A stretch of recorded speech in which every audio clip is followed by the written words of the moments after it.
Hello, beautiful morning to you, and welcome to another edition of the Weekend Show. I am David Okwasile. My name is Oluchi Kalomeka. We're going to be starting today's episode with our press review this morning. Don't go anywhere.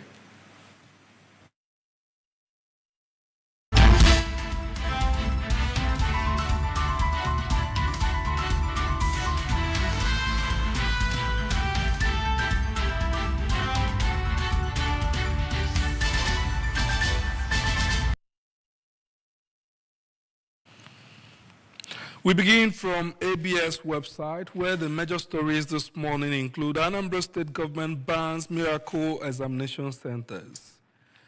COU unveils activities for combined convocation, silver jubilee ceremonies. Anambra State Assembly calls for revocation of non-active MOUs from last two administrations. UNICEF, UNIZIC launch Institute of Social Policy in Oka. We also have earthwork, drainage construction ongoing on Azibo, Oketiti, Amichi, Onusalogu, Nnewi Road project. Those are the major stories that we have on ABS website news this morning. And I'll move straight to the Punch newspaper this Saturday morning, where we have on top of the page a picture of the Nollywood veteran Desmond Elliott said, "I'm going through middle crisis." Desmond Elliott opens up. I think Nigerian youths can understand with him. All right, we also have UK immigration crackdown jolts Nigerian youths. Why 5,000 candidates with 300 plus UTME scores missed admission. Insecurity, stop sacrificing our children. Parents of military personnel tell federal government. None of my relatives will join the army, says widow. Defense chief blames porous border for jihadist invasion. We also have Lagos couple in messy divorce battle. I married the devil, says husband. I have 4 months to live after abuse, says wife. Simon Ekpa faces terrorism charges in Finland. Organ trafficking, unmasking ritual killing lies behind booming human parts trade. And finally, the last but not the least, Rivers woman arrested for cutting off lover's manhood. And that's from the Punch newspaper this morning. All right, let's look at the Guardian weekend. The big story there is on agriculture. Why Nigeria's strategic grain reserves can't boost food security. Find out the details of this on page 8 and 9 of the Guardian weekend this morning. On top of the masthead, we have UTME glitches. Why Oloyede deserves commendation, not condemnation by stakeholders. Time to prepare for war on truth. 2027 between PDP's hope for implosion of APC and need for introspection. We also have military will be fully equipped to defeat insecurity, says Tinubu. X-raying Nimasa MEM's gains as debate rages. We also have here Nigeria's legal system crumbling under corruption, ethics violations, says Osibajo. Omahe Idris deny plan to showcase Tinubu's performance in London. Those are the stories that we have this morning on the Guardian weekend. And on the Daily Trust, Weekend Trust this Saturday morning, we have Vincent Maduka, the challenges of Pioneer Director General of NTA. Insecurity forces down enrollment in Benue schools. NLC threatens showdown over 89 laborers at Dangote refineries. And then Major Rider addicts roars as drug business thrives in Abuja. If I don't take drugs, I could strip naked, says ex-banker. And then we also have young Nigerians under burden of hypertension. Tinubu orders military to step up efforts against insecurity. And finally, after 10 years, 11,000 IDPs relocate as Bono shuts camp. And that's it From the Daily Trust newspaper this morning. And on the Saturday Times, we have NMPP chieftain Ajadi slam jam over UTME failure as Adeyanju to NAS repeal CBN law criminalizing naira spraying. We also have Chedo government, 500 lawyers to defend me against DSS, Utomi says. Also, we have cultism. Governor Diri directs VC to expel cultists from State University. Military to deploy new platforms, combat enablers in Northeast, CDS assures. West Africa security and political economy, find that on page 16. We also have a story here. Delta Police debunks viral video claiming assault on Ghanaian German national. Those are the stories that we have on page 11 of the Saturday Times this morning. I'll go to the Vanguard newspaper. We have hardship. We're all sitting on kegs of gunpowder, please, a passenger. 2027, Akwa Ibom adopts Tinubu Akpabio Eno as sole candidate. And then we have federal government coughs out 2.2 trillion naira on roads. Health. Just one cup of tea daily, you could damage your health. That's by study. We also have beware, popular household spices are silently sabotaging your medication. Insecurity, CDS blames renewed attacks on porous borders. Why poverty will remain with us, says Dogawa, longest-serving northern lawmaker. Elected reps member when Tinubu hit the Senate in 1992. Population, unemployment, fueling poverty, insecurity. Officers fighting insurgency complain of hunger, poor funding. Executives should ensure they receive what we allocate to them. Tinubu will garner more votes in 2027 than he did in 2023. Picked Bajabiamila as best speaker. Natasha among sons and daughters of my 1992 colleagues, now lawmakers. And that's it from the Vanguard newspaper. Right, and with that from Vanguard, we call it day on our press review for this morning. Remember, the weekend show continues with our discussion segment. Stay with us.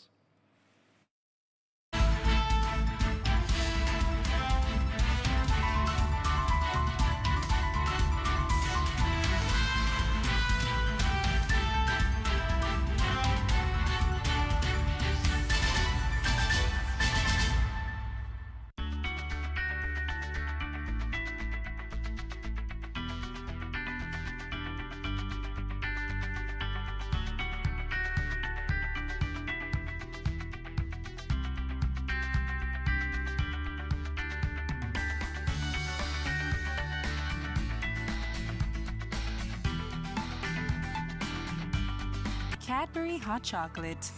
Crafted from cocoa, milk, and sugar. Creamy, chocolatey, frothy goodness, rich taste, so satisfying. Cadbury 3-in-1 hot chocolate, the treat you deserve. Yes, solution abiago, solution abiago, solution abiago, solution abiago, solution abiago, solution abiago. Professor Chukuma Soludo, solution abiago. Charlie Wamba for solution abiago, solution abiago. Our able governor, solution abiago, solution abiago. If I wanna get in, wanna do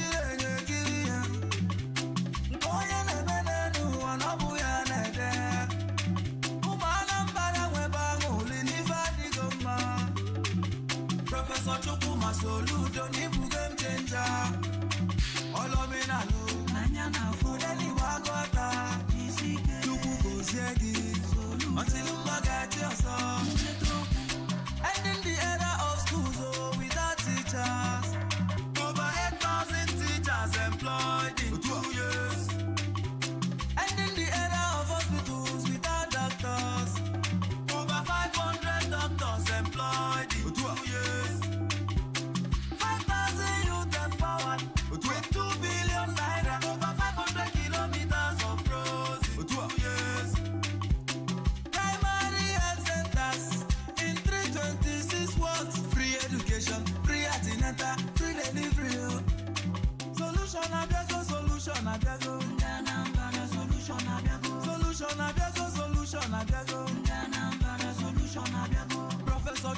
Soludo. Anambra solution abiago. Jali wamba for solution abiago. Anambra solution abiago. Our able governor solution abiago. Anambra solution abiago. Onyelo tax holiday for traders and artisans. 10% salary increment for civil servants. Zero tolerance for accountant counting. Digital skills for 20,000 youths. Solution is here, solution. Innovation district. Solution is here. Why you two skills? Solution abiago, solution abiago. Anambra solution abiago. Solution abiago, solution abiago. Anambra solution abiago. Professor Chukuma Soludo. Anambra solution abiago. Charlie Wamba for solution abiago. Anambra solution abiago. Our able governor solution abiago. Anambra solution abiago. Yes, agriculture, Governor Soludo was best. Kukwangpura Koiko. Avambu BFF. Chica Alex, Akana Kubit. Yes, in the street, also a day, walking in every night. Digital Studios. Yeah, government Soludo, I'm not involved. So, Cadbury hot chocolate. Crafted from cocoa, milk, and sugar. Creamy, chocolatey, frothy goodness, rich taste, so satisfying. Cadbury 3-in-1 hot chocolate, the treat you deserve.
You're very welcome back. It's still the weekend show on Anambra Broadcasting Service, and today,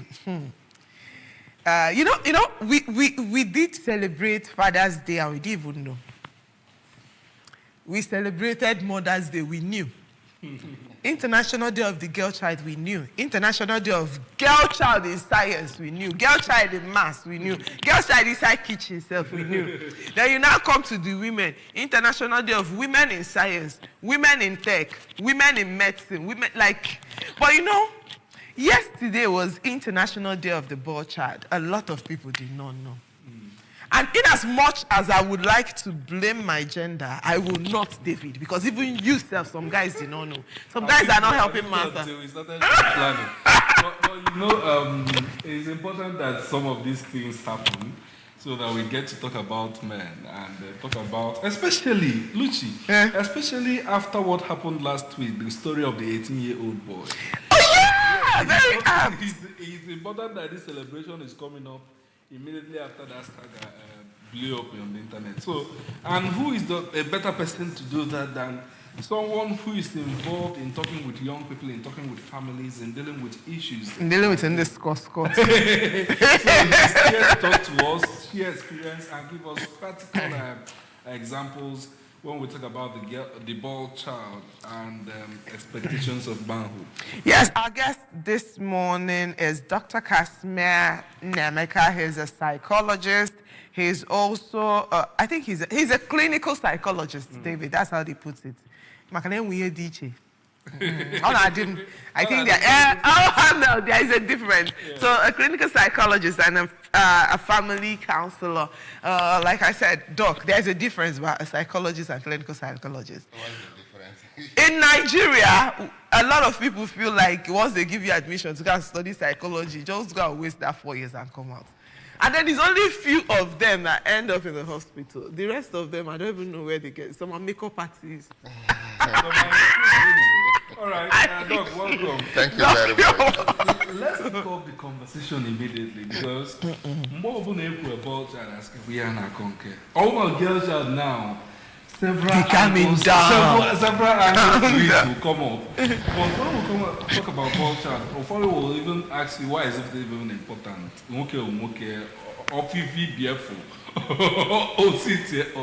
Why is it important that we also begin to consider the well-being, the welfare, the upbringing, the total personality of a boy child? Thank you very much. It's nice being back again after a very long time. Okay, but that's cool. Basically, boy child. You know, this issue is somehow hydra-headed. It's not just complicated, it's hydra-headed. Now, you talk about boy child, you talk about environment, you talk about family, you talk about understanding. So these are the things a whole lot of people don't put into consideration. Now, bring it down home here. Nasna. And it's known as Maluma. There is this conception we have about a boy. Back home, once you are a boy, born to suffer. You get what I'm saying? Because they feel that gender is from birth equipped to be in the street. They will blame you for making mistakes where they didn't tell you this is a mistake or this is not a mistake. They will blame you for not moving forward where they didn't show you the light. And when you now take that risk, take the bull by the horn and hit it your way, there are still the people that will tell you, Ebaka speed. So you see, it's all about you, being you. Boy child in Africa, Nigeria, Banye is you are on your own. You train yourself, you mold yourself, and you are expected not to make mistakes. Because if you do, it's on you. So this is the challenge the boy child is having here. Now, why does it look like the female gender is more pronounced, more? It's because of that particular feeling we have in our head, no one call Naya Nyaloyaka. So it makes them, see, don't get me twisted. Don't get it wrong. Whenever a woman is being kemele ebele, kemenke, we are not seeing it from the angle of, it is what it is. We are seeing it from the angle of pity. That is why you see it is very difficult, except on extreme cases that we have a dealing with a woman and you deal with her like I'm talking to a human being. You deal with her like you're talking to a child. It doesn't matter the woman's position. For instance, you're driving down, you see a woman, it's not like, it's like, hey, yeah. So whenever you people are celebrated, see it from the hey, yeah, not from the, it is that, no. Is No, this true? it's not privilege. I'm talking from the psychological aspect of it. Oh, okay. Okay. Like societal psychology, right? The way they say it. Okay. Now, you said something about my CV. I am a family and couple psychologist. Okay, family and couple psychology. Okay. So I look at it, and with my degree in developmental, I see why people do what they do. Because now you can see, bring it down to a family where the first daughter is like 6 years, and the son, the younger brother is 4. Something will happen in the house. It's the same mom that will say, then you're dwarfing the feelings, the personality of the girl, making the girl feel inferior. It's not when some of them is like, Mommy, I say he's my kid brother because of enlightenment. You go overboard because you try to mepanya in everything, even where it is supposed to mepanya. Then that becomes a rancor. Now, I want to ask a question from this direction because it's important to be. Oh, the work well for. What is important to me is that with all this importance we place on the male child in the family, it's rare. I don't know if it is. I know there are some men who have gone out of their way, but it is rare to see a man sit his son down and tell him, this is how I made it financially. I'm not even talking about other social teachings he's supposed to give him, but even that financial lesson, it doesn't start happening from an early age. You see a young boy who is growing, you rarely see him even sit with the father, have a deep conversation. A deep conversation. They just communicate. Do you get that? Communicate. What you see is only a side, especially in Banwell sense age, didn't that side down when we can see the other side. How do we balance it? How do men begin to groom their male children to understand it? Now, the question that should precede this question is, you as a father, do you love what you're doing? I agree with you. Most of us men who are fathers struggle to stay afloat and still carry loads. And in our head, because we are preoccupied with AFAM, we assume our boys should told towards Afadema, Afamefuna. Forgetting you should give them lectures. And now, most of those things, there is a natural thing about gender. I don't know how God did it. I don't want to go there. I decide not to, even if I can. Yeah. Male tilt towards their mothers. Yes. It's a natural thing. And female tilt towards their fathers. So the war already started before the conception of adolescent, this, that. So how do you manage it? You see the challenge. Now it comes from women are, let me not use this word, that's the way women are kinda, that's the way they say things. And as a young boy coming up, there are certain things your mom will talk when you're having a slight argument with your mom. Something is building in your brain because moms have these wonderful skills of turning the boys against their father. Involuntarily. They do that without knowing it. You get what I'm saying? Because basically, boys, especially the first one, is the mother's and is the woman's true last love. Don't forget that. Boys are their mom's true last love. Especially the first and the second, depending on how. Then for some mothers who don't know what they do, this is where sibling rivalry comes to play. Now you see that in most families, the first two, maybe there are 3 or 4 boys, are not kind of apart with their fathers, except in cases where the man is smart enough to pick them from birth. As he's coming back, you see that relationship will start building, and you bootleg your child to listen to you. Because if you live, how many men have the time to train their children? All they know is you do the importation, the custom clearing and everything in the house. The internal memo and everything is not on you. All you know is the allocation comes through you. How it's being distributed, you don't know. Not all men, most men. Most men, yeah. You understand what I'm saying? It's very few women that make those men to be understand by saying, Opa daddy in Amefa. Daddy, say daddy, thank you. A lot of kids will tell you, it's my mommy that paid the school fees, my mommy that go to market. That is the mentality they're saying, because if you watch, this thing starts from 0 to 7, 10 years, the formation, the cement has been casted. Every other thing is Sorry, out. because of time, I want you to give advice to people that have boy child, because in the society we have a lot of men that you will see they are still boys. Yeah, we have a lot of men that are still boys. Boy men. I don't, we have boy men, because you see this person and you see that this man in his age, he lack home training. That's a bit of no dear. And now a lot of people will say danger. A man can never have a bad character, no matter how bad a man is.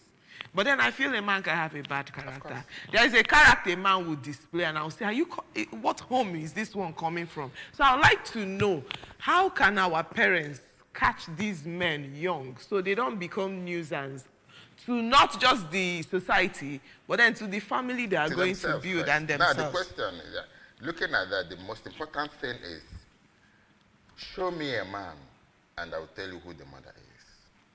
So it's the mother now. Do you know? No, do you know why? Do you know why? Okay.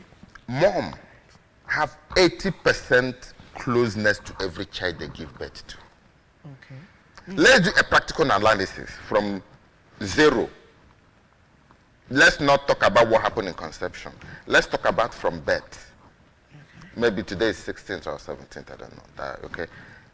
A child is giving birth to as a boy. The first 25 years, he spent only 5 years with the father. Cumulative. The other 20 years is with the mom. Okay. No, let's do. It's not even up to 5 years. Okay. So, if you want to get a good boy, a good man, you want to produce a man, the father need to do extra job by making out time to watch the man he wants the son to become. Okay. And to be ready to be into war, to always be at war, to always continue battling with the wife. And the only way you can get out of it is if your wife truly loves you as a man and wants your legacy to be kept. He will tell the boy how to be his father. Thank you very much. No, not be bomb. That's a very strong statement for us to end. Thank you very much. It's a nice one having you. It's always an exciting one having you. Thank you very much. Doc, I wanted to say you turned the table back to women. It's almost like it's still International Women's Day, but actually what you said is the bitter truth. Yeah. And sometimes it takes more than water to swallow the bitter pill. So I feel like you that have watched us today, I think you should really swallow this pill and ask yourself, what kind of a man will you want your boy child to end up being? Now, it's no longer just the job of the father, it's also the job of the mother. So the mother now, you understand that whatever you put in this boy will determine what the society will reap in the future. All right. Join us now as we move over to our breakfast news studio for breakfast news at 8.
Nigeria, how many persons have come back home or reported that I lost my job because robot has taken it home? How many?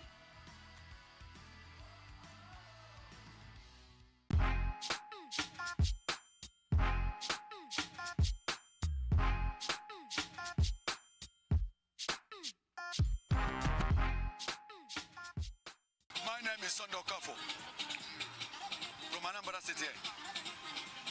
I'm a coach from Living Fitness Club. Okay. We train in a Kwame Square. We do all sides of training. Fitness and some other training here.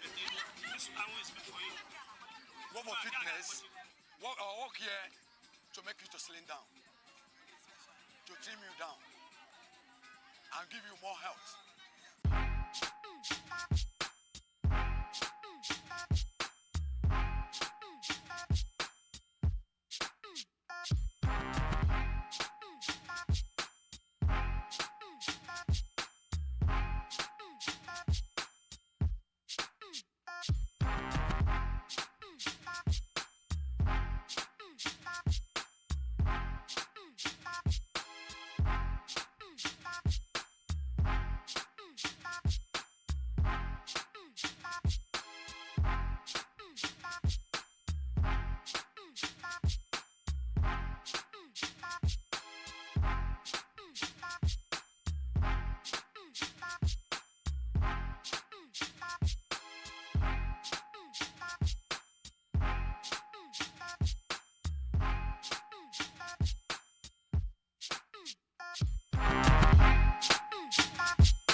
On the news this morning, Anambra State Assembly lauds President Tinubu's Infrastructural Development Initiative.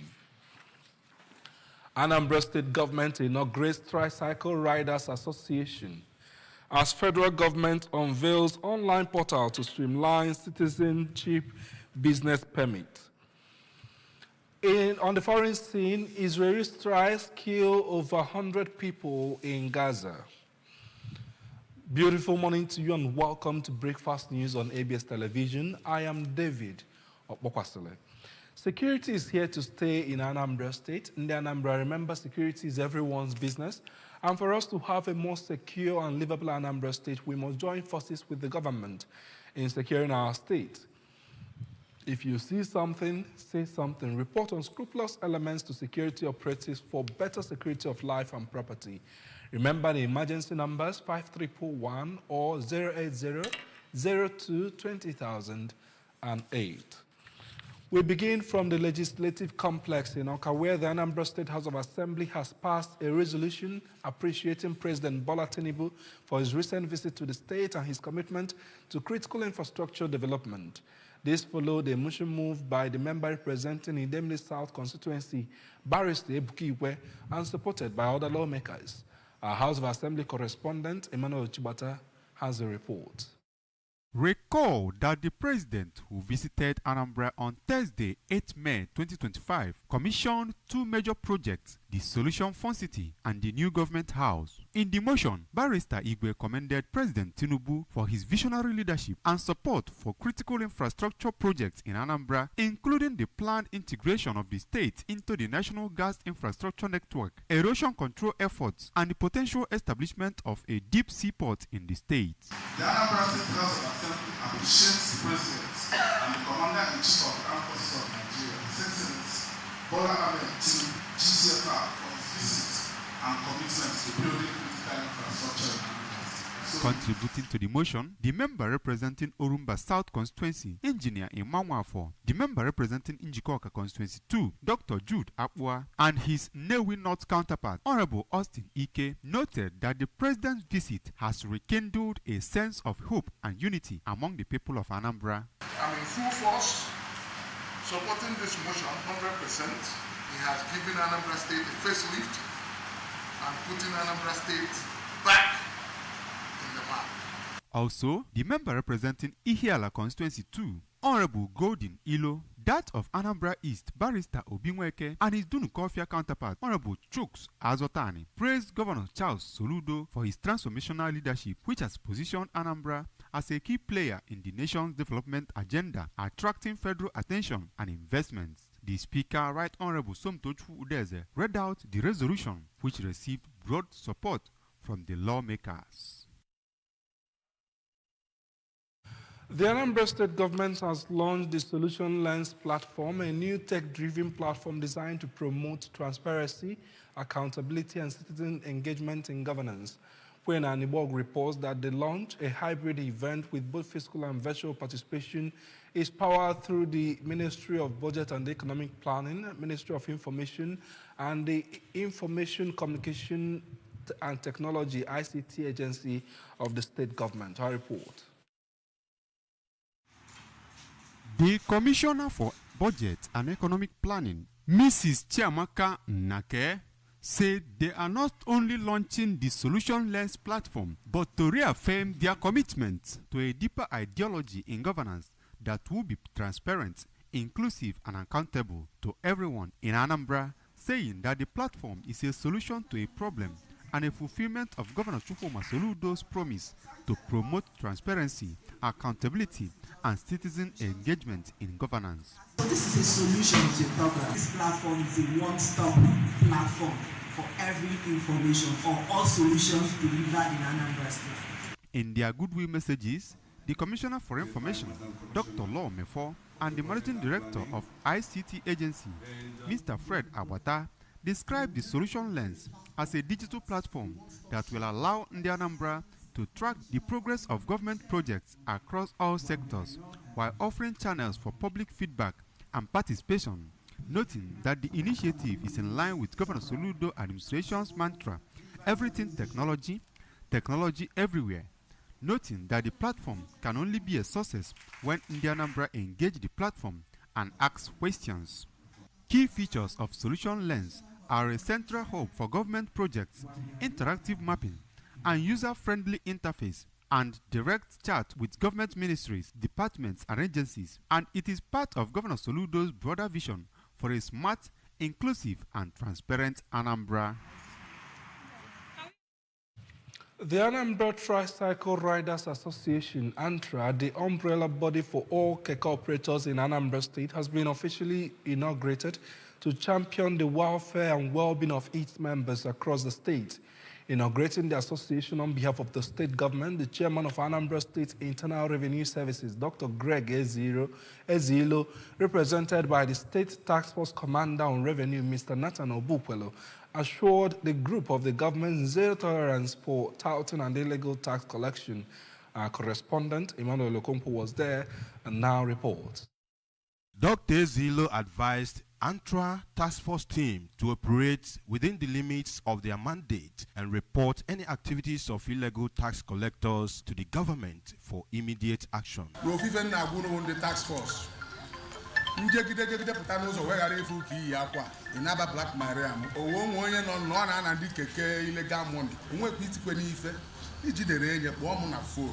On his part, the state chairman of ANTRA, Comrade Chidozie Okafor, who expressed gratitude to the Anambra State House of Assembly and Governor Chukwuma Soludo for their support in establishing the association, outlined the group's objectives, which include protecting the interests of tricycle riders from exploitation by hoodlums, ensuring the welfare of members in cases of accidents, theft, or health challenges, among others. So many people involved now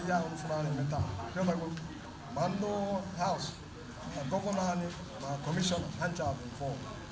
So In their separate remarks, the traditional ruler of Okwala community, Igwe Joseph Ajodo, Antra consultant, Professor Ike Chukwujud, chairman of Oka North and South Antra, Mr. Amanke Okafo, and his Anambra North counterpart, Mr. Ifani Chibo, emphasized the importance of unity and cooperation among members and pledged that Antra would continue to support the state government through the prompt payment of taxes for a better Anambra state. In Oka, I am Emmanuel Okonkwo reporting for ABS News.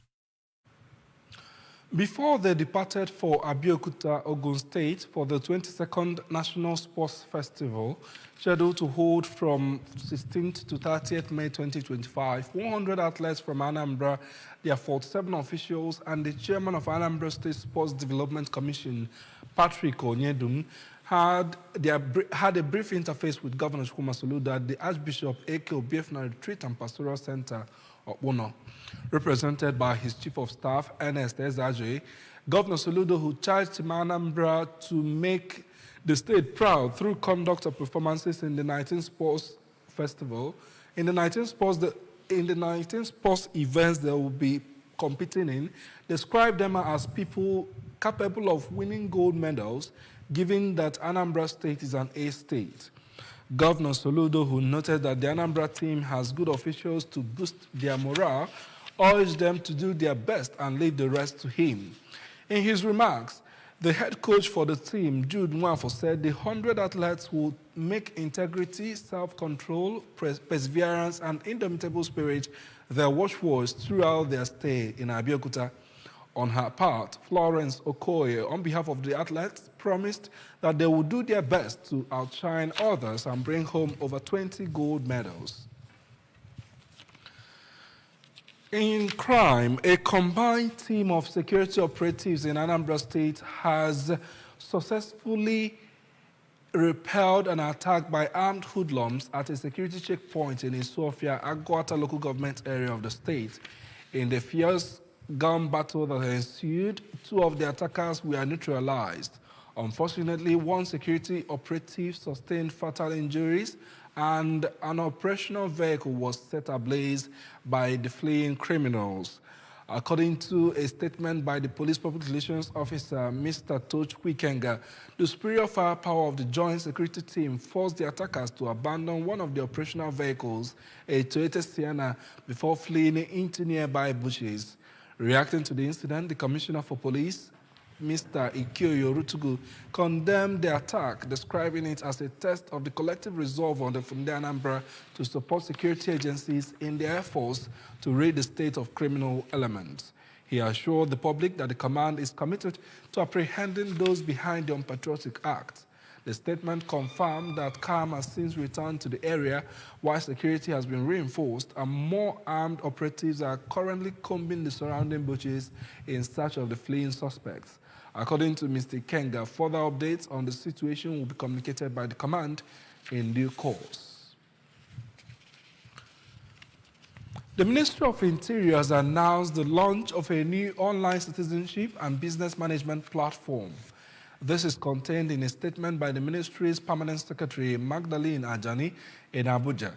Ajani said that the new digital platform was designed to streamline the application and processing of citizenship and business-related services, ensuring faster turnaround time and improved user experience. She said that the platform is aimed at managing citizenship applications processing, business permits, and administering regulations related to businesses and foreign workers.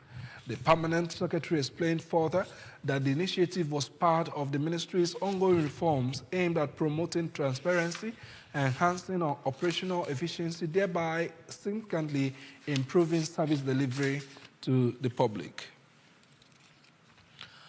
On the foreign scene, Hamas-run civil defense agency says nearly 100 people have been killed in reported Israeli attacks in northern Gaza. Although Israeli ministry is yet to comment, the Palestinians in the north have confirmed that Israel launched a large-scale ground, air, and sea assault. Meanwhile, U.S. President Donald Trump says a lot of people are starving in Gaza, and the U.S. will make sure the situation is taken care of.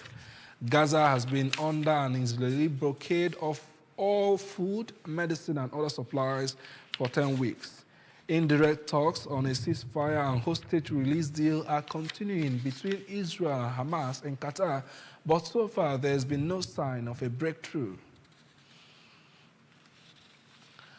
In sports, the Nigeria Women Football League (NWFL) has confirmed a total prize package of 24.5 million for the ongoing Super 6 tournament.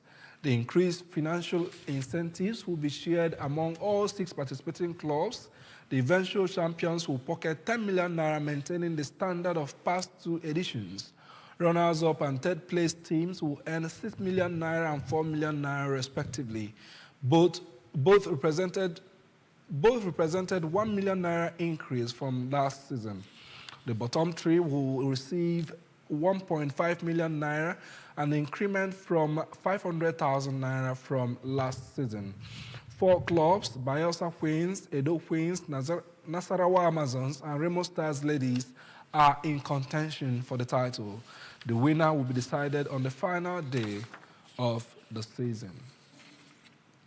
Remember that you can follow news and programs from any part of the world by liking our Facebook page at Anambra Broadcasting Service. Subscribe to our YouTube at ABS Television, or you can subscribe on X and on Instagram at ABS Radio TV. You can also log on to our website at www.absradiotv.com. Before we go, here the main point again. We told you that Anambra State House of Assembly has lauded President Tinubu's infrastructural development initiatives. As Anambra State government has inaugurated Tricycle Riders Association, while the federal government has unveiled online portal to streamline citizenship business permit. Israeli strikes have killed over 100 people in Gaza. Security is here to stay in Anambra State, in the Anambra. Remember, security is everyone's business, and for us to have a more secure and livable Anambra State, we must join forces with the government in securing our state. If you see something, say something. Report unscrupulous elements to security operatives for better security of life and property. Remember the emergency numbers 5311 or 080-02-20008. And that's the news this morning, as edited by Stelly Buka and the production team. I am David Okwasi. Thank you for joining us.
back, and we are in the Did You Know segment.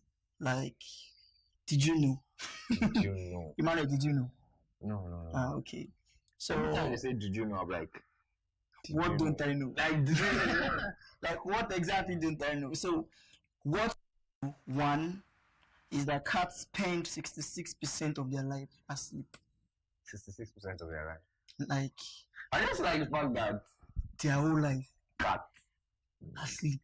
Like their whole life. Like, imagine spending their life asleep. I think human beings spend more time sleeping. I guess so. Depending on the definition of sleep. I do not know. So, did you know Switzerland eats the most chocolates, equating to 10 kilos per person per year? Wow. I don't know that. I'm not surprised. Why? I'm not surprised. Why? This will sound very funny. I Okay. hope it does. Because they have plenty money. They have plenty money. Swiss bank. Swiss bank. So okay. I hope they have it. But Switzerland is watching this. So just playing. Yeah. Did you know money is the number one thing that couples argue about? Ooh. So you guys should rise above the times. Yeah, like prepare yourself. You not argue about money with your spouse. Well, is it possible? Is it possible at any stage you not argue about money?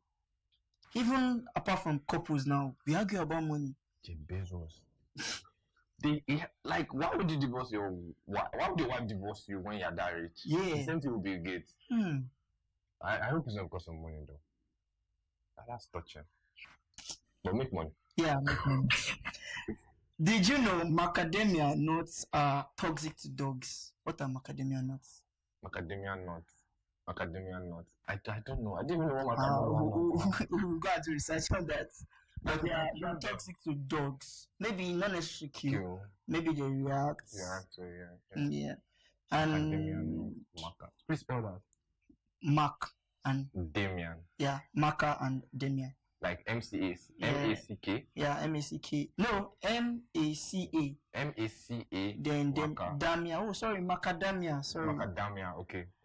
Yeah. And last but not the least, did you know when lightning strikes, it can reach up to 30,000 degrees Celsius? 30,000 degrees Celsius. How hot is the sun? Well, that's around 54,000 degrees Fahrenheit.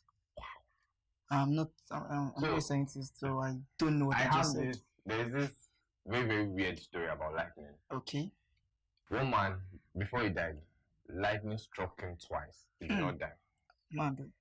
Then when he died, lightning struck his grave again. Bro, what do you do like that now? The fact that he did not die by the two lightnings. Like, what? And it was not lightning that killed him. Funny enough, it was not lightning that killed him. Then he might lightning get Loki beef. So, wow, 30,000 degrees. I think the sun is hotter than that. I think the sun is hotter than that. So, yeah, that is all from the Did You Know segment. I'll give you my own Did You Know. Oh, okay. Did you know that the pistol shrimp shoots lasers that is hotter than the sun? Pistol? Yeah, pistol shrimp. That's like the deadliest animal on earth, or the strongest. It's one of the two. Mad. Yes. So they shoot lasers. Like real lasers. Like real lasers. Not pew lasers. I know, like so the lasers. When they attack, person will burst. It will boil the water. The water part of the sea will be so hot. It's crazy. Wow. I think lives under the sea. Okay. Crazy. Yeah, Emmanuel just shared his own Did You Know. Yeah, so we can do further Did You Knows, like make research. So yeah, so that you can know. Yeah. So that it will not be Did You Know again. Now we know. Yeah, so that is a wrap on this segment. Hope you guys were enlightened. But I was not struck by lightning, so I'm enlightened. So yeah, see you guys next time. Yeah.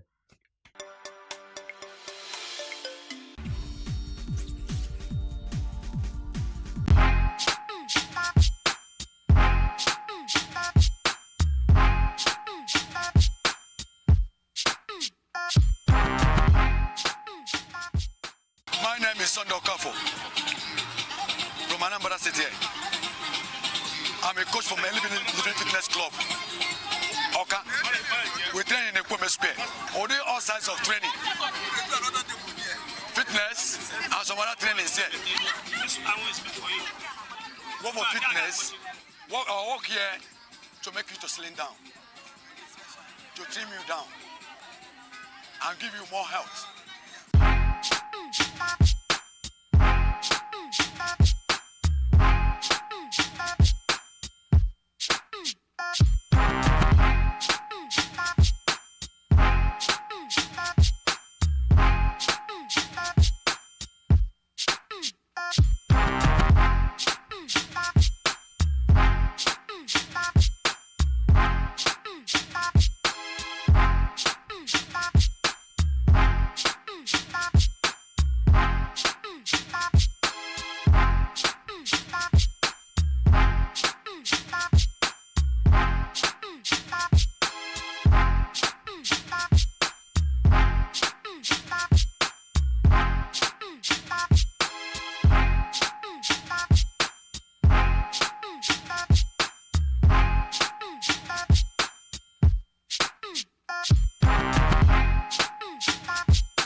Some say learning is fun, but as a mom, I see how demanding it can be for my child.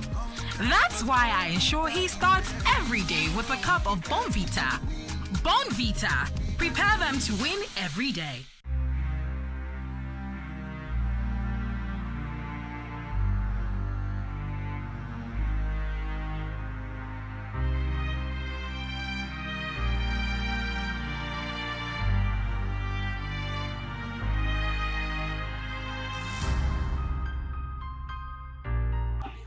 Especially for cardio, to gain the blood circulation in the system. They say I'm panting. It takes a lot of energy to do that. So that's it. It affects all the arms, abdomen, thighs, virtually the entire body because of your position. Practically, it's affecting your thighs. With the arms, you have to lock up your abdomen while you do that.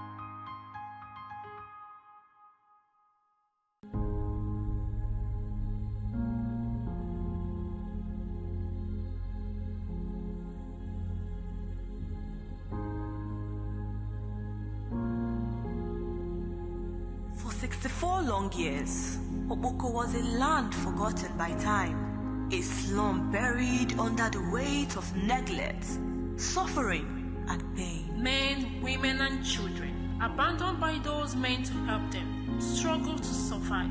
They drank dirty water, walked through the streets of mud, and breathed air filled with diseases. Hope was a luxury. Generations grew up knowing nothing but poverty, sickness, and despair. They cried out for help, for dignity, for life, but their voice echoed into silence. But then, a light broke through the darkness. A leader who did not turn away. A leader who understood their pain. He rebuilt every road in Oboko, turning dirty paths into smooth highway. He gave them something they'd never had before. A general hospital, Not just any kind of hospital. It offered free antenatal care and free childbirth services. And clean water. No longer did women walk miles to fetch dirty water. He set up pipe-borne water that connects every street of Obuku. Schools once abandoned, now alive again. Children running back to class, carrying books, wearing uniforms with pride, with a free education that was provided. For the first time, Obuku is no longer a slum. It is now a home. Governor Soludo did not just change Obuku. He gave its people back their dignity. From an urban slum to new heaven, Obuku will never be the same again. Solution is here!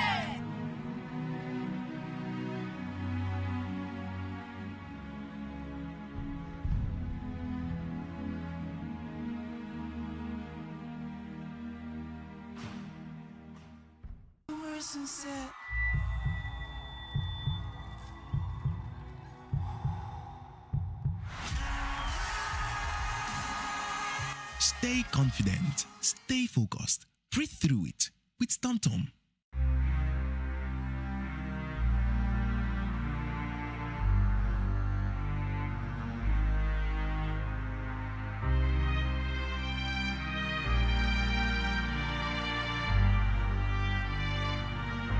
I've been in priesthood for 16 good years, and I've come to realize that most of the times when you are dull in the body, your spiritual alertness becomes zero. So what happens, since I started coming for gym, I've discovered a lot of things in my spiritual activity. Now I can pray and focus better without distraction because the body is less alive. That takes me to what Pythagoras said, one of the early philosophers, that athletes, physical gymnastics opens the door to mental thinking and mental faculty. So I've come to appreciate that with gym, you are mentally alert, you are spiritual alert. So since I've begun doing that, I wish I can invite my fellow pastors to begin to do spiritual exercise because actually, apart from your health, now, I know a lot of sickness I've been suffering from now. Most of the time now I don't take drugs. I do some aerobics, some, exercise for arms, for legs, for the rest of them, and the malad. So this, like I woke up this morning, I felt like flying. I came this morning, I've done, 10 round runs this morning. Now I'm coming here to gym. Even as I'm doing this, I'm getting a lot of connections. Physical alertness is an open door to spiritual thinking.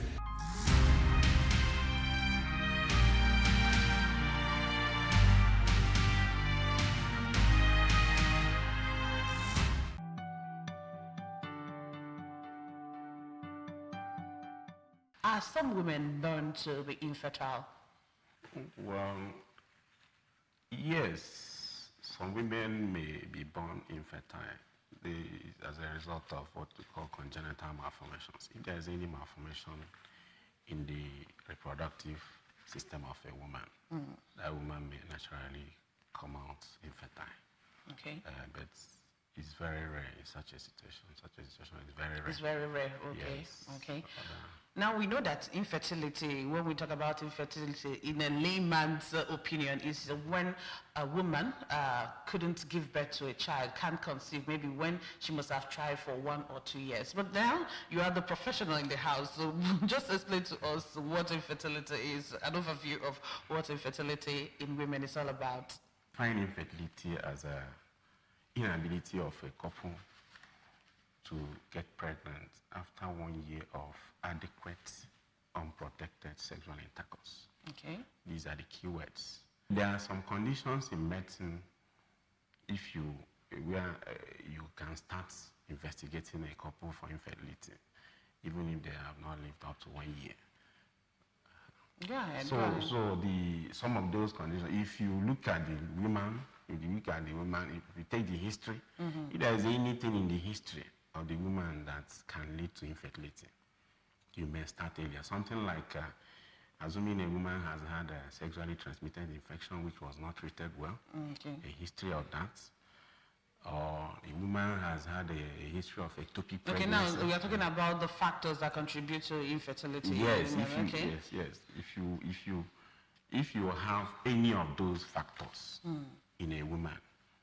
Maybe they've married for like 6 months, no pregnancy, or the age of the woman is above 30 years, because infertility, we know, decreases with age in a woman. Okay, okay. Yes, it decreases with age. So if you have such conditions, you may start investigating the couple for infertility without waiting for 1 year to elapse.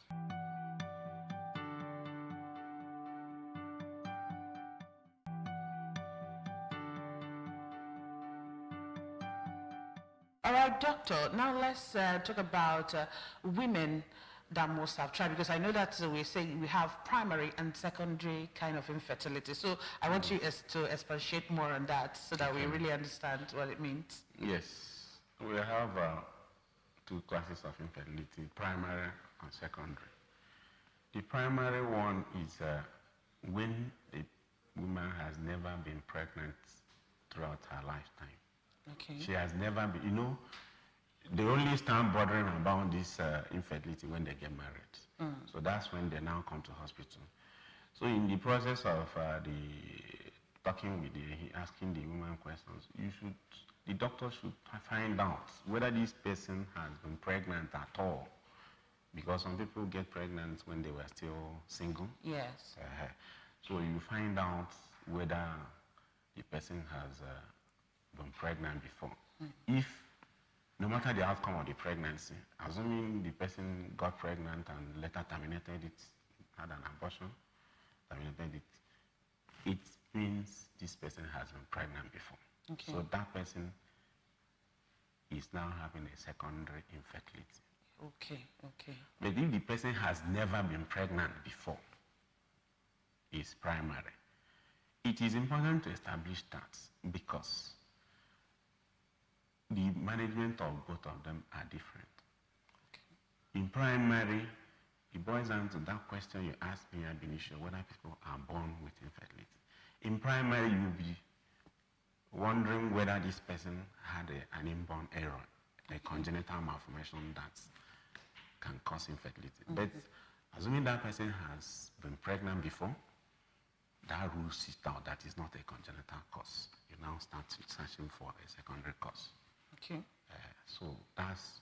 Like you start going through the medical history to know when, if she has had an infection or something like that before then.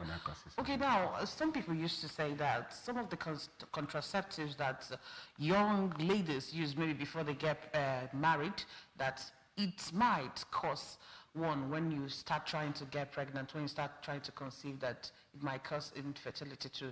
Is that true? Yes, to some extent. It depends on the type of contraception you used. Some of the contraceptives are hormones, while some are barrier methods, method of contraception. The hormones will not give you infertility. You just, when you discontinue it, you will need to have, it will take some time for the hormones in your system to clear and your body will return back to normalcy. Okay. But the one that may predispose somebody to infertility is the one they insert inside the uterus, IUCD, intrauterine contraceptive device. That one, before you put somebody, it's advisable not to use it on people who have not completed their families. Okay. Before you use it on people, you have to be sure of their sexual history. One of the conditions before you use it on somebody is that the person should have one partner. It shouldn't be somebody who is promiscuous. Have multiple partners. Multiple sexual partners. Because once you are carrying it and you get infection, it is most likely going to spread into the whole system and lead to tuber blockage. Okay. So it is mainly that type of contraception that is not advisable if you still have the intention of continuing your reproductive career. Okay, now let's talk about how this infertility can be treated or how it can be managed. Yes, just as we say that infertility has a lot of causes, the management and treatment depends on the cause. What you use to manage somebody who is not ovulating is different from what you will use to manage somebody who has a tubal blockage. Okay. It's different from what you're going to use if somebody has a fibroid that is obstructing the canal, tubal canal. So it depends on the cause. For example, anovulation, that's inability of a woman to ovulate. I think that is the simplest cause of infertility that can be treated in our country for now. So there are maybe medicine or something gives the person to start ovulating. Yes. The commonest cause of anovulation in our environment is what we call polycystic ovarian syndrome. Okay. This is a condition where a woman, ideally in every cycle, a woman is supposed to produce between 1 to 3 eggs. But in this condition, the ovary tries to produce as many as more than 10 eggs at the same time. But before ovulation can occur in a woman, the egg will have to get to the follicle will have to get to the size between 18 and 24 millimeter. Now, what the body could have used to face 1 to 3 eggs to make it get to that size, 18 to 24, before ovulation can occur, the body is now using it to carry up to 10 eggs to see whether it will produce more than 10. So in the process, none of them, that is jack of all trades, master of none. In the process, none of them gets to that ovulatory size. So it may take that woman up to 3 to 4 months before one can succeed in getting to that size. So if you have such a condition, it is as a result of some hormonal disturbances in the system of the woman. So we have drugs that we can use to correct.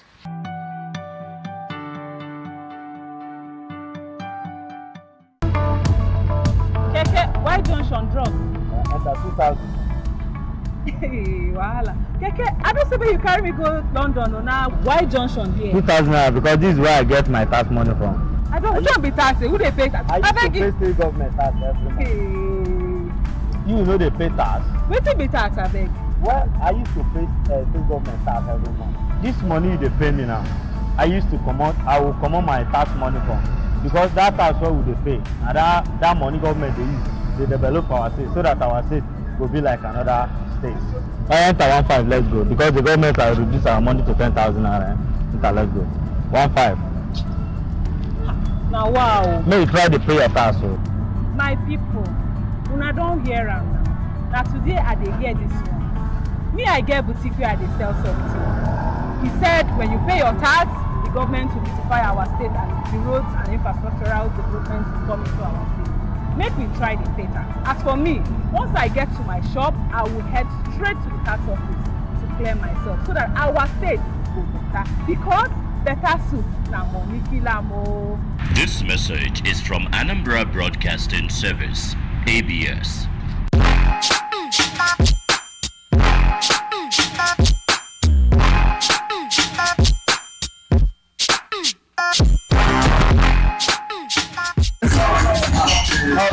This program we're going to do now, we are going to be working on prostate. We have the prostate cancer. Also, we're going to work on our abdominal too. So, also strengthen the core. That's what I mean. Okay, I said this program we're going to do now is going to be a program that helps in prostate cancer for men. Wherever you are, you can do this from your comfort of your home. So, we're also working on our app too. So, just watch how it goes. Let's go with the mat. 1, 2, ready, up, 3, down, 1, 2, 3.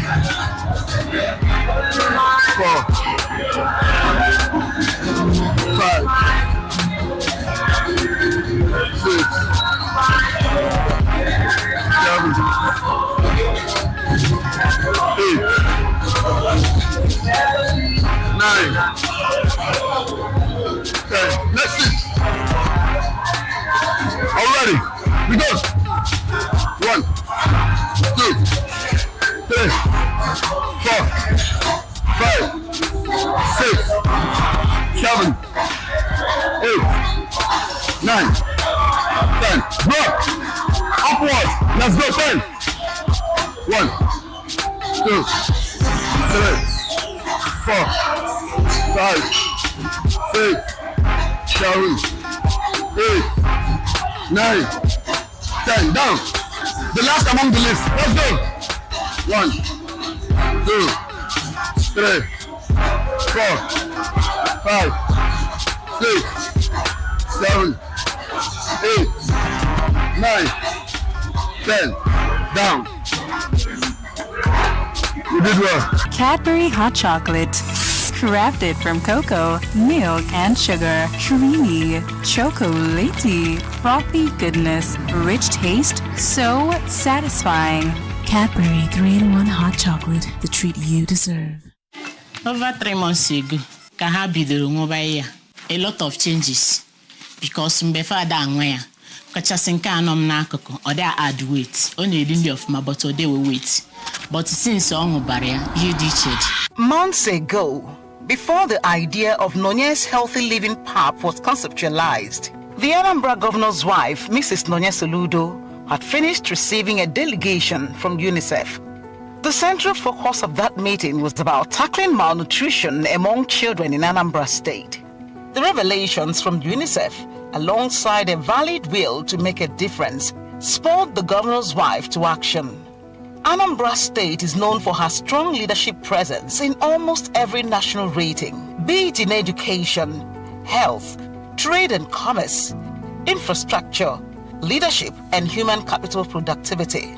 Anambra has maintained consistent records of excellence and peerlessness. As an NGO that is basically self-funded, Healthy Living with Nonye Soludo initiative took up the challenge, knowing at the back of its mind that it can actually make a long-term difference with every little effort. Another testament to the fact that if you can dream it, you can achieve it. The incredible journey, which was conceptualized over a small dining table, eventually became a historical reality. Thus, Nonye's Healthy Living PAP, the purely organic supplement for children with malnutrition, was launched on August 3rd, 2024. At the launch, the product was given out free of charge to the 21 local government areas of Anambra State through the then Transition Committee Chairman, local government nutrition officers, chief medical directors of tertiary hospitals in the state, and directors public health in the local government areas. The revelation from UNICEF, alongside the valid will to make a difference, poured us into action. I'm super proud of what we have achieved in this tasking journey. The building up to the result before us today demanded a lot from us. As an NGO that is basically self-funded, Healthy Living with Nonye Soludo initiative took up this challenge, knowing at the back of our mind that we can actually make a long-term difference with the little effort. A month later, and due to increasing demands for the healthy PAP, the distribution was stepped down to community levels through the nutrition focal persons in the primary healthcare centers in the state. Currently, Nonye's Healthy Living PAP hubs have been successfully set up in all the 326 primary healthcare centers in all the political wards in Anambra State, with regular restocking of each bank across the designated reception points. Anambra's nutrition profile over the past few years has maintained a steady swing around critical numbers. According to official data, from 2008 to 2018, Anambra State has demonstrated notable trends in nutrition compared to other states in the Southeast Zone. In 2008, Anambra State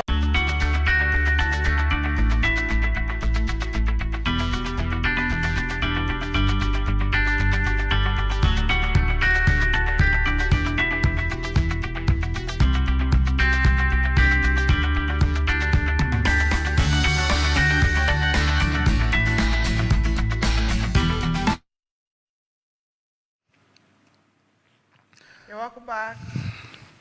It is still the weekend show, yes. And this is the Orishi part, where we get to garnish all we've eaten since 7 a.m. Yes, this is a part where we get to say it the way we feel it. And we have a lot of things that trended over the weekend. Lot of things. Many of them. In-house, out-house. Out-house. In-state, out-state. there were several things that happened. National, international. Oh, but anyway, can I go? All right, let's bring you the first video we have for you this week.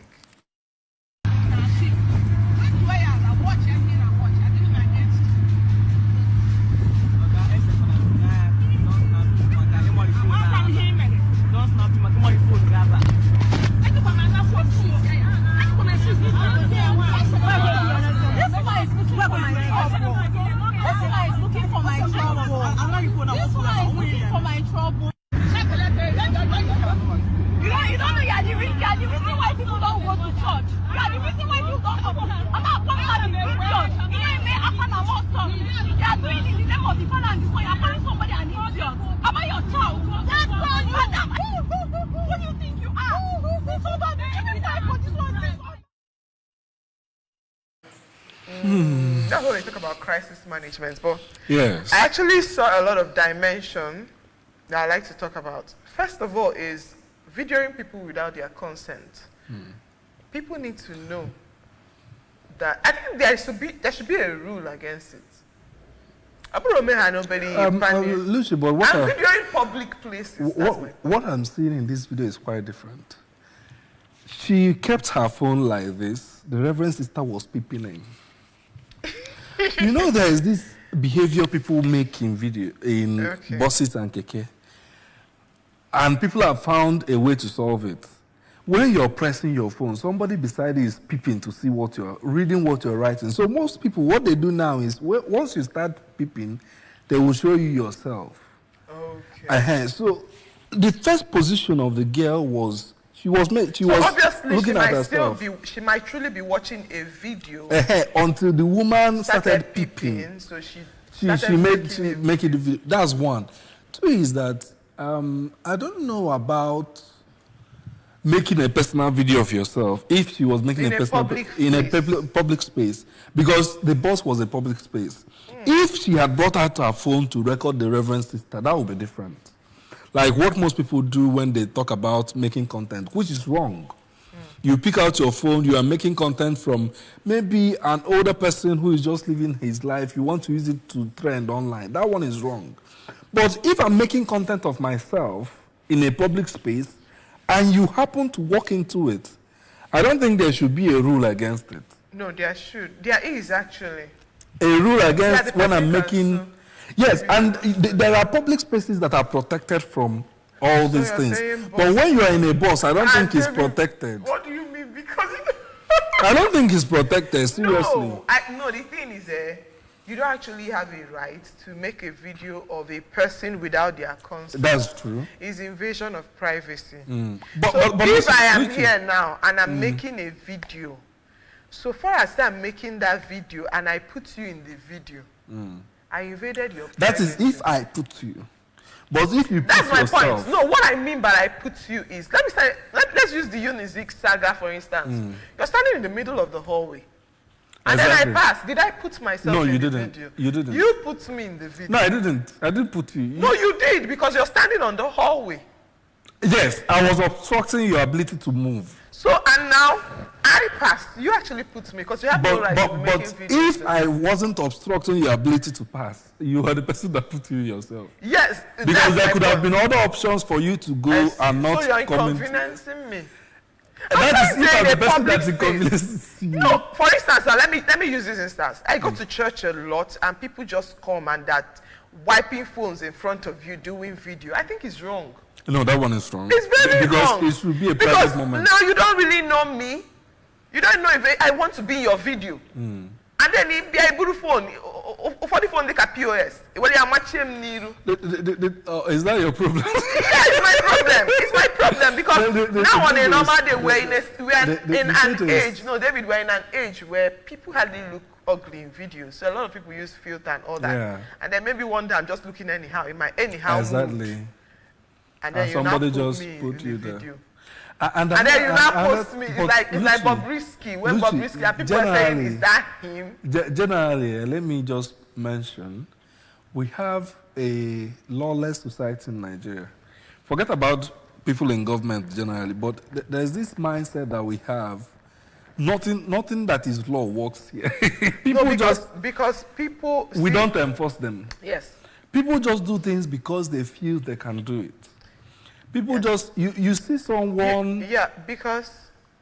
In fact, it happens virtually in every part of our lives. Yeah, but you can actually sue. Remember, Eniola Badmus did sue someone. You can sue, but where the money? I think it's poverty also, because most people are not seeking redress for how they are treated. Let me take, for instance, there are several videos you see online, and you see this old woman who is just trying to live a life, and somebody is making video. I've seen couples, maybe a couple who wore uniform and they are holding hand in hand and walking in the streets, and people just start making video. Or hairstyle. You get all those things, and somebody is making fun of it.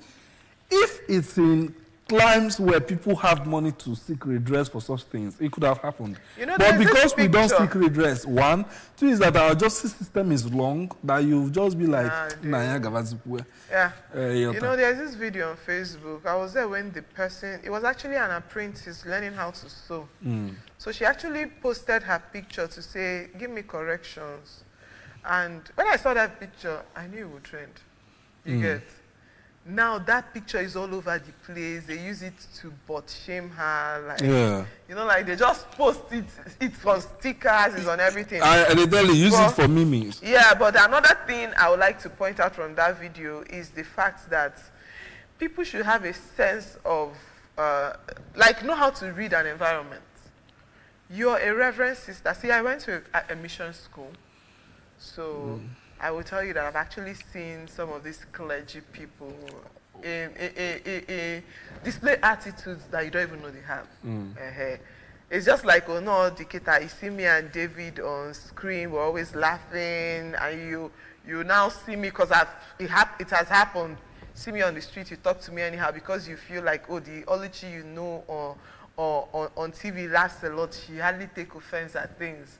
So you now see me in person, and you decide to just drop one comment, I feel I don't have a right to pick offense. To react, yes. To react. But then that's when I said reading environment. Some of the things the Reverend Sister said, she shouldn't have said it. It's actually a dent on Christianity. Knowing that you are dressed in your full Galleria. You get? There are some things that will happen, Oh, when you hear a man on street, David, no, when man and chetena. Oh, one Luchike Cambo. Second year. Then after the TV. Like, there are some situations that say you go pull wig, act like typical man. You go see what calm down. So I think people need to know that there are some situations you got on here. Hey. I'm somebody's father, or oh, I'm somebody's mother, or oh, what if my parents, or what if one name na gafe? That's what they say about if you don't have a family member embarrassing you, you don't know what you have. I think this is that situation. So we'll go to the next video.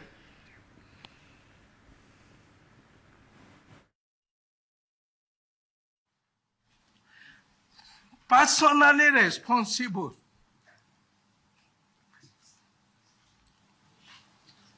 Including for the negligence of the service provider and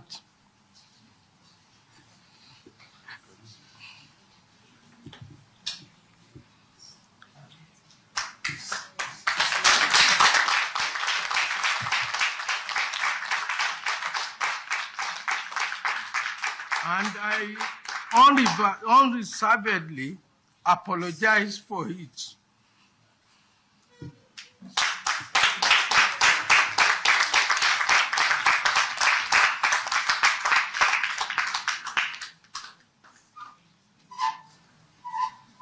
And the trauma it has affected Nigerians to, directly or indirectly.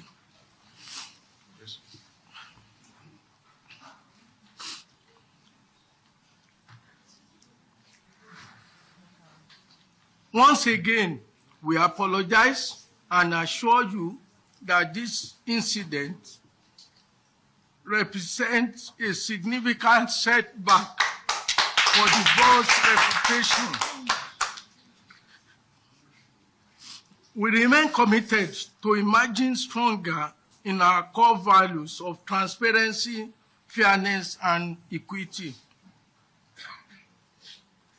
It is our culture to admit error because we know that in spite of the best of our efforts, we are human.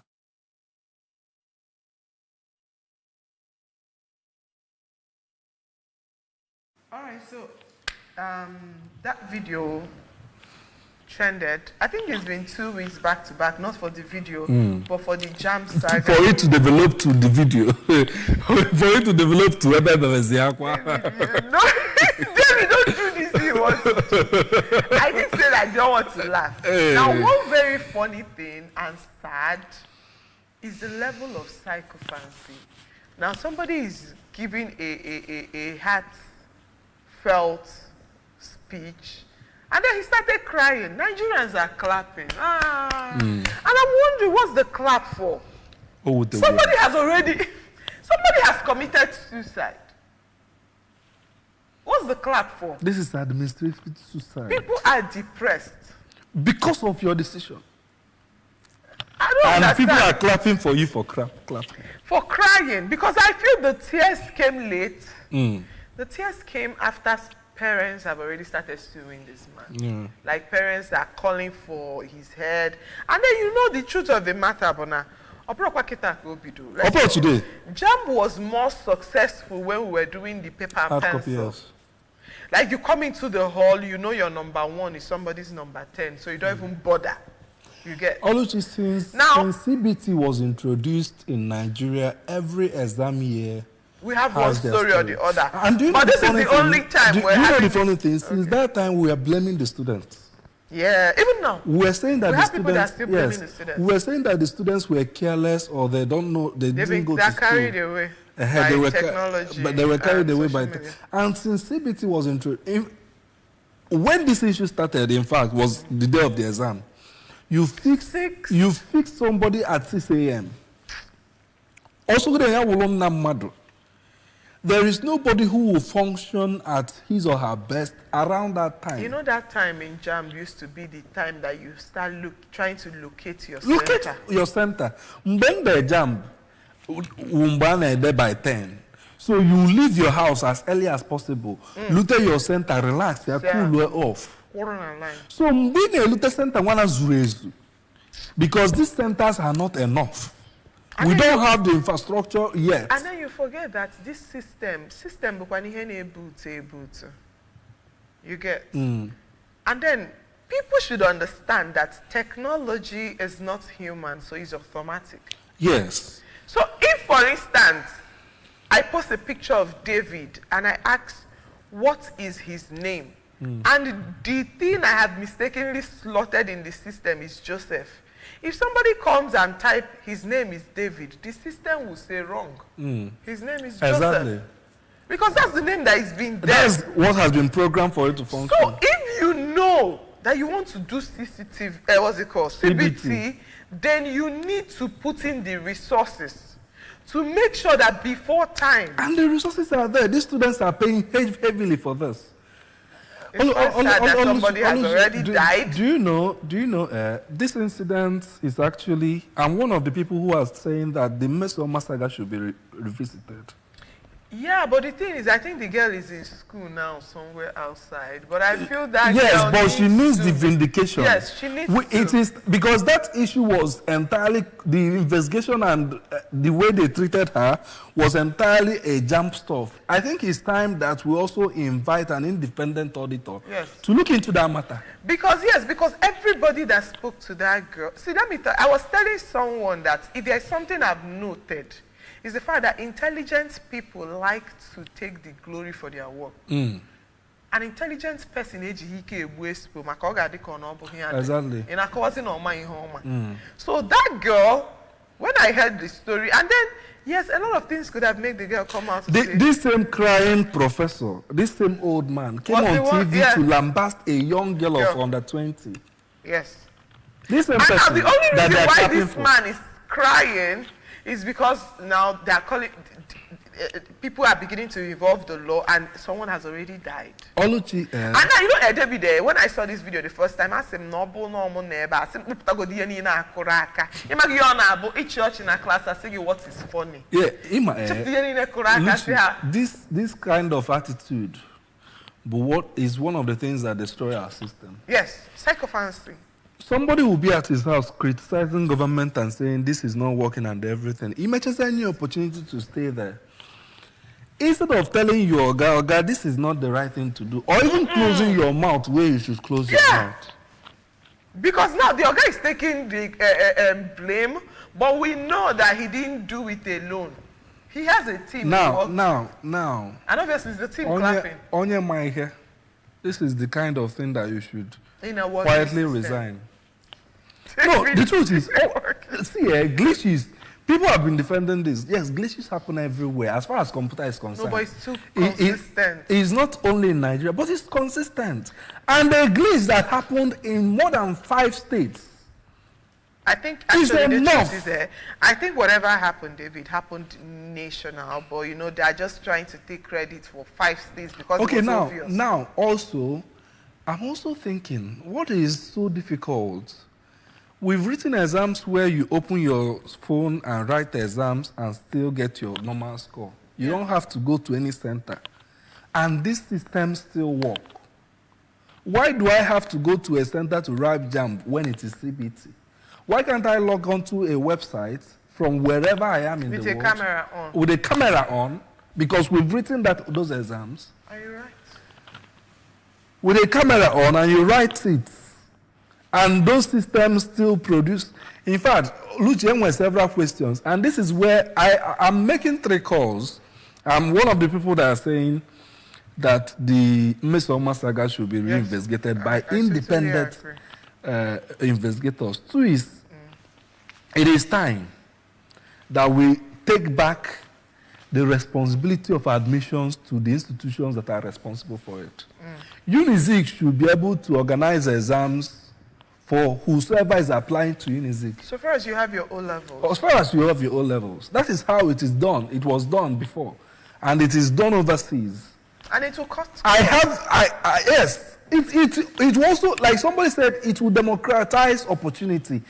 As a student, I can also decide to write the entrance exam of 10 universities if I want to. Or we can even merge both JAMB and NECO and let them... Or even merge them.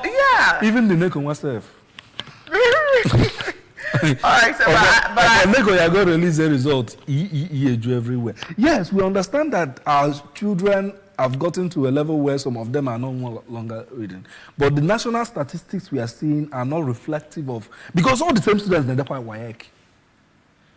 The same students, they're quite WAEC. And then if you go through that WAEC, if you feel like kind of set in Nigeria, it's even more... difficult. Well, you know, the thing is, my question is to the crying DG, like, so what will now happen after to the parents of the dead girl? What will happen to the parents of the ones that have... In fact, I think, like, there should be a counseling session for everybody that took part in that exam. Yes, because one of the students had 300, and you're telling him to go back to the exam center to rewrite. Just imagine. I passed JAMB Center. Imagine what will happen. As of the time we come to the office now, which is 5:30 to 6. Sorry, which is around 6. The crowd there was already. Just imagine somebody who has been writing JAMB for 5 years, and this is the year he or she got 300, and you are telling him to go and write. You know, that's why this thing, people don't know, it also affects down to the university education. I know someone very close to me who wrote JAMB, and he found out very late that he got admission. So the parents were like, this one we lectured already finished. It's almost close to exam time. You get, why not write JAMB again? And someone now said, this one that he wrote and got admission, you don't even know whether the next one, what will happen. What will happen? People go, fail first year, build up. So you see, it's actually, and then JAMB self, we were not even going to talk about the fact that sometimes you might say, oh, I want to study medicine. No, let me say, you might say, oh, okay, I want to do engineering. JAMB will drag you and put you to med lab. You get? Or, okay, I want to study law. JAMB will put you in psychology. When they don't even know that being a psychologist is a call. I will also even advise, I will put the third part of it, which I know some universities won't even agree to if you try it. Maybe it's time to also open JAMB up. Maybe as a university, you want to have JAMB organize your entrance examination. You tell them, they register you. If as a university you feel you have the capacity, because for instance, some of these private universities that are coming up will also want to boost the IGR with these entrance examinations, and JAMB is not giving them what they want. Dave, let's go to the next story. This matter. So when I posted about Anti-Joy School, you guys said it's wrong. So this is it. Oh. The management of Anti-Joy School have told the teachers to meet me at the gate and give my children back my school fees. They decided to give me back all my school fees, and they said they are chasing my kids out of the school. They told the teachers to meet us at the gate and tell me. And they said that this is because I complained again that they decided to remove party fees, and they gave us notice that they are going to chase our children out of school on Monday, by month end, sorry.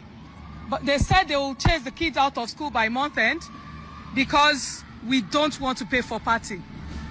And I felt like they gave us a receipt for tuition, they gave us an account for tuition separately, and they gave us another account for school fees, for party fee. And we paid for tuition, and they decided to give my child a receipt of tuition and party levy. And I said I'm here to pay for party, and I'm not even interested in paying for party. Party is not supposed to be compulsory.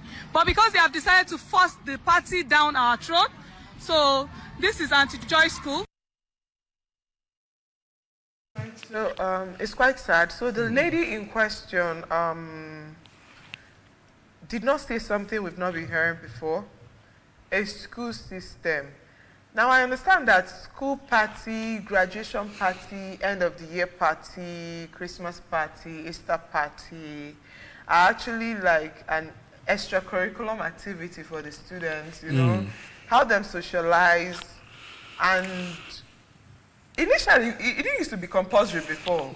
I remember. It not used to be compulsory before. No, come as in the Yes, exactly. You will come. If you know how to dance, you will even dance and entertain the parents that came. But now gradually it's beginning to shift. At a time when we know that times are hard, now you will see some people. I see a school that will tell you that party fee is 50,000. And then after paying like some people 40, some people 20,000, that you don't even know if these parents or and then they will pay. You will now give their children one kwashoko looking rice without any meat. In fact, let me even tell you the one now that is trending, and this one is trending in actually rich people's school. It's all this elite school. You pay, they'll still go ahead and tell you what you will sew for your child, what the child will wear, and they will stop there. They're just providing canopies for the event. Yeah, they will stop there. You still get to come with food and come with cake, whatever, like normal senior chick matriculation. Now, these parents now, you think any parents would be happy knowing that my child will be at home when Ndio's on a party? She wasn't able to afford. She didn't pay. She came on social media and cried out, and you felt that the best way was to return her money to her, that you don't want someone like her. So that means you don't like feedback. Why would anybody want to even put their child in a school that don't appreciate feedback? So you feel like atakwana mom him say na akwusi ga PTA meeting maka na achọpụta na ana nwa arrange bem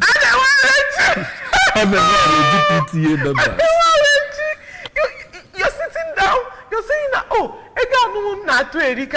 Another person will tell you that in my children's school, do you know how much Anato? At the end, you find out that that person is actually a teacher. So you see, I feel like I actually had a conversation with a government worker, and I told the person, I was like, you need to really look into private schools and know if what they're doing is still in line with the standard. You know, it reminds me of what happened this week also in one of the schools in Anambra State, where the Anambra State government had to suspend them. Was it a private school? Yes, they sold forms for school prefects. Will I call it nomination of interest form? In primary school or not university. Like sold, you bring money? Yes. So, and the state government had to intervene.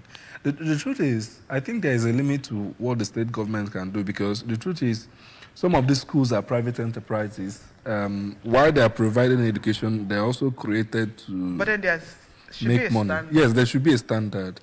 So I don't know if this is the kind of thing any government where the school is located can intervene and say. A lot of schools, billboard, they also pay for those children that are on the billboard. So, but what I would say generally is, like you said, and then one limit to each way go. And when limit, there should be.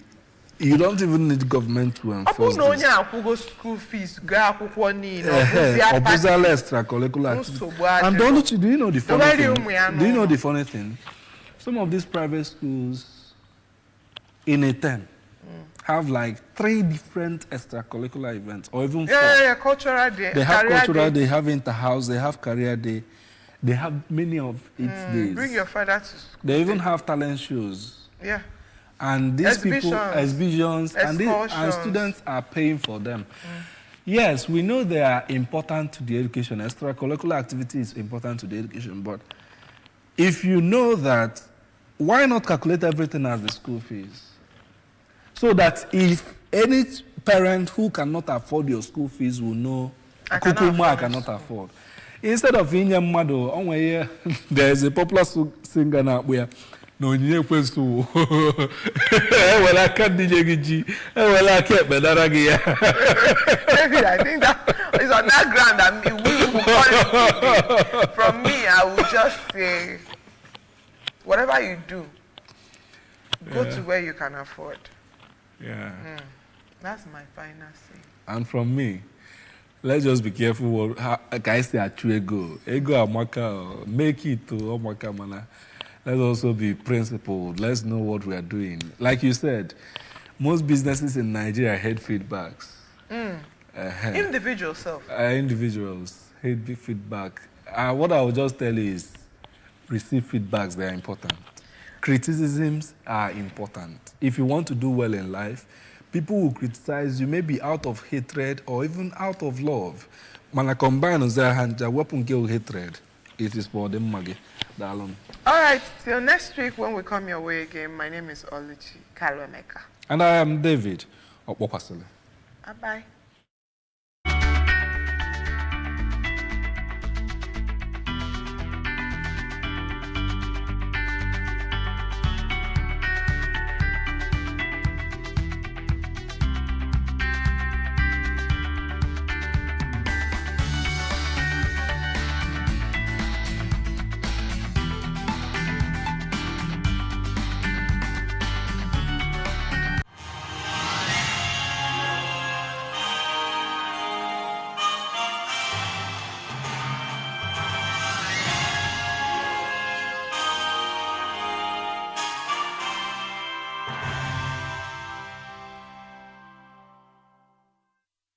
State, with regular restocking of each bank across the designated reception points.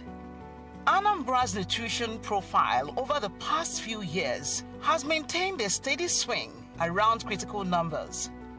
According to official data, from 2008 to 2018, Anambra State has demonstrated notable trends in nutrition compared to other states in the Southeast Zone. In 2008, Anambra State had lowered rates of stunting, wasting and underweight than the regional averages, reflecting a stronger performance. However, by 2013, Anambra's stunting, wasting and underweight rates worsened, surpassing the regional averages. First, I want to thank the wife of the governor, Dr. Ms. Noya Sorudo, Meregorego. The initiative that she started to eliminate, because I would call it eliminate malnutrition among under 5 in the state, with production and the distribution of NAFDAC approved what we call non healthy pap. That is patch pap with component comprises of corn, soya beans, and granules were prepared in a very hygienic way. And the data we have been collecting, their weight has been improving, all the indices, and we are so grateful to her for this. And the good news to people is this: she is distributing this thing at no cost to people. And so those malnourished people are receiving it at no cost. You could see a lot of testimony from the mothers, from the nurses, and for the dietitians and nutritionists themselves to see how effective this thing is. She has so special love for the children and for the mothers. That's why she started this program. And you could see when she got the data about the malnutrition in the state and pictures, she was moved and she said, no, we need to tackle this thing squarely. And she started doing that. So in all, it's one people, one government, one agenda. So the result is tremendous, and the women are happy. And the good news is that she's doing this thing to children that can never be able to say thank you to her, but she is doing it because she's not looking at any human being's reward or gratification. She's just doing it because of her belief in the philanthropic nations of her, and also her belief in God and others. So on behalf of those mothers that may not be able to afford adequate, proper meal for their children, on behalf of those kids that would have died, thousands of them, on behalf of them, I'm saying thank you to Her Excellency, because the importance of nutrition on children can never be overemphasized. Nutrition has impact in every aspect of human life, especially in children, because when a child is malnourished, immune system is low. Diseases, it becomes a very weak link for disease to appear. And when we look at this, the people in the most hard-to-reach area are the more massively benefiting this thing. And the good news is this: we are taking these things to their regions. We're not suffering the women to come. So they only just go to the hospital, primary health care, general hospitals, you receive it, they check your data, and after, when you come again to refill, you check your data and you see the graph increasing. In 2018, Anambra State reversed these trends, improving across all indicators. Stunting decreased to 13.8%, outperforming the regional rate of 18.1%. While wasting and underweight rates fell significantly to 2.5% and 6.9% respectively, both lower than the regional averages of 4.7% and 10.6%. This suggests that Anambra State has made substantial progress in addressing nutritional challenges and now performs better than the states in the Southeast Zone in these key areas. The state has also made significant progress in that regard over the past 2 years. With critical investments in the health sector and greater attention to primary health care delivery, including the ongoing free antenatal care and delivery services, nutritional securities led by Intern's campaign on exclusive breastfeeding, we have gained weight on the National Nutritional Index compared to other states in the country. Exclusive breastfeeding. Exclusive breastfeeding is very important. Don't mind giving the children. I don't think grandmothers, Papa supports our young mothers. They get in a breastfeeding. Exclusive breastfeeding, not just breastfeeding. It's not matter the first food only breast milk. It's a great immunization. That's the highest. Exclusive breastfeeding. I'll purify it because I know the benefits of exclusive breastfeeding. I am or the most important book, in the moment I can women exclusive breastfeeding for 6 months. A man for that with problems start now. And the love the love in our transmit to that child on our very important. Because when we have exclusive breastfeeding, in a feeding, in a 2 years. That time, all less than 6 months, but learning a lot about love. According to the Multiple Indicator Cluster Survey 2021, 23.8% of the infants in Anambra State are exclusively breastfed. The state has 45.6% of children meeting the MDD standard, which is lower than the Southeast zonal average of 56.9%. This indicates that a smaller proportion of children in Anambra are receiving the recommended variety of foods compared to the zonal average. In the state, 59.1% of children meet the MMF criteria, which is higher than the Southeast average of 49.5%. This suggests that children in Anambra are more likely to receive meals with the recommended frequency compared to other parts of the Southeast. Only 28.3% of children in Anambra achieve MAD, compared to 26.8% in the Southeast zone. This shows a slight advantage to Anambra in terms of combining dietary diversity and meal frequency, though overall rates are low in both areas. Because we have cases of malnutrition in the state, as God will have it, Her Excellency came to this Anambra State government rescue by producing what we call kwashi pap to caution the effect of malnutrition for children between 6 to 5 years. 6 months to 5 years, I mean to say. And since the inception of the distribution of the food, that kwashi pap since August last year, we saw a tremendous improvement on malnourished children, because those children, when we check their MUAC tests, meanwhile the pap was distributed in all the 21 local governments, and Her Excellency have been restocking through her staff, restocking the local government. Once she doesn't even allow the pap to finish, and she will restock, because we saw the effects, positive effect of the consumption of the utilization of the pap. But immediately they begin to take that pap, which is complementary feeding, we saw a very big improvement. And that pap was produced with natural, organic-based products. We have corn there, groundnut there, we have soya beans, and all we are produced in aseptic condition. We have never got record of any child that consumed the pap that had enteric disorder. The children, even the mothers, they are testifying, or thank God, they are even thanking the Her Excellency for helping them to assist them for making their children to look healthy again. Even adults can use it, can use the pap. But she concentrated on children from 6 to 59 months. So I thank God for her being the first lady of Anambra State that knows where it touches the children, touches the citizens, especially when it concerns on the malnourished children in Anambra State.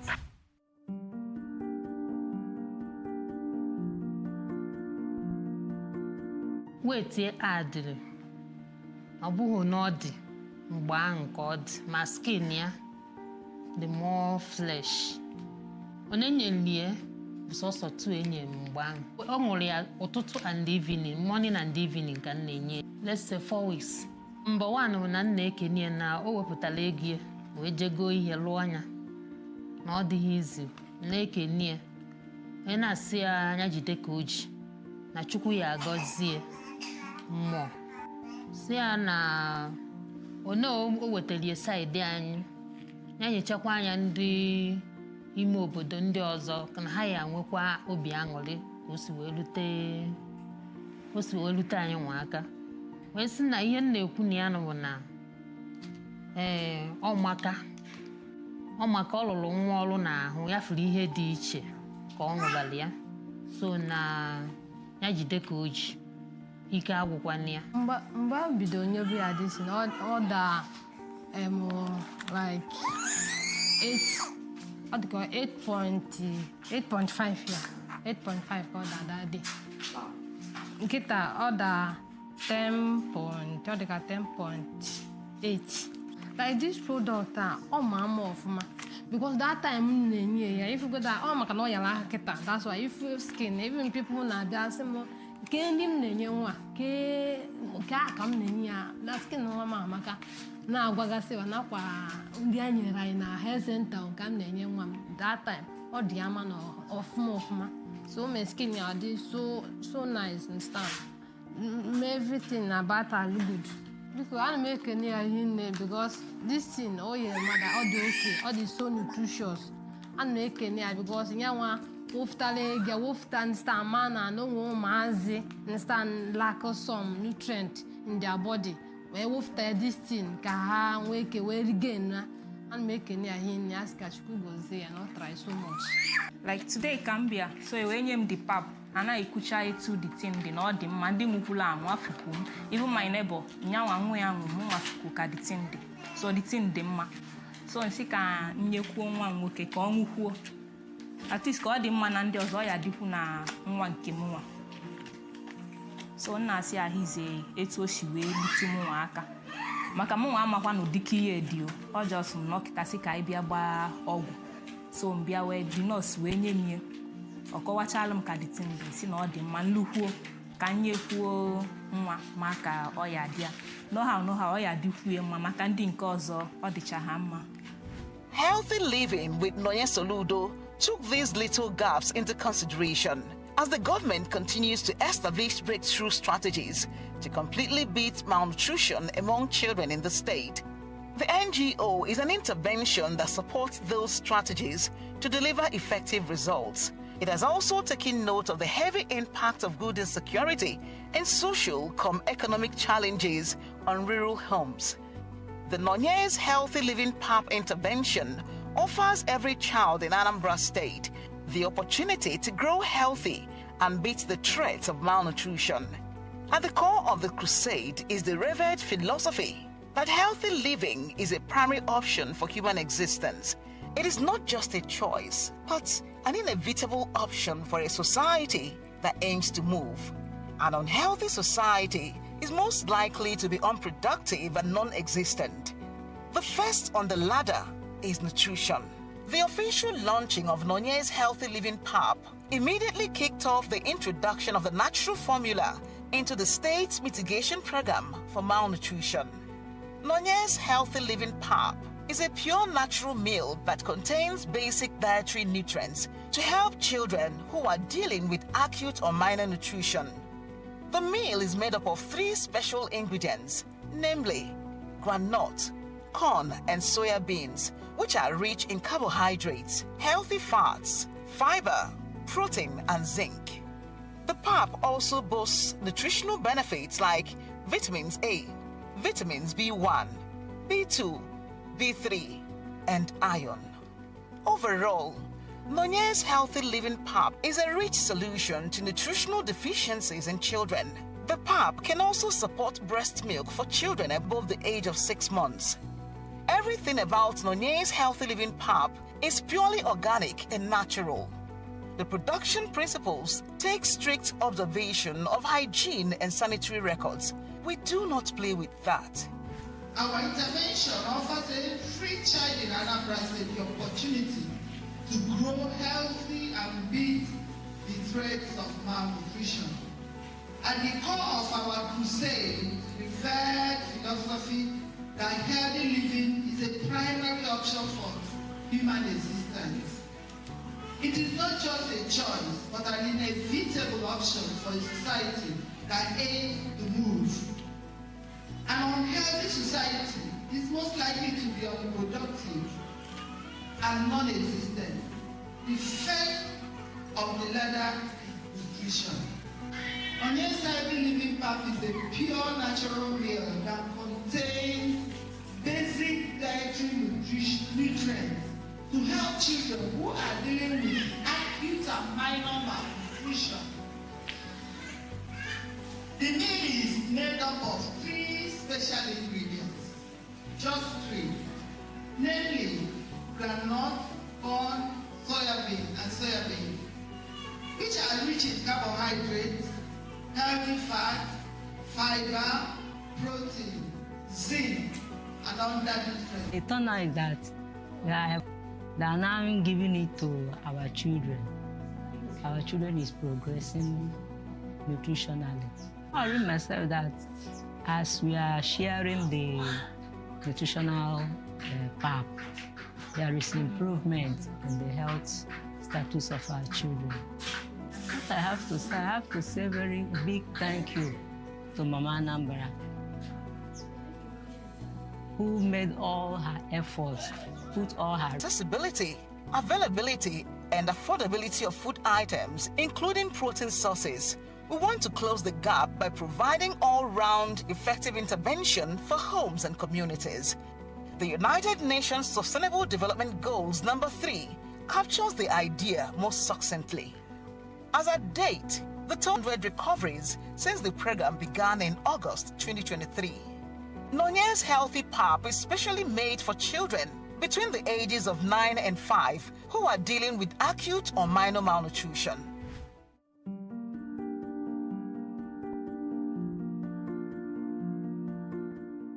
Over 3 months ago, Kaha bidoro ngobaya. A lot of changes because mbefada angwaya. Kachasinka anom na akoko, or they add weight. Only really of my but they will wait. But since on barrier, ye ditched on a add weight. Manka and kunaka, even pop on his problem, or da a wetter strength. But since on balaniano, only a lot of strength. We can name we yo mazi bear name. Wait, hack it on come more than before. And I cannot chineke be now ogo. Monankai jueburu the parents of the children. Nasi chineke mere, haweche ton mai do twa. Ka chineke were ogonogondo na risike. Cho hamma. Ka go provide their needs. This is the second time I've been giving her this food. Really, I've seen change. My daughter, when she started taking this food, there was something different because normally she doesn't eat food before, but now she has started eating. Even when the food finished, she was like, that I should be giving her this food. Without this food, that she will not eat any other food, unless this one. But it was yesterday that this nurse called me on phone that I should come and take more food. So I didn't know that they will still give us another one. That time, the first time, she was 7.3, but now it's like 7.8 now, and she's improving. With an improvement, Makambe Moronwa Obido. Nyewan Sobo Naya, Poria Jabazi, immunization. Mommy, when you was Zemogwa from 3 months here, Obido that time, before 6 months here, if a ditcha Digona, I don't want. Mbaho Naya on other 2 points, 3 points. But now, one may go 6 and 7. If a ditch in our way of Mofma. I mean, 3 times now. Orient road to Torian Cave, Orient Cabana, Alama Ekene of Manasika Chuku Gozia, and a Zunoya, Bob no si wepota, Kachuku weti, Aquaria Familia, Naha Jesus. Recently, the Nigeria's country representative of the World Health Organization, WHO, Dr. Walter Kadazi Mulombo, led a team from the organization on an official tour of the production house of Nonye's Healthy Living Pap in Oka.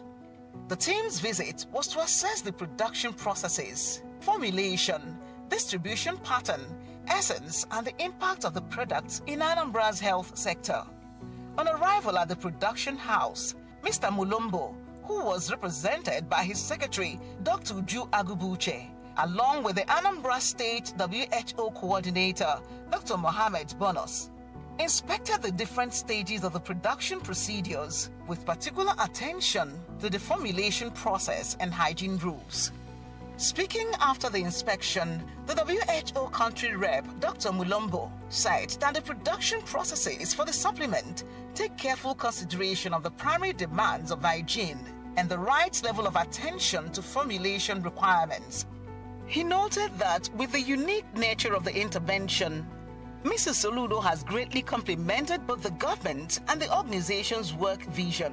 by leading a practical movement of change that benefits responsibility that has given birth to remarkable impacts, with Anambra's malnutrition index now nearing an all-time low. The children are the target, but this is equally nutritious for adults. Our target is for malnourished children. Her Excellency is really supporting. Yeah, she's supporting the government. She's supporting the husband. Yeah, because whatever they are doing that is helping the children, it's helping the whole of Anambra State. Well, the turnout is I would say is amazing, because since women, they knew that since I've explained to them the need for the non-healthy living path, at least people are coming not only from this vicinity, they are coming from Ozobolo, Ichi, so many places. Yeah, the turnout is massive, and based on the assessments and based on the children that are assessed, you know, I can see how will I explain it? It's something that is to top up both the weight and the mark. A great impact, because now you with a baby not suck breast milk at all, but this pap, they of great help. Then they malnourished, and you within 1 week, because I never for 1 week appointment. So after 1 week, Fabia, for that they're adding. So I need follow on a great impact. From my assessment, Makagubugomia. So if any negligible nutritional value, I may underestimate here. So to me, Obulona nutritional value or manner and impact on the children they use there. The only thing Nambonge can go do the first lady, our first lady, Mrs. Nonya Soludo, for this wonderful work. It is worthy to note that Mrs. Nonya Soludo is the first governor's wife in Nigeria and in the history of Anambra State to have embarked on intervention of this nature and impact without receiving any funding from the government. Everything about this healthy living path is purely organic and natural. Local government areas with a high population of children with malnutrition will be our major focal point. Most importantly, it is 100% free of charge. It gives me special honor and satisfaction to say that we did it. Healthy living with Nonya Soludo is about simple results achieved through pure dedication and compassion. This is our own contribution to the future of our children. May God bless Anambra State, and may God bless you all for being witnesses to this epic chapter. Thank you so much. God bless you.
have different airbrush, natural, casual, so many types of makeup, natural, nude-like makeup.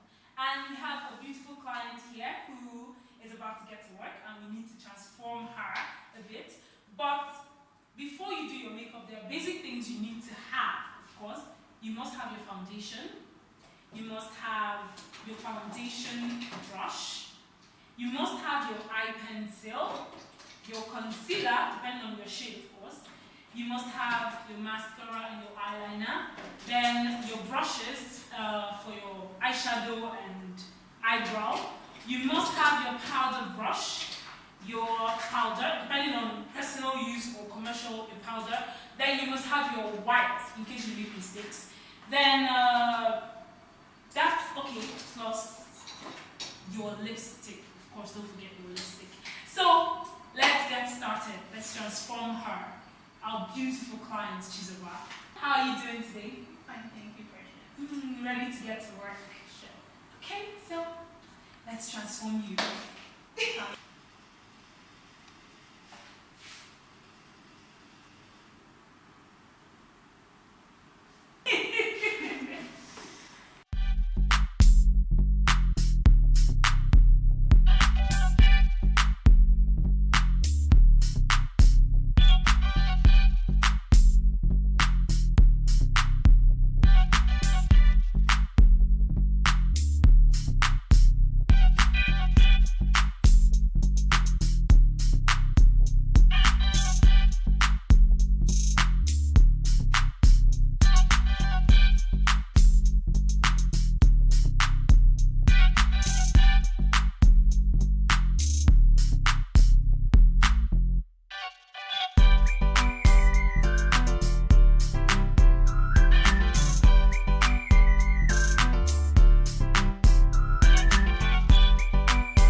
for work day, any day of the week, Monday, Tuesday, Wednesday, Thursday, Friday, you know, you could wear it. You could also wear it when you're going out or stuff like that, you know. So, and the makeup was super easy, super simple, really clean and neat. And of course, our beautiful client is looking so beautiful. Okay, well, my name is Precious Chimeli, the makeup artist for today, and of course, I'll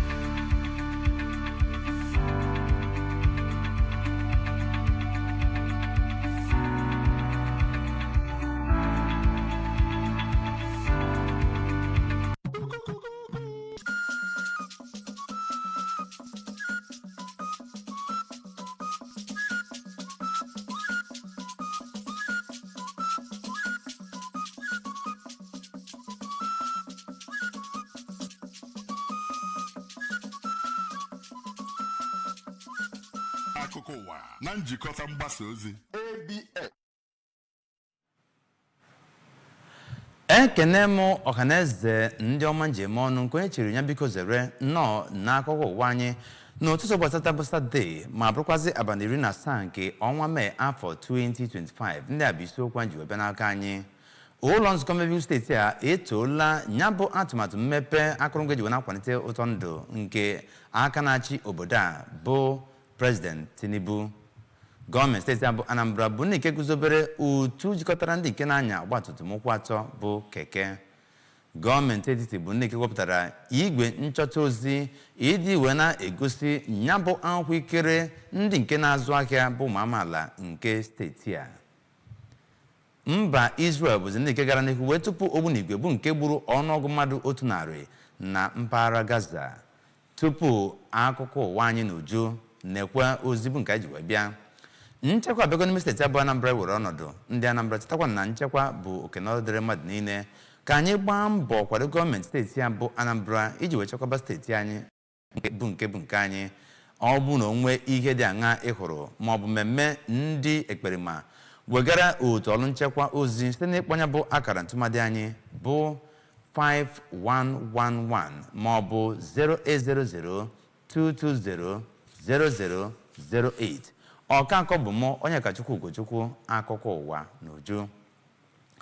Ụlọ nzukọ mmebi steeti ya bụ Anambra bụ ndị nke gara n'ihu ebinye aka na amụma mkpebi bụ nke a ji wee na-egosita mma nnabata ka nyegara President Bola Ahmed Tinubu maka njem bụ nke ọ bịara nso a n'ime steeti a nke gosipụtara iduchukwu nke ọ dị nyere mmepe akụrụngwa eji wee na-akwalite ụtọ ndụ. Nke a sochiri amụma okwu bụ nke a kwadoro site n'aka onye nke na-anọchite anya Idemili South Constituency bụ Barrister Ebuka Igwe ma bụ nke a kwadoro site n'aka ndị omebe iwu. Onye nta aka anyị na bụ ọgbakọ ụlọ bụ Emmanuel Chigbata ga-ewetara gị aka.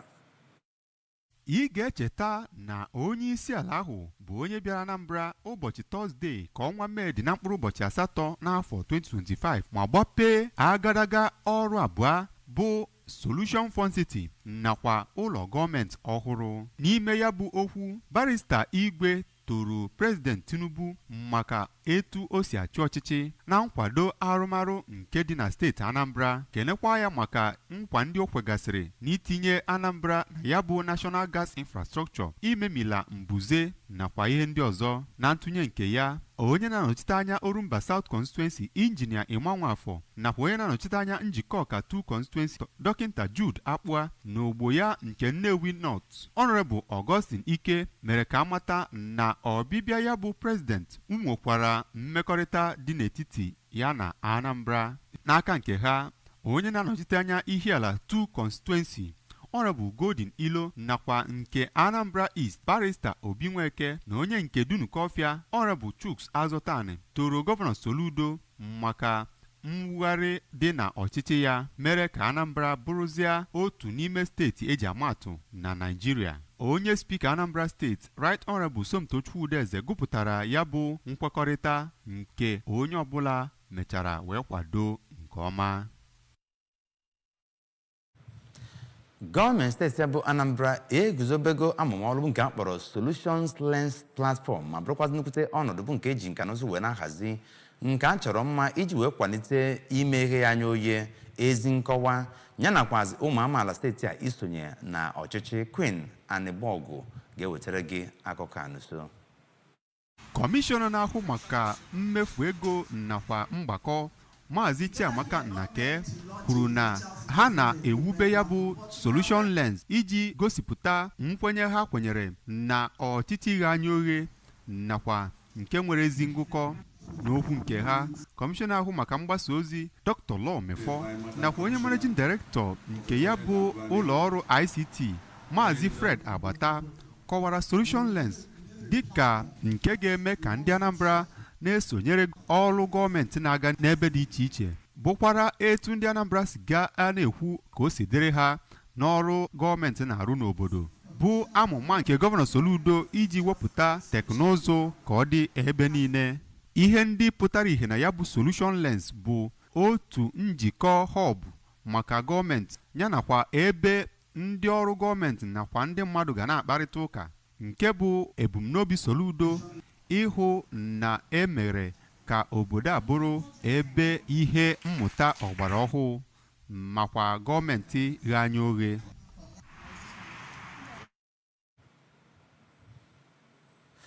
otu jikọtara ndị nke na-anya ọgbatumtum ụkwụ atọ na Anambra steeti nke akpọrọ Antra n'aka mkpirisi abụrụgo nke eguzobere n'ụdị pụrụ iche iji wee gbaa mbọ hụ na enwetazuru ọrụ nlekọta anya nakwazi agamnihu nke ya bụ otu n'ime steeti ya bụ Anambra. Onye nta aka anyị bụ Emmanuel Okonkwo ga-ewetara gị akụkọ. Dọkịta Ezilo kwupụtara na gọọmenti steeti a ga-aga n'iru inye ndị na-anya ụgbọala keke na pep na steeti a nkwado zuru oke ịhụ na ndị gọọmenti na-akwadoghị ịna ụtụ ọbụla anaghị ha ego ha n'efu. Onye ji ọkwa chairman nke Antra na Anambra steeti bụ Comrade Chidozie Ọkafọ gosipụtara afọ ojuju ha nwere maka mbọ dị iche iche ụlọ omebe iwu steeti a nakwazi aka na-achị steeti a bụ gọvanọ Chukwuma Soludo gbara ịhụ na eguzobe ya bụ otu ma kwue na ihe eji wee guzobe ya bụ otu bụ iji wee mee ka ebumnobi ndị na-anya ya bụ ọgbatumtum akpọrọ keke na pep na steeti a bụrụ nke a ga-emezu ma nye ha ezi ndụ n'okwu ha dị iche iche. Onye ji ọkwa eze ọdịnala nke Ụkwala bụ Igwe Joseph Ajodo, onye ji ọkwa onye ndụmọdụ nyere ndị Antra bụ ọkammụta Ikechukwu Jude, onye ji ọkwa chairman nke Ọka North and South Antra bụ Maazị Amanke Ọkafọ nakwazi ogbo ya nke Anambra North bụ Maazị Ifeanyi Chigbo rụtụrụ aka mkpa ọ dị na ndị otu ahụ ga-ejikọ aka ọnụ ma hụ na ebumnobi ha pụtara ihe ebe ha kwezi nkwa na ndị otu Antra ga-agbanyesi ike ịdị na-enye gọvanọ steeti a nkwado iji wee lụọ ọrụ dị iche iche maka ọdịmma ndị Anambra. Site n'Ọka, abụ m Emmanuel Okonkwo. tupu ha gabazia na Abeokuta na Ogun steeti maka mmemme egwuregwu nke izugbe nke 22 bụ nke sinyere ga-amalite n'abalị 16 wee lụọ abalị 30 nke ọnwa Mee afọ 2025 ka ndị nke na-anọchite anya Anambra n'egwuregwu bụ ndị nke ọnụọgụ ruru 100 bụzi ndị nke kwuru na ha bagidere wee ngabanya bụ njem tinyekwara mmadụ 47 ndị isi ha nakwazi onye Rudo na Archbishop Eke Obiefo. Gọvanọ Soludo gwara ya bụ otu bụ nke ga-anọchite anya Anambra ya bụ egwuregwu ka ha gbaa mbọ mee ka steeti a na-enwe ngala site n'etu ha si wee chekwa ọlaọcha pụrụ iche. Mmụọ onye isi ọzụzụ ya bụ otu egwu bụ Jude Nwafọ gara n'ihu wee kwuo na ya bụ ndị nke ga-anọchite anya Anambra na egwuregwu dị iche iche bụ ndị nke ruru 100 n'ọnụọgụ bụ ndị nke nwere akọ na uche, ndị nke na-ejikwata onwe ha, ndị nke na-enwe ndidi ma bụkwazị ndị nke nwere mmụọ eji wee na-esonye ma na-anwa aka na ya bụ egwuregwu n'ọnụnọ bụ nke ha ga-anọ na Abeokuta. N'akụkụ nke ya ka Florence Okoye n'aka ya bụ ndị nke ga-esokwazi nọchite anya Anambra na egwuregwu nke izugbe ahụ a na-achịkọba kwere nkwa na ha ga-akpa nnọọ ezigbote agwa wee hụ na ha nwetazuru ọlaọcha nakwazi ọlaedo karịrị akarị maka steeti ya bụ Anambra na ya bụ asọmpi n'ụzọ pụrụ iche. Otu amụma nchekwa bụ ndị kechikọtara aka ọnụ n'ọrụ bụ nke a na-alụ n'ime steeti ya bụ Anambra n'ọrụ n'abalị ụbọchị Wenezdee wee wakpozie ndị oji egbe ezu kwakọrịtara ọnụ mmadụ abụọ bụ ndị ga-esi wee na-emenya bụ mwakpo bụ ndị nke a nwụchikọrọ napụtasịrị ha egbe ha. Otu onye ọrụ nchekwa bụzi onye nke nwetara mmerụ ahụ pụrụ iche ma bụrụkwazị na ụgbọala ha bụkwa nwetara sanakwa nke na-ọrụ nchekwa agbabazi ọsọ n'ime ọhịa na ngosipụta wee katọ ọnya bụ mwakpo nke emere n'ebe ahụ kwado otu ọrụ na-ahụ maka nchekwa dị iche iche na mbọ dum a na-agba iji wee kpochapụ ndị ekperima n'ime steeti a. Dịka SP Kengasi wee kwuo na ozi banyere ya bụ ihe merenụ bụzi nke a ga-ewekọta n'akụkọ ndị ọzọ bụ nke ga-esochi ya n'ụzọ pụrụ iche. Ụlọ ọrụ ministri na-ahụ maka nchekwa nke obodo a bụ ndị nke gara n'ekwu wee mazi ọkwa ya bụ nguzobe bụ nke a guzobere igwe nchọta ozi bụ nke a ga-eji wee na-enyocha maka etu esi wee na-ejikwa azụmahịa ụmụafọ nke obodo anya bụ Naijiria n'ụzọ pụrụ iche. Nke a bụzi nke dị n'akwụkwọ ozi bụ nke e binyere aka site n'aka ụlọ ọrụ ministri na onye odeakwụkwọ ndigide bụ Magdalene Ajani ma bụrụkwazị na Abuja. Ajani gara n'ihu wee kwuo na ya bụ usoro ọgbara ọhụrụ bụ nke wepụtara iji wee na-egosi etu esi wee na-etinye akwụkwọ ma ha eme ihe na ihe ọbụla metụtara azụmahịa site n'aka ụmụ afọ ala Naịjirịa nakwazi ọrụ dị iche bụ nke ha na-alụ ma wee na-esonyekwazi n'azụmahịa. O kwuru na ebumnobi ya bụ igwe ọlụ bụzi iji wee nye aka wee tinye akwụkwọ gbasoo usoro kwesịrị ekwesị n'inweta ya bụ akwụkwọ ikikere bụ nke mmadụ ga-enweta wee malite azụmahịa ma bụrụkwazị nke ga na-ejikọ ndị nke na-azụ aka n'ime ala Naịjirịa nakwazi ndị nke nọ na ogogo mba ụwa. Ya bụ onye odeakwụkwọ kpọtụrụ ọkpọ gara n'ihu wee kọwaa na ya bụ atụmatụ sokwazi na mbọ dum bụ nke ya bụ ụlọ ọrụ ministri na-agba na iweta mgbanwe tọrọ atọ nke ebumnobi ya bụ ịkwalite obodo a.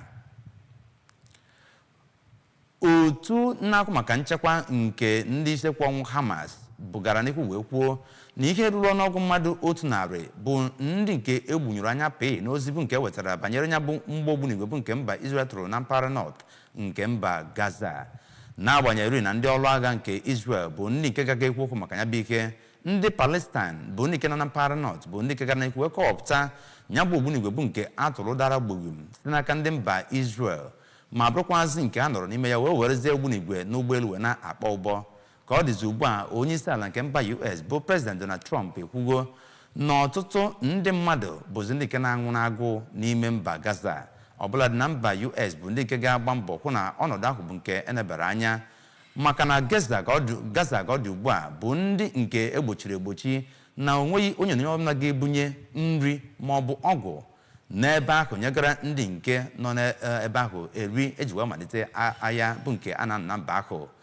Okwu bụ nke a na-ekwu maka ịkwụsịnatagodo agha bụ nke a na-ebu iji wee hụ na akpọpụtara ndị nke eji bụzi nke dara chakolom maka na ka ọ dịzi ugbu a ọ nwebeghị agamnihu bụ nke nwetara banyere ihe ndị a. Wee nyochapụta ya bụ ego nrite bụ nke ruru nde naira 24 nakwazi ọnwa 5 bụ nke ha wepụtara maka asọmpi pụrụ iche nke a ga-achịkọba. Ya bụ nke wegọtara na ego ahụ bụ nke anyị wepụtara maka asọmpi dị iche iche bụzi nke a ga-eke n'etiti etu egwu bọọlụ ruru 6. Ndị nke buru ya bụ iko ga-enweta nde naira 10 n'aka ma bụrụkwazị na nke a bụzi iji wee hụ na agba anya bụ egwuregwu ndị nke agbapụgoro agba bụzi ndị nke mere ka ọ malitekwazị ya n'usoro ọhụrụ. Ekwekwasịrị ghọta na nde naira 6 nakwazi 4 bụ nke a ga-enyekwazị maka ndị nke gbara ndị nke 2 nakwazi ndị nke 3 ebe a ga-enyekwazị otu nde naira maka onye na onye ọbụla bụ onye nke sonyekwazịrị na ya bụ asọmpi n'ụzọ pụrụ iche. N'iwetazi akụkọ ụwa tata n'isi njedebe, sonyere ụlọ mgbasa ozi ABS na ya bụ igwe bụ nke ajiwa na-agbasa ozi na mba ụwa. Nke mbụ bụ na Facebook ma ọ bụ na ịpị ya Anambra Broadcasting Service. Anyị nọkwazi na YouTube na ABS Television Ọka. Ị ga-enwetakwa anyị na X ma ọ bụ Instagram ma ọ bụ na ịpị ya ABS Radio TV.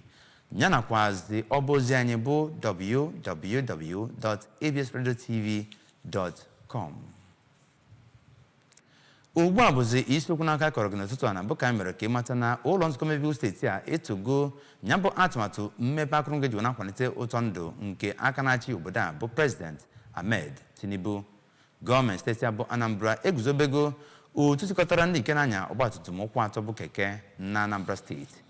Gọọmenti etiti bụ ndị kewapụtara igwe nchọta ozi maka ịkwado ma nwetakwazịa akwụkwọ ikikere ndị nke na-azụkwazị ahịa n'ime ala anya bụ Naịjirịa.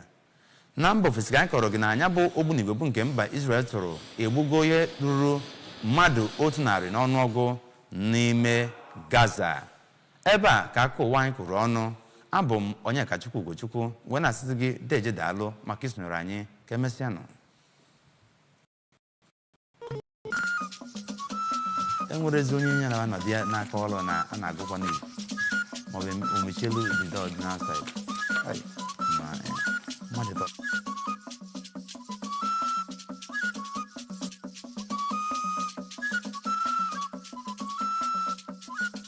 Akụkọ ụwa na njikọta mgbasa ozi ABS.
I'm making a couple of recipes. Yes, I have a beans recipe, and this beans recipe has coconut in it, tomatoes, pepper, onions, the neighbor, the stubber, salt, vegetable oil, and parsley. Yes, it's very different. It's not your regular beans, okay? It's not a regular beans. I'm trying to create more variants of this recipe so we are not eating the same kind of beans all the time, all the time, all right? All right, Filaholic, so these are the pieces of my coconut. We already broke the coconut. There was no water in this coconut. It's really, really dry. So I'll put it into my blender. I'll add enough water, at least water enough to cook the beans. Actually, these beans I'll be using today, I already pre-cooked the beans.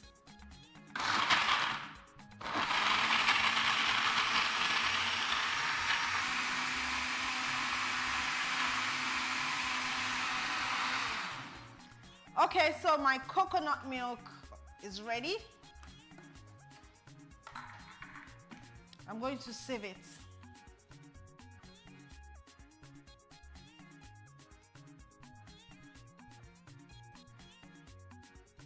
So the next thing I'm going to do is to rinse out this blender and blend my tomatoes, pepper, and onions. Okay, so it's time to blend the tomatoes now. Pepper, always add pepper to your taste, and the onions. Now beans and onions goes very well together. So just because I have cooked the beans before to all, like it's almost done, I do not want to add so much liquid. I'll be using the coconut milk to blend this and fry it together.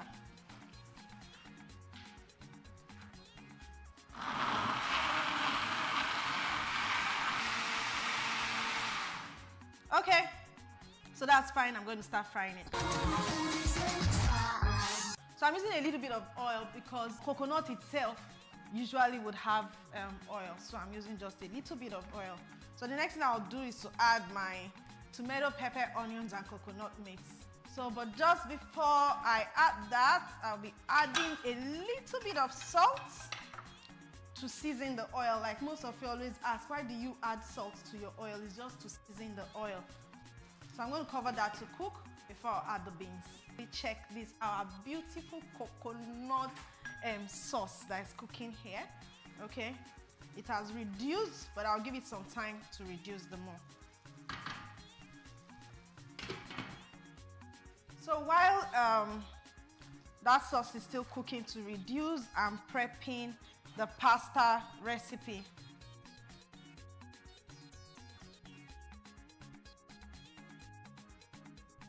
Now we have the sliced onion, the chopped red pepper and green pepper, and the chicken breast. I just cut that into chunks. Let's quickly check this, our beautiful coconut sauce that is cooking here.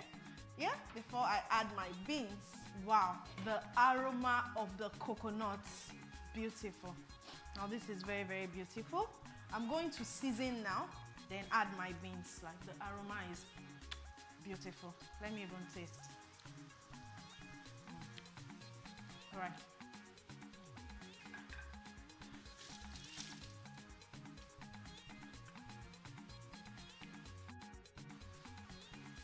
So I'll add some seasoning, stir on it.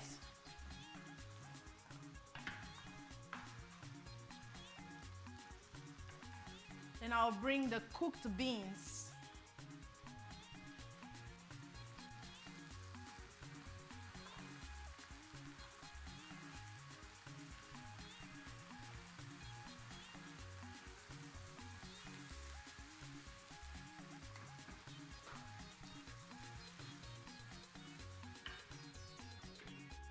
So I'll be adding the carrots into the beans now.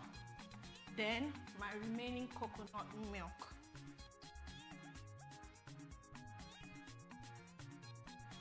I'll add a little bit of salt. Stir on it again.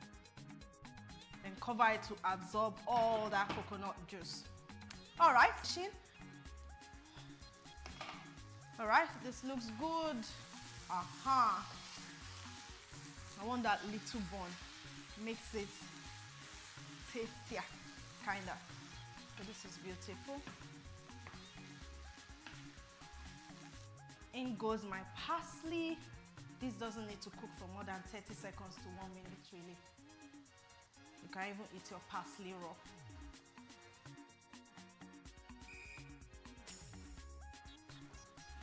Now this looks good, smells good. These beans done.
This is actually my favorite movement in a kind of adapting this to our local Oja.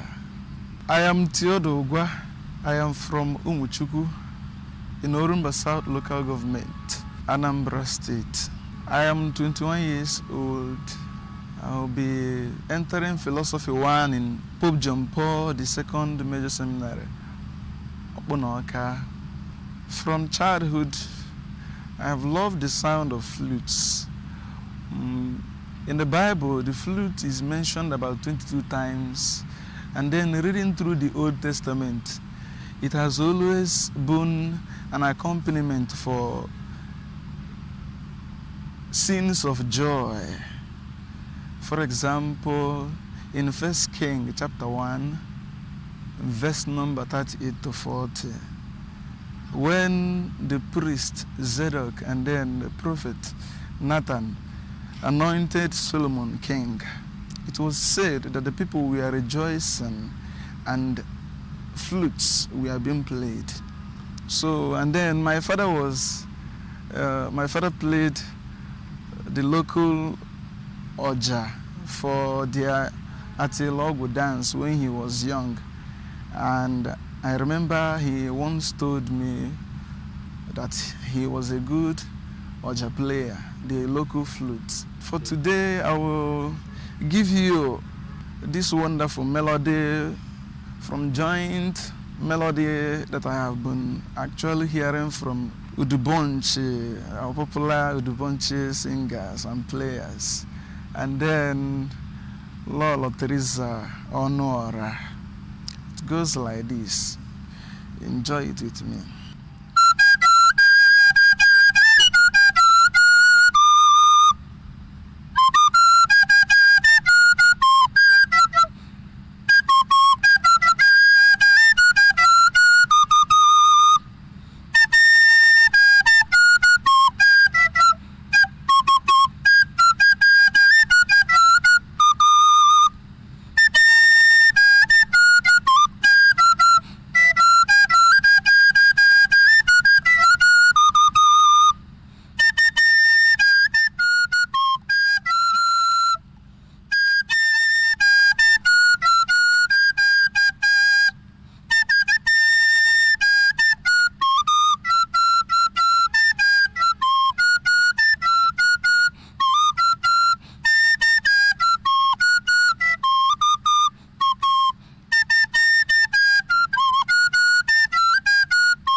flute recorder, but the octaves will always give us a pitch that is somewhat nearer to what the Igbo Oja will give us.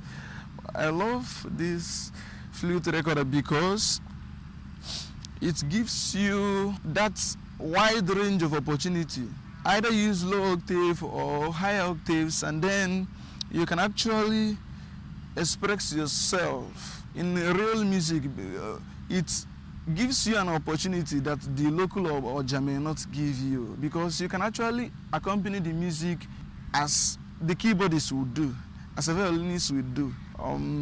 You will actually feel more engrossed in the piece.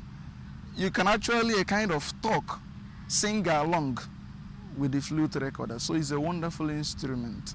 Yes, I'm a keyboardist and I'm a cellist. I can play the musical cello. The first challenge was actually the locations of playing, because it will always distract the people around. So you have to move miles away from your home in order to practice the way you want. Let me give you a very touchy melody by Jan Sibelius, Be Still My Soul.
Hi people, you're welcome to another informative segment of your health program, Health, where your health comes first.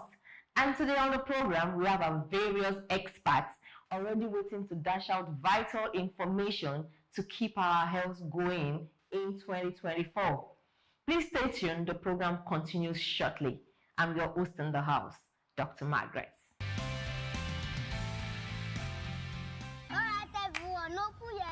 Make we talk. Shout my teeth fresh now, but you know, I beg no be so. Ever heard of Colgate, the #1 oral care brand in the world? For zero cavities and long-lasting fresh breath. Mom, you got time to brush.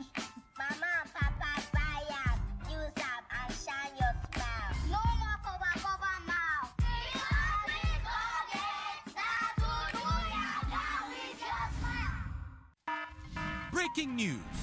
The home is under attack by stains, disease-causing germs, and so much more. An all-out war. But not for long, because Hypo is here. Dirty floors and surfaces. Not on our watch. Protect every day with Hypo. Dirty and stains, no video shakara. We got the remedy, original palasa. Hypo, go Hypo. Protect your home every day with Hypo. Cleaning every surface, sanitizing home. Shine every corner, enter every corner. Your sitting room, kitchen, even the toilets. For cleaning, Hypo now. No lose guard, protect your home with Hypo now. And just like that, the day is saved.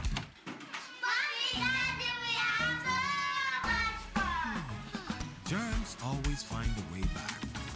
No green. Protect every day with Hypo. Cadbury Hot Chocolate. Crafted from cocoa, milk, and sugar. Creamy, chocolatey, frothy goodness, rich taste, so satisfying. Cadbury 3-in-1 Hot Chocolate, the treat you deserve.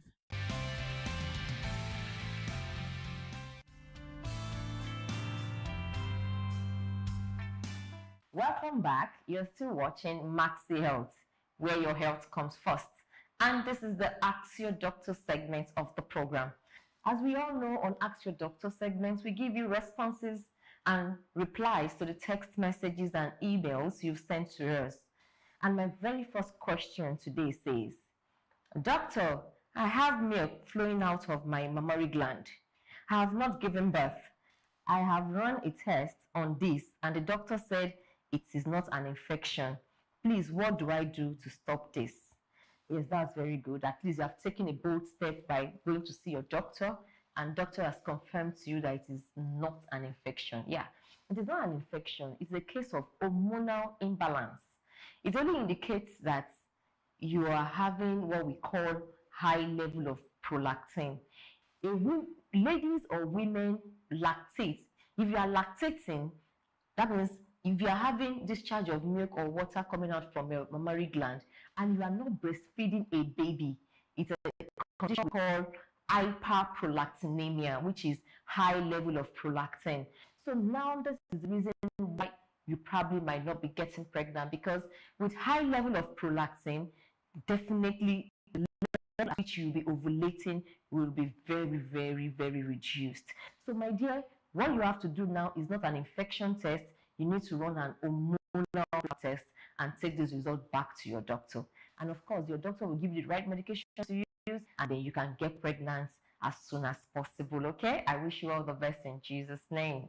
All right, my next question says, for some time now, I have been experiencing low flow of period and dark in color. What should I do? Now, this is an issue. Normally, your period should flow normally, and it shouldn't be dark in color. Now, when you are experiencing your period not flowing very well, probably maybe you used to have 4 days or 5 days before, and suddenly it's reducing to 3 days, 2 days, a day, or even sometimes becomes scanty. That shows that there's something wrong somewhere. And now say that your period is dark. Your period should not be dark in color. It should be red in color. So there's something wrong here. I would advise you to run a culture test and then see a doctor as soon as possible, okay? All right, my next question says, good day, doctor. My problem is that sometimes dirty and odorless is always coming out from my private parts, and my private is itching. What do I do? That's an infection. Nobody needs to tell you that. If you are having discharge from your private area and it's itching you, but you know, like I always say on the program, it's best for you to run a test. So get to a good laboratory and run a swab culture test. I'm sure you're a lady because you said, So you need to run a swab culture. Run a swab culture test and a urine culture test. And then when your results are out, speak the number on the screen and give us a call, or see a good gynecologist doctor within your area. Make sure you do that as soon as possible, okay? All right. My next question says, doctor, each time I have intercourse with my husband, my abdomen will hurt seriously till it stops. What will I do? That's not normal, because that means definitely you won't be having fun. So what I would advise you to do, but what do you really mean by it hurts you? Is it, I don't know, I think I would suggest to you that you please give me a call as soon as possible. Or if you have a doctor that you can visit, make sure you try and visit such doctor to give such complaint. But you know, when you are having an intercourse with your partner and it's hurting you seriously, I mean, that's not fun. So please, I think, pick the number on the screen or see a doctor as soon as possible for proper checkup, okay? All right, my last question for today says, good morning, doctor. I got married around July. Till now, I'm not pregnant. I have done infection tests. Nothing is there. But throughout November till now, I've not seen my period. And I found out that I am not pregnant. I need your help. So automatically, she's done an infection test. There's nothing. And she's not pregnant. But her period flow has stopped. You need not go far. Definitely, you need to run an hormonal profile test. You need to check your hormones. Probably you have issue with hormonal imbalance, and that's why your periods are ceased. Because now you've done an infection test and you don't have an infection. You've done a pregnancy test, you're not pregnant. So what could be seizing your menstrual flow for over 3 to 4 months now? So what I would advise you to do is get to a good laboratory and run an hormonal profile test. Definitely you are having what we have called hormonal imbalance. Your hormones are not balanced. But of course, we can't just tell you this particular hormone until you go run an hormonal profile test. So run this test and make sure you're seeing your doctor as soon as possible. I want to say a very big thank you for staying tuned on this segment of Ask Your Doctor. And I want to say a very big thank you also to all those that keep these questions coming in, because a lot of people are benefiting. Stay tuned, the program continues shortly.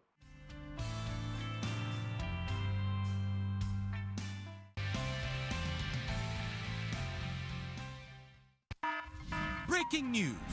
The home is under attack by stains, disease-causing germs, and so much more.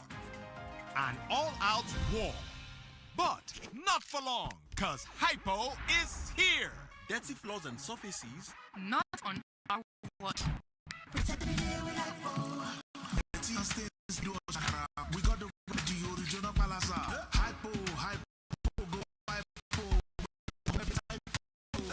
Sanitize the home, shine every corner, enter every corner.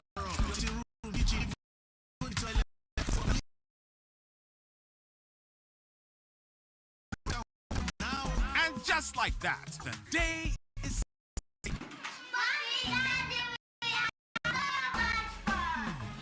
Germs always find a way back. No greed. Protect every day with Hypo.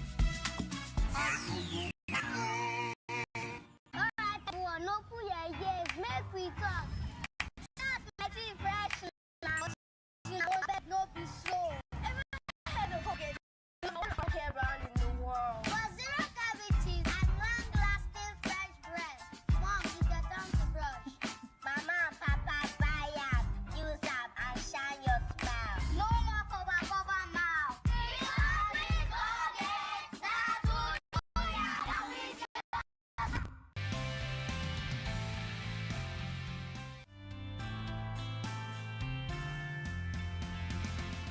My name is Abikoye Emmanuel Olabisi, Medical Director of the Better Life Medical Center, Abaranje, in the Cotton area of Lagos. Fibroid, as we know, is a disease, particularly in their reproductive age. It is a growth on the uterus, which we call womb of women, and it's a benign growth, as opposed to it is very common, although most of the time they are silent, but it is very common. Majority of women during their reproductive age we have a fibroid.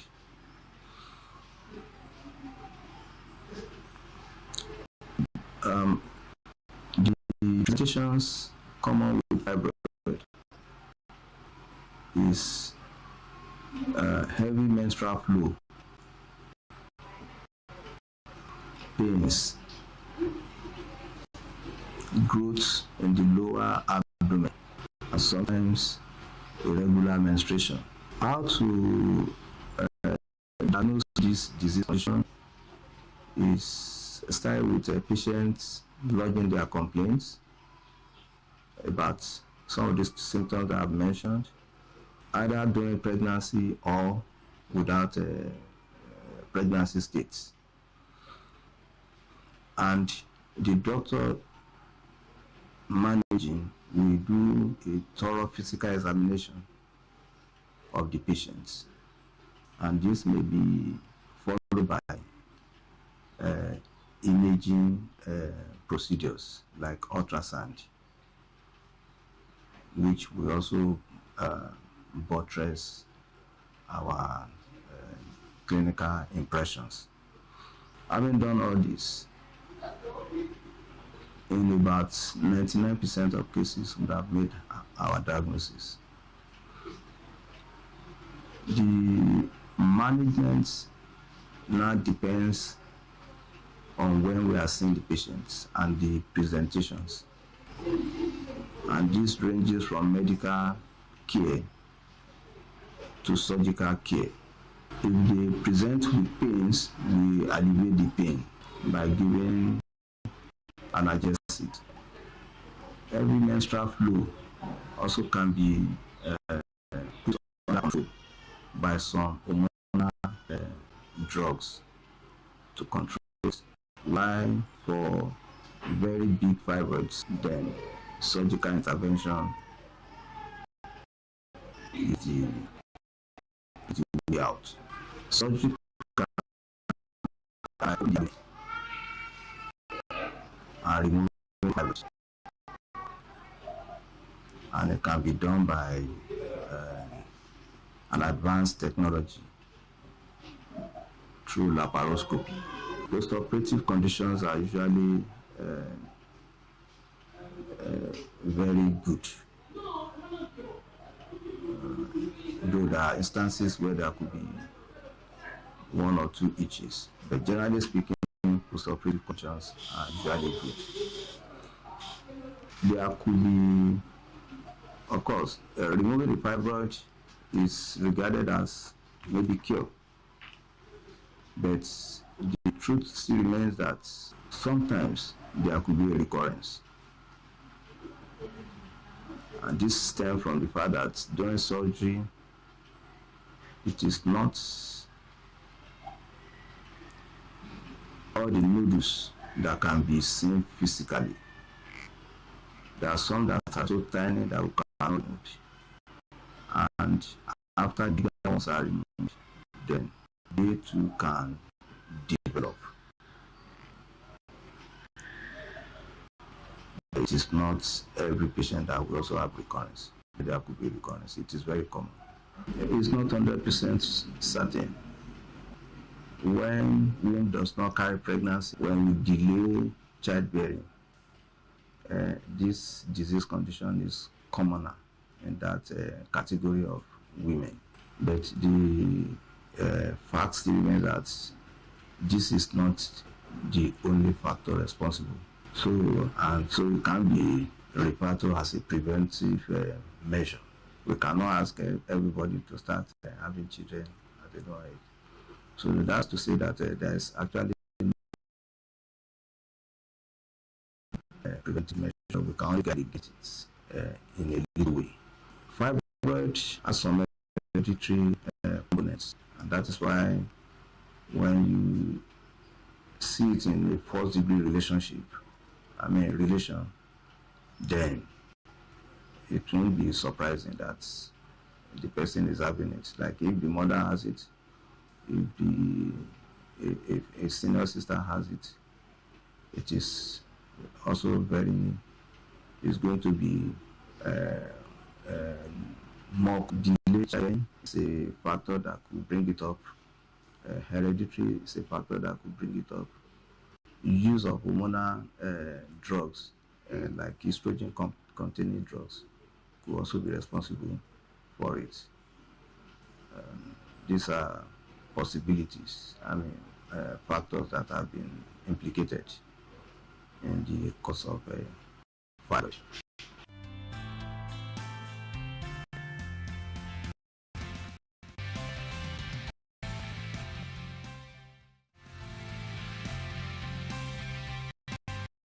Welcome to yet another episode of Fitness Corner on Maxi Health. This episode workouts. See you. Ciao. The first program we go full sit-up. We go full sit-up this way. We come out fully. We go 20 reps, 2 sets. The second program, we go halfway sit-up. 20 reps, 2 sets. The third program, we throw out your leg. 20 reps, 2 sets. After that, we go next one. 8, 9, 10. set. Well done, everybody. Go back in 10, 9, 8, 7. Smile.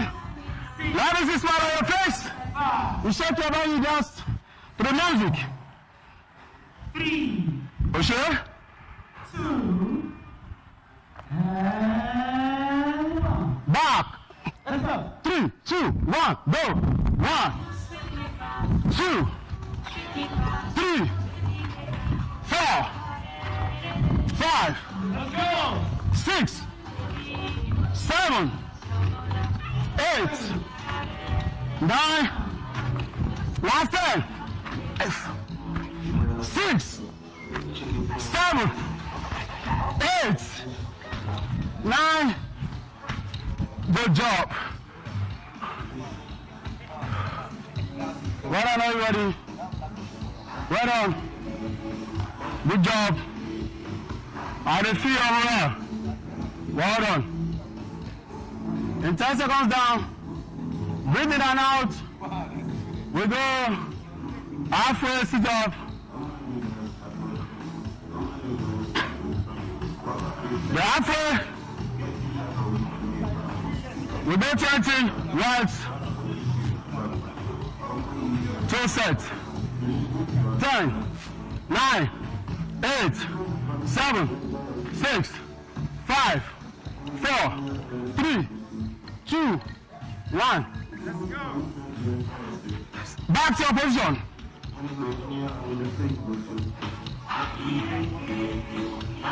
Hold your head like this. 3, 2, 1, go. 1, 2, 3, 4, 5, 6, 7, 8, 9, 10 more. 1, 2, 3, 4, 5, 6, 7, 8, 9, 10.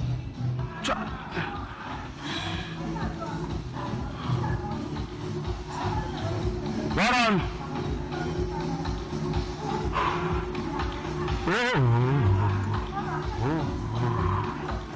20 reps again.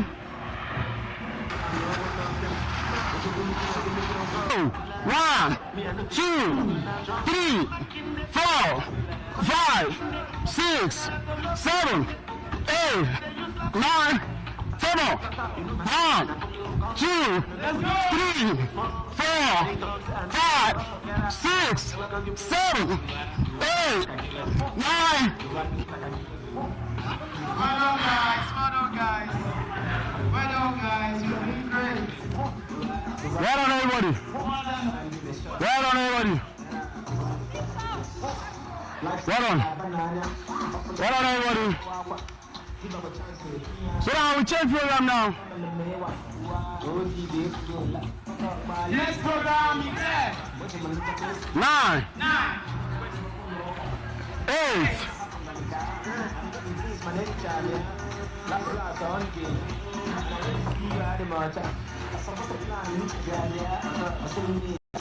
5, 4, 3, 2, 1.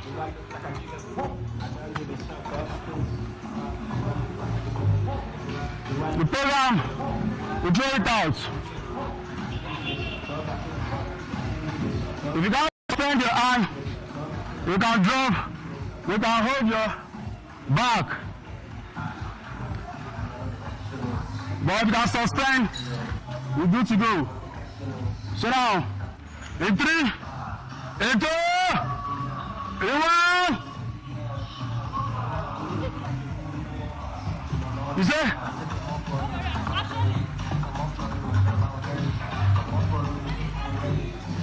Okay, shift a little.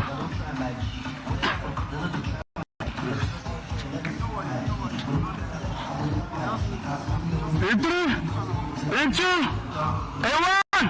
We go. 1, 2, 3, 4, 5, 6, 7, 8, 9, 10. 1, 2, 3, 4, 5, 6, 7, 8, 9. Good job.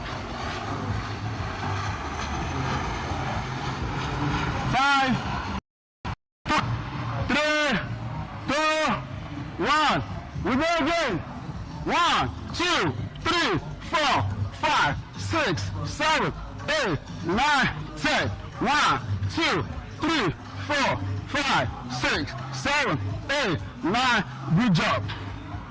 So in the next program, we go this way.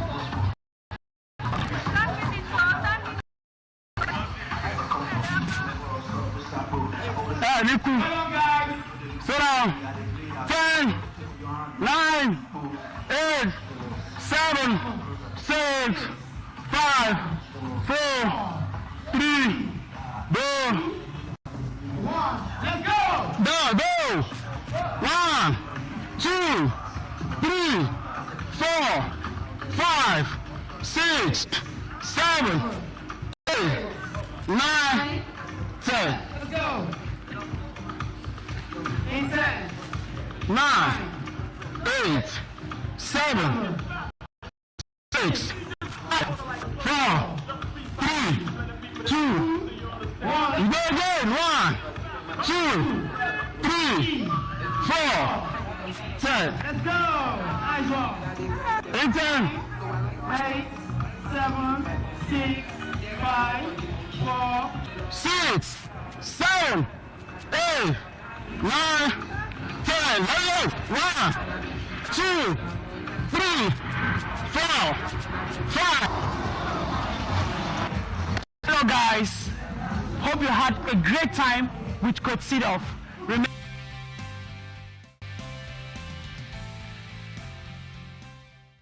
Welcome back. You're still watching Maxi Health, where your health comes first.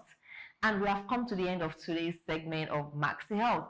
I want to say a very big thank you to all our health experts based on this particular segment of Maxi Health. Bye.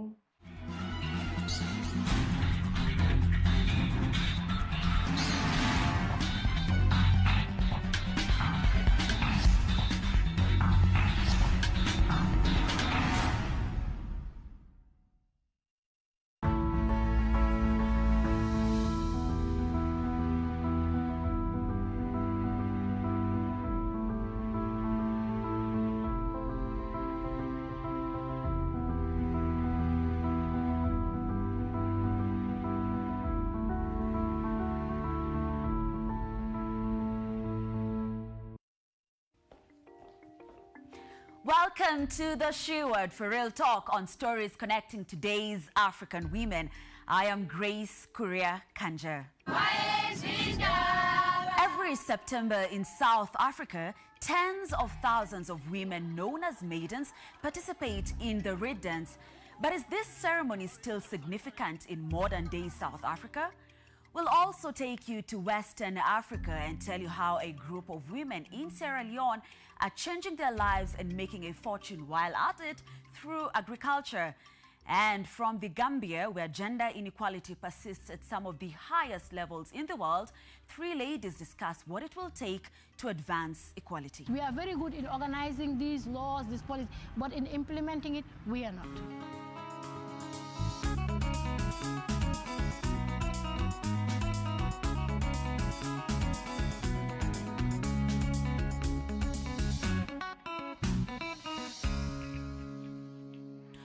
Umkhosi Omlanga, also known as the Red Dance, is a traditional ceremony held every year in KwaZulu-Natal province as a rite of passage. This is an age-old annual ceremony in celebration of sexual purity and promotion of abstinence among young girls.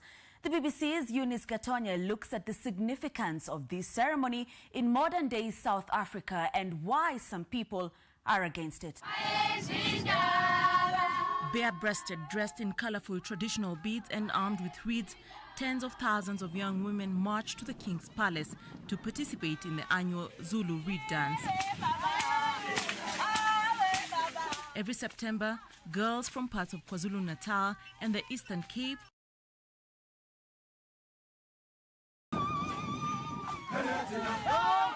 The lively occasion also involves the men who showcase the colorful Zulu heritage.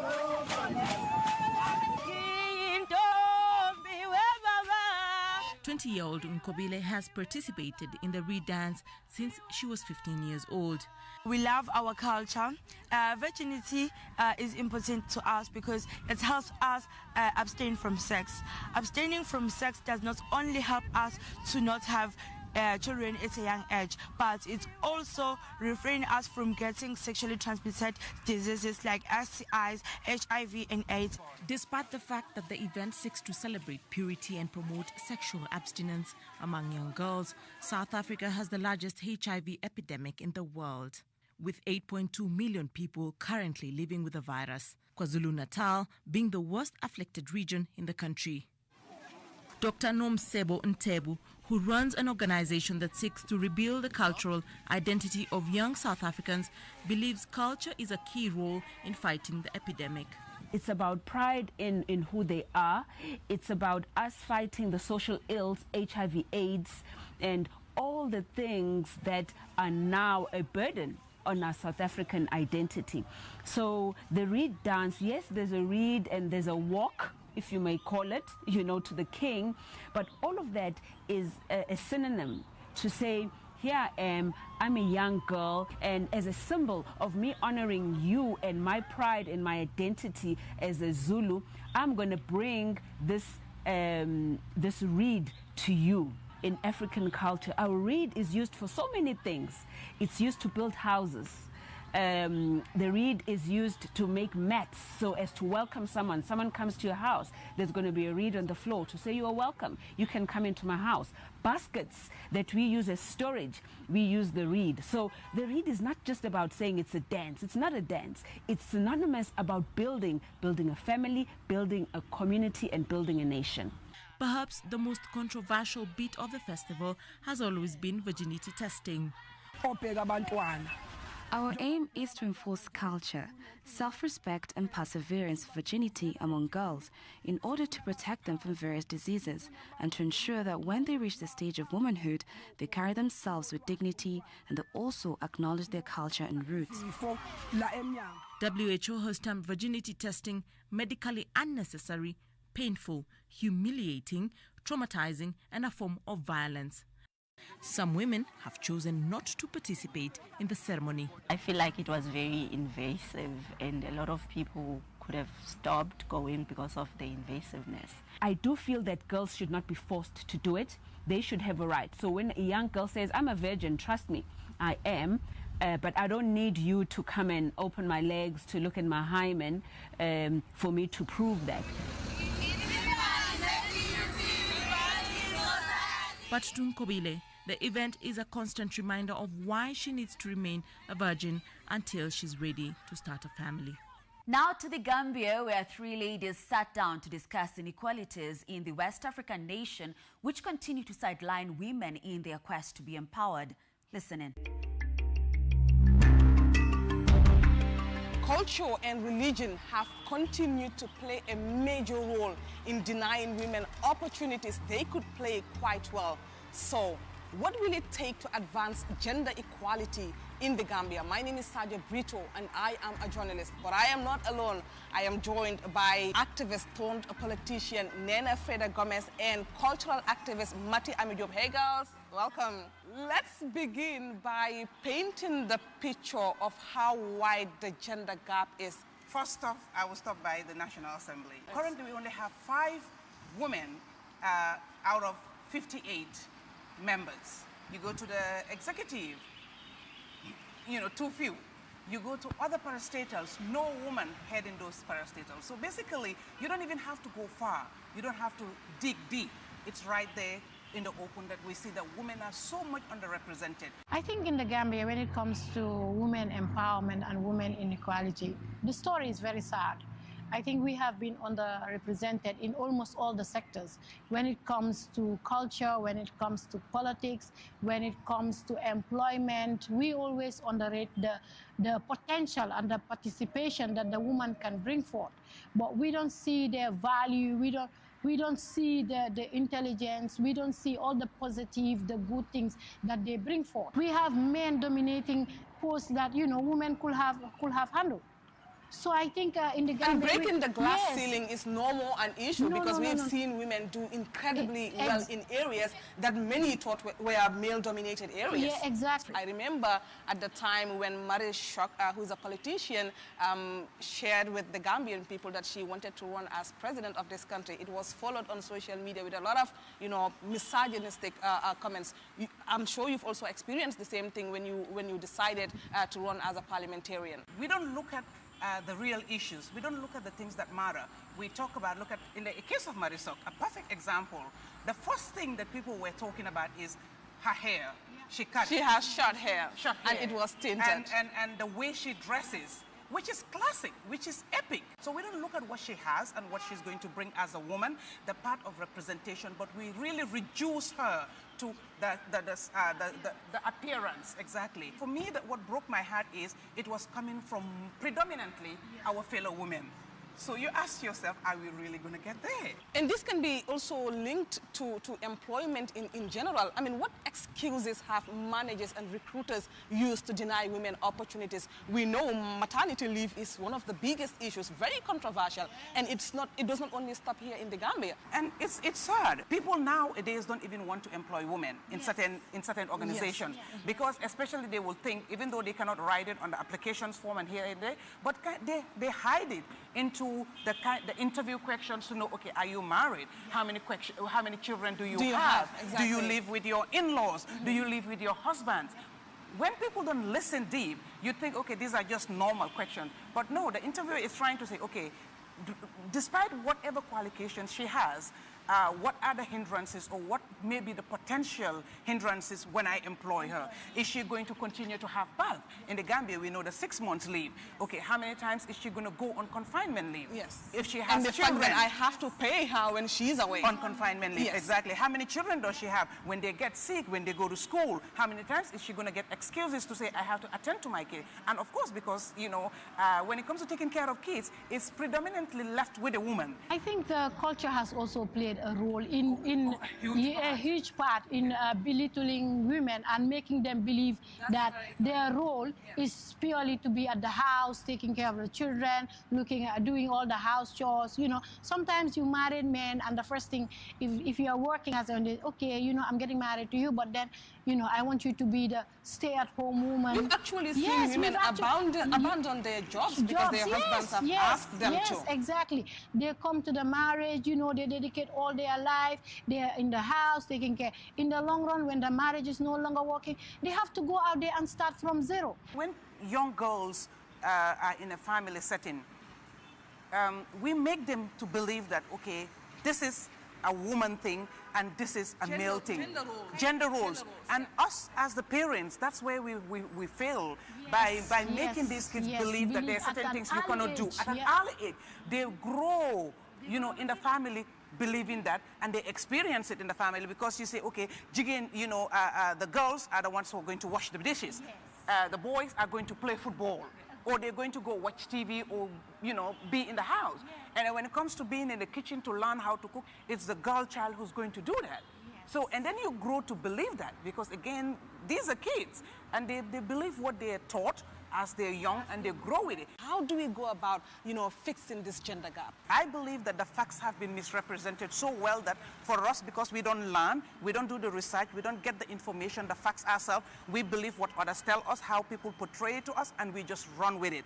And we run with the wrong thing and think that's it, and that's why we're having all these issues. Because when people come and interpret these things, either the Bible or the Quran, they interpret it in their own understanding. Sometimes it's not even the real way that fits them sometimes. Fits them, exactly, and makes them feel good. Yes. I think recently, 2 women were appointed as caddies in the Gambia. Ignited a huge debate. A huge debate. Yes, and to think that it was the religious people who were on top of this, saying that these women should... It is not right for women to be, to be given those kind of posts because Islam is against it. It has limited the women. Sometimes it has even make the women to, backdraw, even if they want to and they want to go for it. But because of the religious aspect. Are there laws in place to address the gender inequality in this country? And most importantly, are they being implemented? What we are good at in this country is making the laws, but I believe that if you make the laws and they're not implemented, it's as good as nothing. The only thing when you tell me about laws protecting women or laws regarding women is the maternity leave in the Women's Act. That's the only one. Apart from that, I cannot remember any other law that women can really rely on knowing that they're being protected in anything that they involve in or do. Just think back when the gender platform tried to present this bill for the quota system. It was kicked to the curb like a bad habit. And of course, we're the majority, so we did not have the support of the male gender to support us to have that. So the fight continues, and we're very, very far from getting there. Policies, laws, they do exist. We are very good in organizing these laws, these policies, but in implementing it, we are not. So if non-existent, if it's there, we are not feeling it. We are not, it's not taking care of our needs. Wow, there is so much to discuss, but for today, we will have to stop here. Thank you very much for coming, ladies. Bye. Quite an insightful discussion. We now take a short break. When we come back, we hear how female farmers in Sierra Leone are turning farming into a highly profitable business. Stay with us.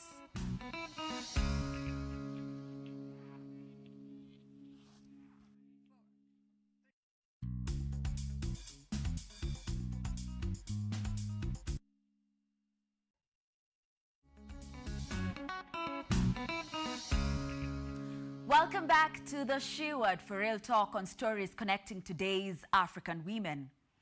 Now, Sierra Leone relies heavily on agriculture, which accounts for almost half of the country's gross domestic product.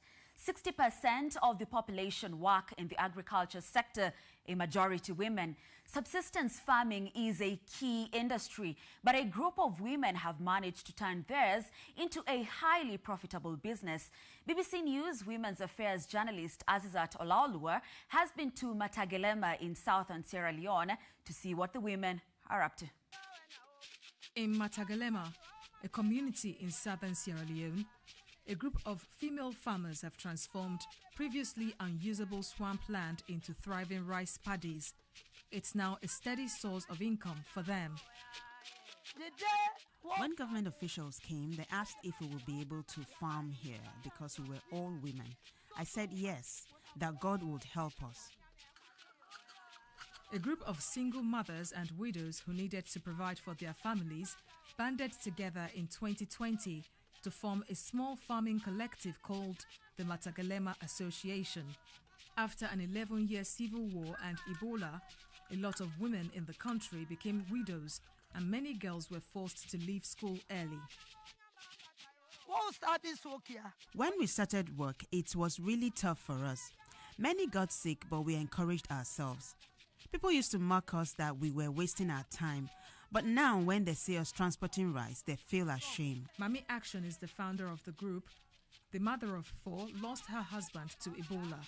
Farming and small-scale market trading are the main jobs that are open to women in this part of the country until now. This used to be an unusable swampland, but these women have turned all that around. They converted 25 acres of inland valley swamp to a thriving farmland. They primarily grow rice, vegetables, and legumes. They came to the attention of the WFP and the government. They provided training resources to the women in order to help them expand their farming business. It's a multifaceted project that we deem puts the farmers in those areas on a very good path to self-sufficiency. We are seeing notable gains in ownership of the project. At least 60% of Sierra Leone's population work in the agriculture sector, but on a small scale. The government has an estimated 260,000 hectares of swamps, which have the potential to be converted into paddy fields. This is why the government is keen for more farmers to follow the footsteps of this particular group. Well, we are trying to mitigate the effects of climate change, so we are moving our farmers from the upland to the inland valley swamps. In terms of the market, most of the projects are now designed with market linkages. A government scheme called the Agriculture Credit Facility was founded last year. It distributes seeds and fertilizer to farmers. An agricultural bill that will enhance food security is due to be presented to Parliament later this year. The hope is that with these measures put in place, more Sierra Leoneans will become self-sufficient in the future. Breastfeeding is the best recommended source of nutrients for babies to develop up to the age of 2 years. The organization attributes 16% of global child deaths every year to inadequate breastfeeding.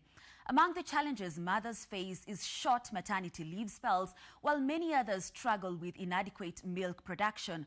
One lady in Uganda is working to change that by baking one breast milk stimulating cookie at a time. My name is Roshan Kawesa, the founder of Black Aid Uganda, a company that makes lactation products for breastfeeding moms. We make products like cookies, muffins, lactation smoothies, granola, and our latest addition, lactation drinking chocolate. I was inspired to make lactation products because there's around so many moms that were suffering with low breast milk supply. As a mom, I know the joy and satisfaction that comes from breastfeeding your child. I did my research and I found that in these developed countries, these products are readily available. So I went into this as a way to bridge that gap and also give hope to these mothers that they can breastfeed their children to the recommended age of 2 years. So today I'm joined by a new mom, client and friend. Eva, you're welcome. Hi Shan, how are you? I'm good, how are you? How are the babies? The babies are good. I left the little one with some breast milk which I pumped this morning, so he's sorted for the day. Nice.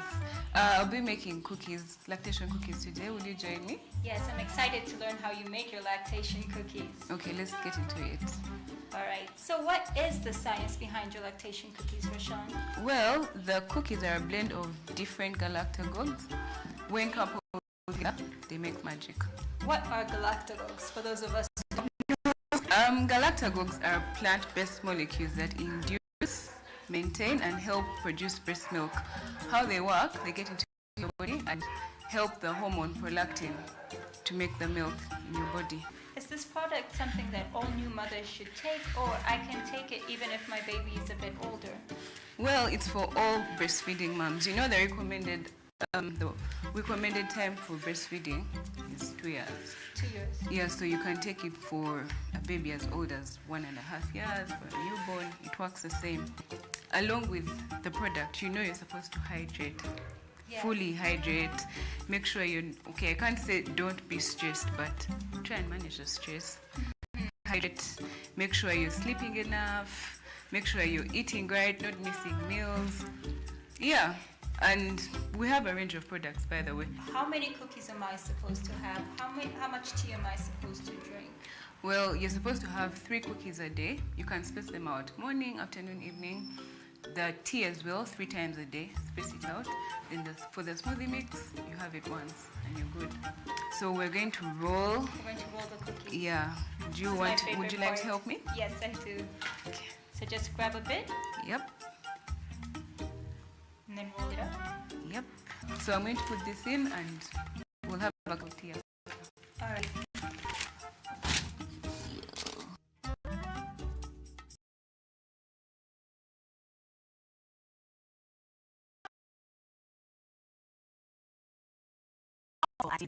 Not my words, but those of the great Nelson Mandela. His countrywoman, Professor Momokethi Pakeng, the Vice-Chancellor, University of Cape Town, borrowed a leaf from learning under a tree, winning the inaugural Africa Education Medal for her impact, leadership and advocacy in the field of African education. She shares with us her story. Poverty has been my greatest fear. It is still my greatest fear today.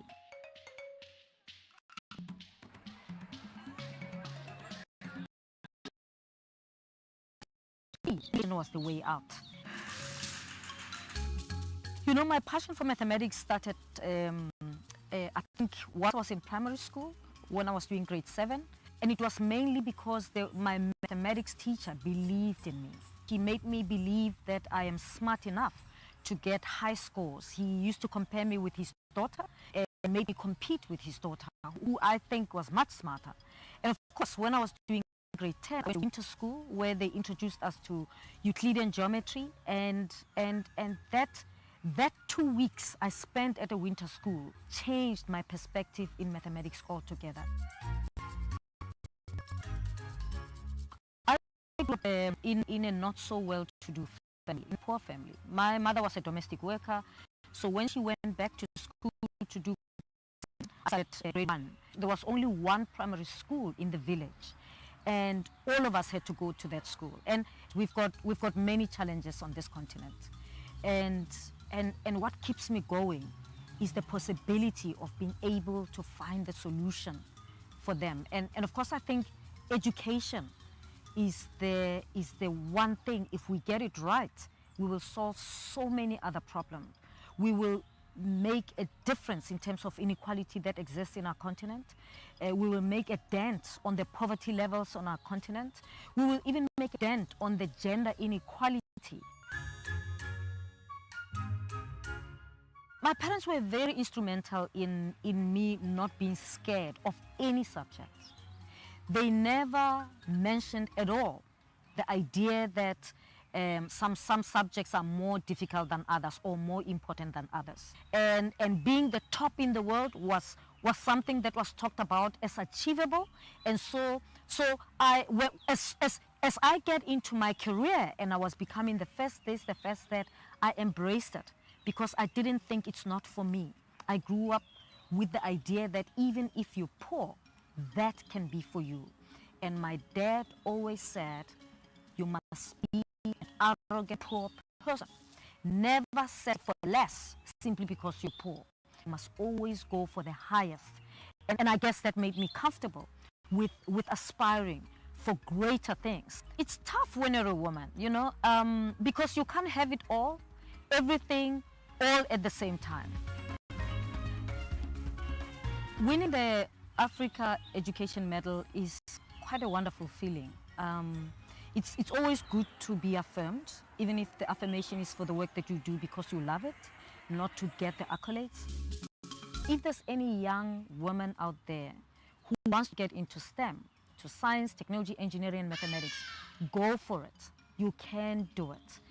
And of course, in my position, I have the possibility of mentoring young people. At the moment, I'm also making a contribution for scholarship for women who come and study at UCT postgraduate studies. African women, I fund them, they get a Mamokgethi Phakeng scholarship to study towards postgraduate studies because many women don't get support to study, to go into postgraduate studies. And my hope is that my story and my winning will encourage more donors to give money so that black women can come into science, technology, engineering, and mathematics. Quite an inspiration. Well, that's all we had for you today. Be sure to catch this and more exciting episodes of The She Word on our BBC website, www.bbc.com/sheword. Thanks for watching and see you next week. Goodbye.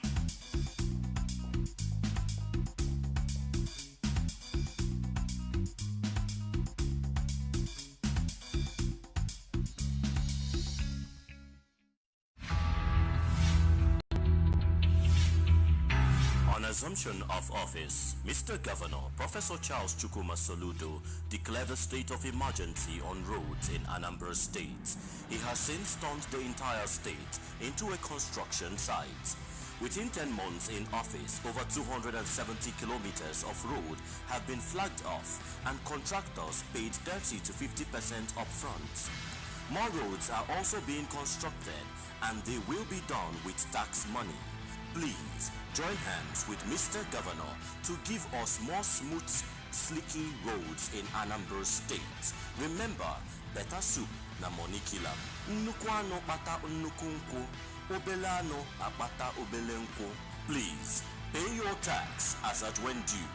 Maka Odemma, Anambra State. This message is from Anambra Broadcasting Service, ABS.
Hello, welcome to the program Knowing Your Spouse.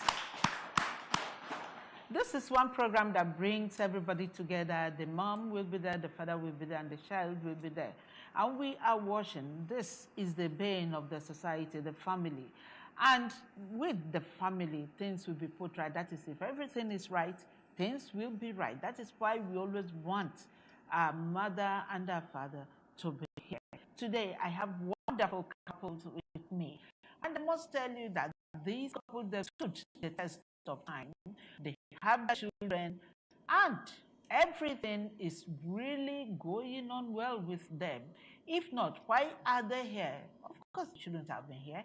And so I am Chinwe Chuka Obunse, and of course, I am the presenter of this wonderful program, Knowing Your Spouse. This is your television station, Anambra Broadcasting Service, ABS. Here, I'm going to start with the mother of the house. You're welcome, madam. Thank you. Yeah, so what's your name? Let's hear you introduce yourself. My name is Mrs. Flora Anambra. Okay. And I can see you are a civil servant, or? Yeah. Okay. You're a teacher. Oh, that's a wonderful thing. And teachers, they are wonderful people. All right, Dad, what's your name? My name's Henry Mbadura Joshua. Okay. What do you do for a living? I'm a businessman. Wow. Well, you two are welcome to the program, Knowing Your Spouse.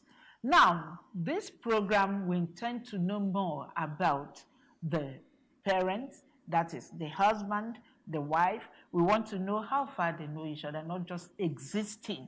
You know, it's one thing to know somebody well, another thing to exist. Yes, we are living together. At this time and age, I must tell you that most families are shaking, and that is why we have problems everywhere. We have people dropping out of school. We have armed robbers are breeding out, dropouts, problems, prostitution, because the family is not strong.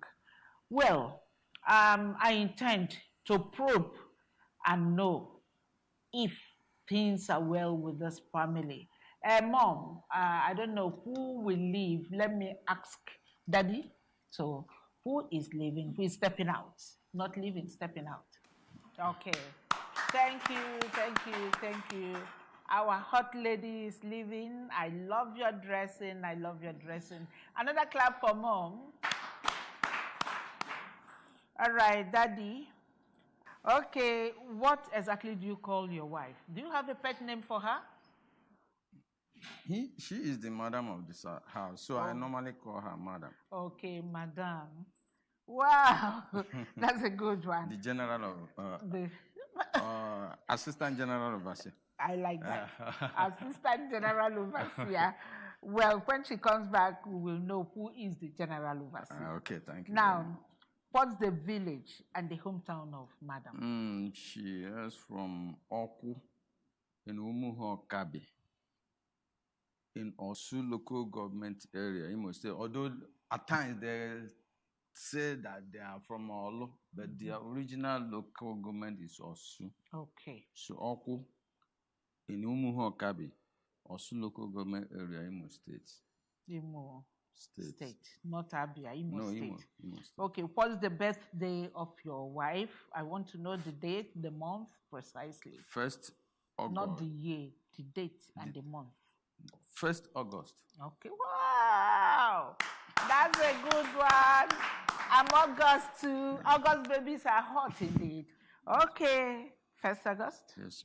Okay, that's a good one. And then what's the name of your mother-in-law and her maid? That is your mother-in-law. What's the name of your mother-in-law? Louisa, Mrs. Louisa Imo. Imo, as in Imo State. No, you know Imo name. Okay. Yeah. I see. The father? Mr. Chief Moses Imo. Okay, Chief Moses Imo. That's your father-in-law. Yes. Now, what's the name of your wife's best friend?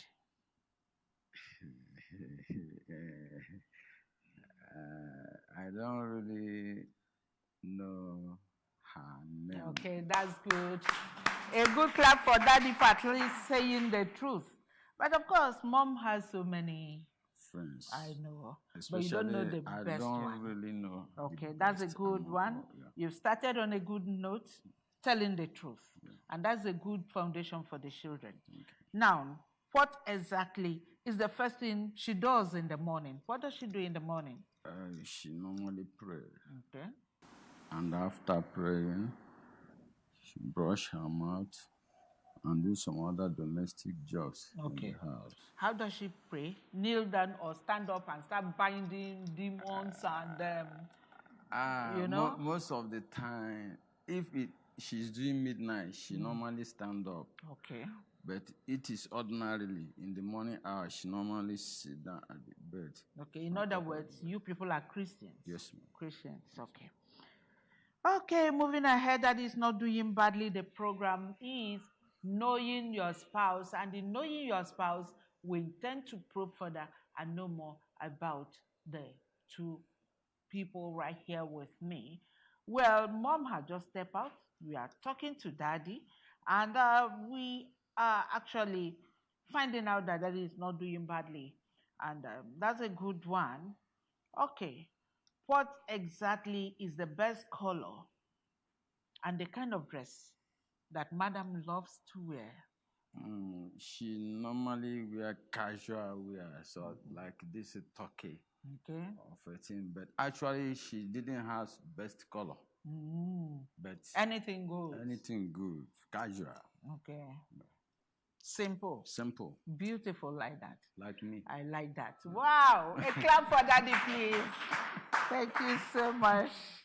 That's Daddy Henry speaking to us. Okay, now the kind of music that mom loves to listen to. Yeah, she loves listening to Christian music. Okay, yes. Christian music. Yes. All right. Okay, which year, of course, did you people get married? I mean, is it the day of the marriage or the wedding day? Just give me all of them if you can. We got married on 26th December 1998, and we wedded on April 10th, 1999. Okay, come again. Let's take it again. The traditional marriage was on 26th December 1998, while we wedded on 10th April 1999. That's a good one. That's a good one. And Dad, you're not doing badly. If you've just joined us, please, this is Anambra Broadcasting Service ABS, and the program is Knowing Your Spouse, a program that has this objective of making sure that our couple are together, that we don't have problem with them. And even on the face value of it, there are things that will tell you that, yes, these people, they've started on a very good pedestal. Now, moving ahead, please, how did you people meet for the first time? We met at the Civil Defense Training Ground at Oko, Obaru Local Government Area, Anambra State. Yes. Civil defense. Yes. That is those people when that we wear are copper, uniform. when we are, I'm a civil defense man. Okay, beautiful. She too, she's a civil defense man. So we met at the training. And it clicked. Yes. Wow. I like that. I love that. This is wonderful. And from then on, the whole thing got cemented. Yes, ma'am. Okay. Now, what type of drink does she love drinking? Beer, stout, soft. She loved drinking soft, but occasionally, I know she can take this Irish wine. Beautiful. Irish cream wine. Oh, wow. Occasionally. Okay. That is when she's happy. I can, at times, I use it to give her as a gift. Wow. Look at Daddy. I like that. Wow, that's good. Now, how exactly do you see her profession? She's a teacher, yes, as she said. How did you say it? She's doing well. Actually, we have our own school, private school. Good.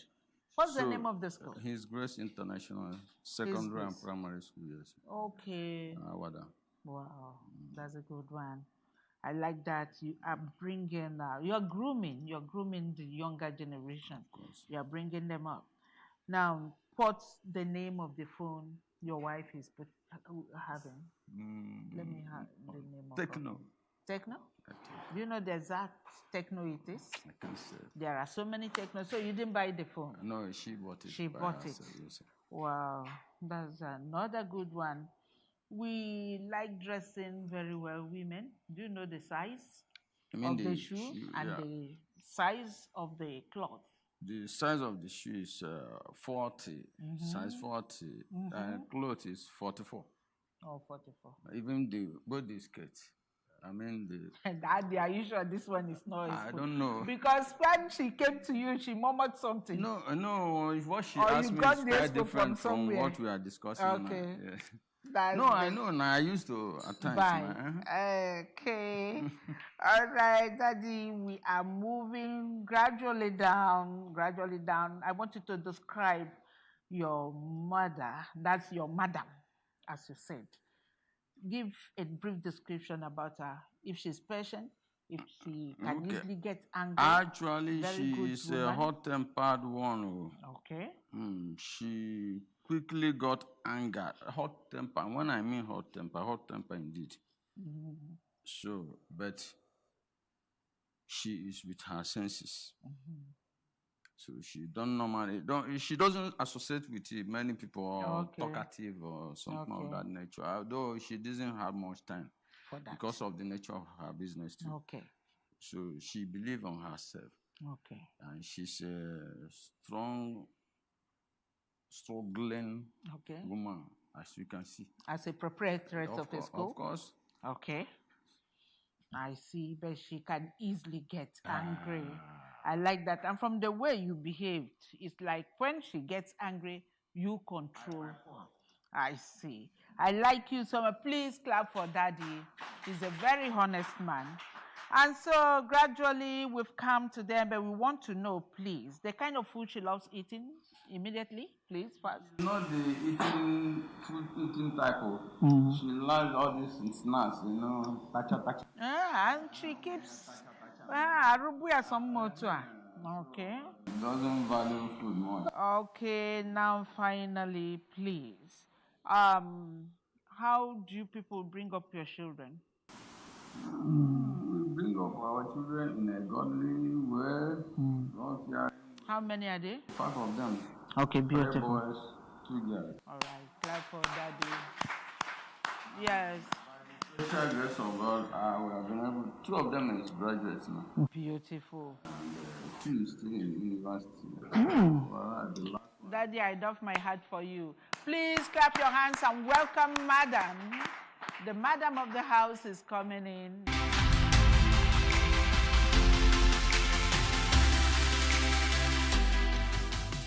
Welcome back to the second phase of the program. If you've just joined us, this is Anambra Broadcasting Service, ABS Television, and the program is Knowing Your Spouse.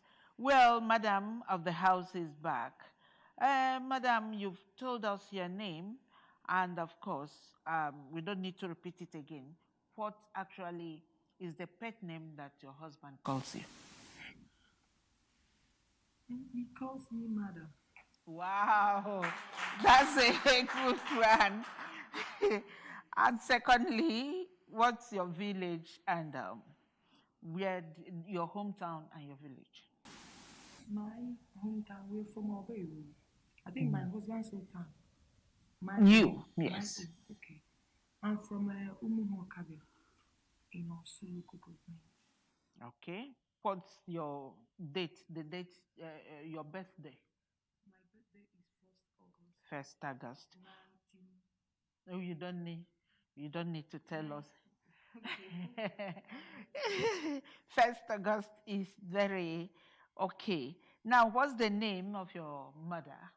Your mother's name? My mother's name is Mrs. Louise Aimo. And your father's name, Daddy? Although he's late. He's a late Mr. Moses. Daddy is not chief. He's a titled man, but he always loved. It's simple. And I can see you love your daddy, the way you behave. Please, I'm sorry if I've evoked memory. Okay? That's okay. Now, moving ahead, we actually want to know and see what your husband said, how it tallied with the information we are getting now from you. Now, what's the name of your best friend? Her name is Favor. Etisha? Favor. Favorish. You call her Favorish. Okay, that's a name, a guy name, or what will I put it? Okay, now what actually do you do in the morning? The first thing you do in the morning when you wake up, you move around the kitchen to see if things are in order. And what do you do in the morning? Okay, you pray. Tidy things up and prepare for my work. Oh, beautiful. That's a good one. You don't have a house help? Oh, beautiful. Okay. And now, what's the best color do you like? You like blue? What color?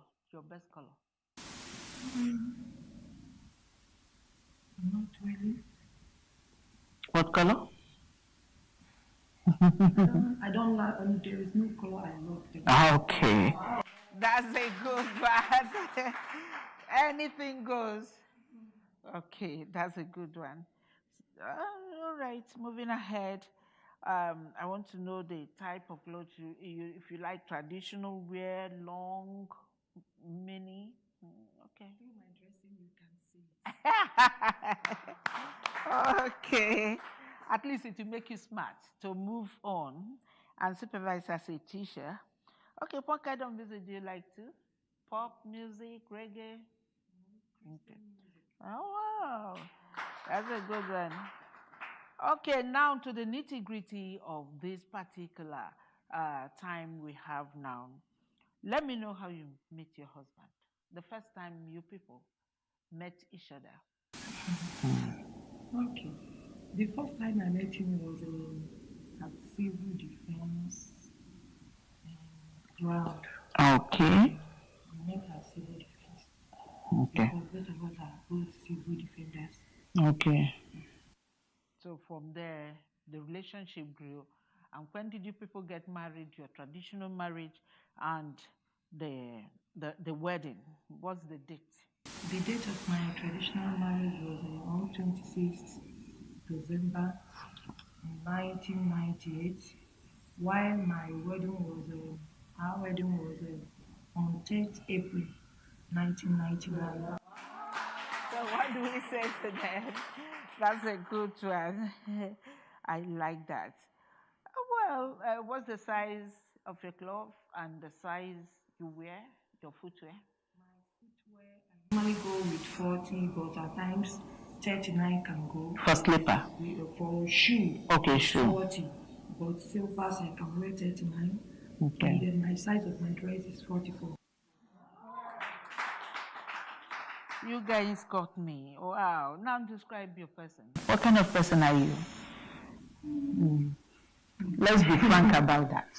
I'm a lovely person, but I'm quick to anger.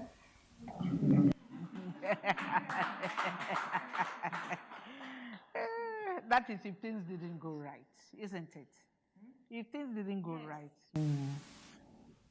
Well, that's a good one. Gradually, we've come to the end, but I want to know, what kind of food do you like to eat? I'm not all that eating type. I'm not all that eating. Okay. Swallow, rice, yam. Okay. So what do you like? What I like Eating? snacks. You don't mean it. And you maintained your shape. Wow. Okay, my dear, now, how many kids do you have? I have them 5. Okay. They've all grown? The boys are 3 and 2 girls. Okay. Okay. And how did you bring them up? Wow, we brought them up in fear of God. Okay. And both of us, we did the work together. And it came out fine. And so, my dear, from the look of things, we've really listened to both couples, and there's no two ways about that. I will now call on the scorer to come over and let us see how it goes. And not only that, we also will go through the scores and now give them kudos.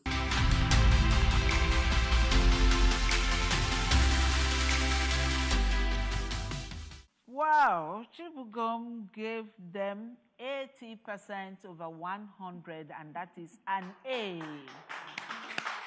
That's an A. Just one or two misses, and the truth came out from Daddy. Daddy, of course, said, no idea. When the time to say no idea came up, Daddy, you'll be marvelous. So good to meet you. I've been trying to meet you. You are such a wonderful man, please. Thank you, sir. I'm so grateful. Mom, you are the best. Thank you. Thank you, please. It's beautiful. Now, before you leave here, we want you to advise our parents on the right thing to do. Daddy first. Thank you. Hello, parents. It's good for you, of a truth, for you to know your spouse. And want to advise you to always train your children in a godly way. And the best thing you can do to your children is to give them a sound education. So I also advise you, if you can not be able to train much, mind, born as little as you can be able to train. So the moment you give them sound education, brought them in a God-fearing way, there's no two ways about that. They must become a good citizen of Nigeria. Thank you. Mom, please, just few seconds. Don't take 1 minute. Okay. 30 seconds. What I have to tell to the parents out there is that women are the builders of the home. The way you build your home, that is exactly the way you're going to live with it. It's good to understand your husband and follow him the way he is. Before you know it, everything will fall in place. Thank you. All right. And so this is just the end of the program. It's been wonderful being with you, and I encourage you to be with us again.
You carry me go London or now? Why junction here? 2,000 naira because this is where I get my tax money from. I don't want to be taxed. Who they pay tax? I used to pay state government tax every month. You know they pay tax. Wait till be tax, I beg. Well, I used to pay state government tax every month. This money they pay me now, I will come on my tax money from. Because that tax what would they pay? Now that money government they use, they develop our state so that our state will be like another state.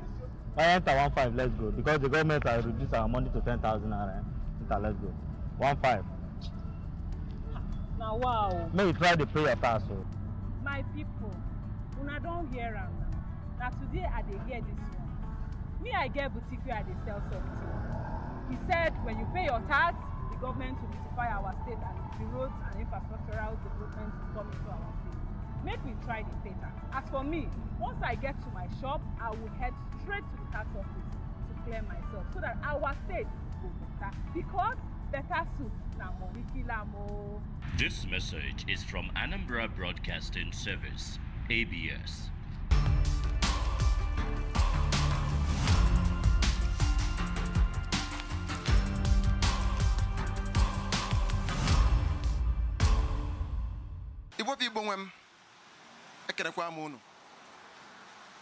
I want to say no na ABS TV channels 24 Oka. Na ya bife mmemme na akpọ Vocation of the Week. Vocation of the Week. N'izu ụka na mmemme a ka anyị na-eme ka ịmata mkpa ọ dị n'ife gbasara ọlụ aka dị mkpa rinne. Ọlụ aka ka eji akwalite ọnọdụ ebe m ndụ ndị mmadụ. Ọlụ aka dị mkpa rinne maka na ọ kwesịrị na onye ọbụla ga-enwelele ife ọ na-alụ. Ọ bụ na ị da-alụ ọlụ na gọọmenti inwe ọlụ nke aka ya ị na-alụ ka isi na-ewe na-enyere onwe ya aka ka isi na-ewe n'abalị onwe ya ulu n'abalị ezinụlọ ya ulu. Ọnya bụ Vocation of the Week. Na nke izu ụka ife anyị na-eweta bụ ọlụ aka. Ndị kpọrọ ọlụ aka ife, ndị na-alụ ọlụ aka kpọọ onye ife ọ na-abalị fe ulu. Afọ mbụ obi ajụrụ so kena nkata ata anyị na-eje na nke ofu nwoke kpọrọ ọlụ kpọọ ọlụ aka ife maka na ọ dị mkpa na ịkpọrọ ọlụ aka ife kpọọ onye ife tinye uchu na ya wee na-alụ ọlụ aka. Onye anyị na-ekwu maka ya bụ ọtụsa ekwentị ọchịkọ ọnya ekwentị akwụlụ ekelesu ekwentị mebiri emebi ụdị abụna abụ na ụdị o jidie tọsa anya ọmala ife na-echu ekwentị a ụla dozie nya iwelụkwa ekwentị ikwere oroyo wee naba. Nya bụ solum ka anyị je kpọtụlụ odogwu a ka anyị malụ ife kpanitelie mmụọ o ji wee banye na ya bụ ngalaba ọlụ aka. Solum ka anyị je. Afa m bụ Obinna Anekwe mana afa kọmpani m bụ Akachukwu Phone Hospital. Abụ m onye Anambra n'Ọka South. Ọ fon ị na-alụ fon ekwentị na fon ọbụla enweta kịta ndị ịtọsa anya kịta fon akwụlụ ekelesu eziokwu. Ebido m ihe ekwentị a nwa na 2018 ka m bidolie. Ebido m ya na-eke ọka, amụ m ya na-eke ọka, mụchazie eke ọka. Bịazie nweta nke m na 221 mepee shọpụ nke m. Mana ifugo n'otu obodo nwoke ga na-agba mbọ nke ya ọta ịma n'ofu ebe si nọ ka ịkwụgharịba ị ga-achọ ị ga-eji wee na-atachigodo nke bụ ọsa. Nwanyị ka m ji gba mbọ ka m nwee ihe nji aka n'obodo a nwekwu ihe m ejikwo for future purpose. Onye ka m ji si ka m jiri ọlụ aka nke a bidogodo. Ihe kpọnyete mmụọ m bụ eje m maka ihe nchọbie m bụ laptọpụ. So onye ọga m kụzielu m ọlụ si m na ihe dịkwa na fonu bụ se na fonu ọbụla sọ ofu onye na-eyuzu fonu. Ihe bịa na famili na ihe afụ mmadụ ịtọ ọ ịnọ na-eyuzu fonu. Ịghọta m hapụgodo laptọpụ makwalụ mma nke ukwuu mana mbanye fonu. So mbanyekwe na ya mfu ihe dị iche na ya mfu ụfọdụ ihe ma amachara amụ ihe otu esi apị fonu ma ihe ma nwevla idea na ya mbanyekwe na ya lụbịa ọ na-amasịkwala m na-alị ọdụkwa m mma njikwa na ya na-enweta obere ego dị na ya. Ịghọta fonu a kịta ọ dị agbanye nke na charging point echenji m charging point ọlụbago ọlụ nke a o chenji m charging point ọlụbago ọlụ nke a MP nwa m echenji charging point ya nke anụ a bụ nke a touch. So touch ya charging point ya bịa emebi o mebiri emebi. So the only solution na charging point ya ka ọ last ya ka o nwee ike last kwa eduka 6 or 7 months. I construct there to cord. You can etinye in this charger. Go etinye in this charger now. I'll go me. So etinye in this charger now. Etinye in this charger now. On a charge. Ihe kwenu subani na na-ekwenu bụ ego. Ego. Like enwe yi kwesị igote ga-adụ na shop adụ. Ọ bụkwa ije Obukwa ị ga-agbalụkwa jebe eke ọka maka ana m eje eke ọka like 2 or 3 times a day. Nwoke na-eje 2 or 3 times. Ihe m kwesị inwe ebe a mana ị ga-eje eke ọka je pikitie ka ị deliver mmadụ yo ị kwesị deliver. So all kinds of capital raise your business. You water standard otis we choka odo. So all you na likely about ego na issue of oku. Yota. Like now my oku neje no but now janika na stage by stage. And then more without gen, without light, only ana, you can't work anything, only game without light. So issue of oku na capital. But mostly I never problem yana all one.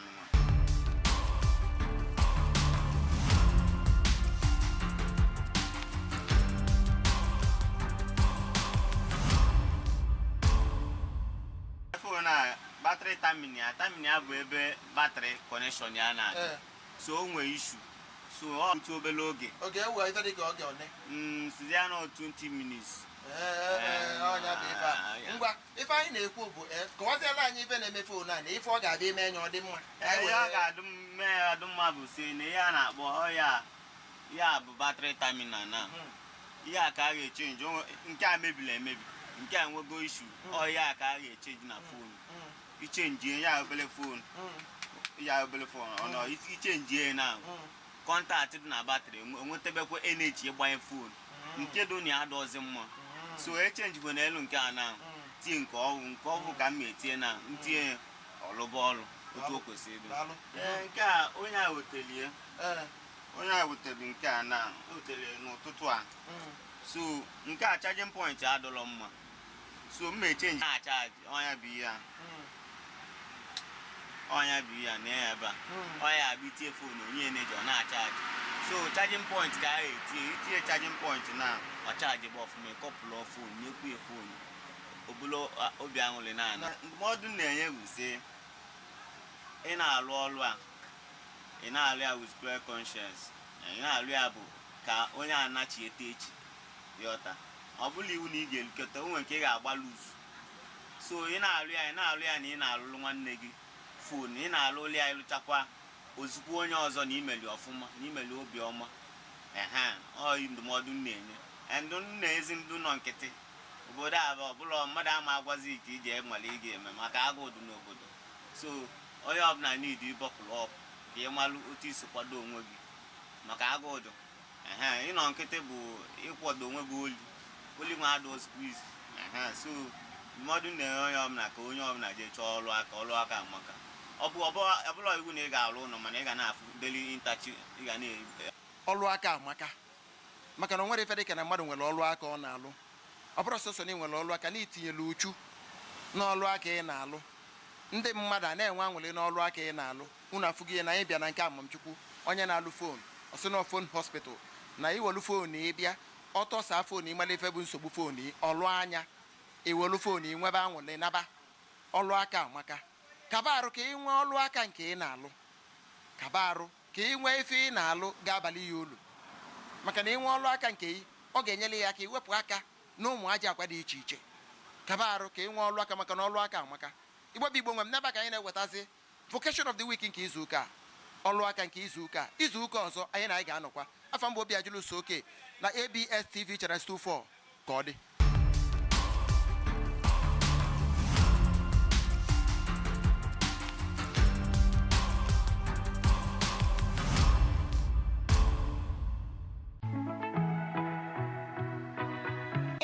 With its urban renewal agenda, the Saludo administration has started the Operation Clean Up Onitsha, Awka, Nnewi, Ekwulobia, and other major cities in the state. The governor, Professor Charles Chukwuma Saludo, has already set the pace by personally joining in the desilting of gutters and drainages in Ochanja and its suburb. A sustainable, clean, green, and livable Anambra is possible. So, join in the drainage desilting campaign and Operation Keep Your Gutters Clean.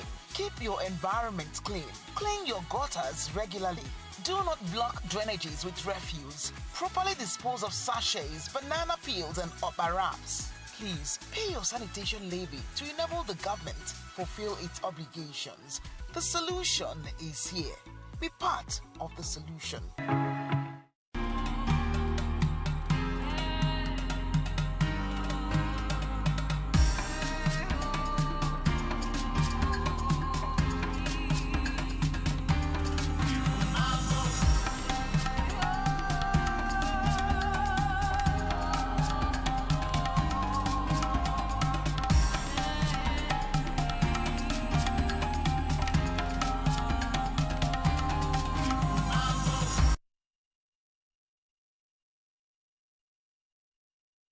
Yeah, welcome to today's episode of Family Circle on ABS Television. My name is Favor Madiebo, and the topic for today is polygamy and the family. And with me to talk about this topic today is Venerable Christian Chimuku. Yeah, welcome, sir. Thank you, the President. And also with me is Ngozi Dike. She's a teacher. You're welcome. Thank you very much. Viewers, you're welcome to this occasion. So on today's topic, we are looking at polygamy and the family. When we are talking about this polygamy, we're talking about polygamy has to do with a woman that is married to more than one husband at the same time, and also a man that is married to more than one wife at the same time. That is the topic we're looking at today. We want to start this topic by asking Vika, what is polygamy? Tell us what polygamy is. Polygamy is the practice or custom of marrying more than one wife or more than one husband at the same time.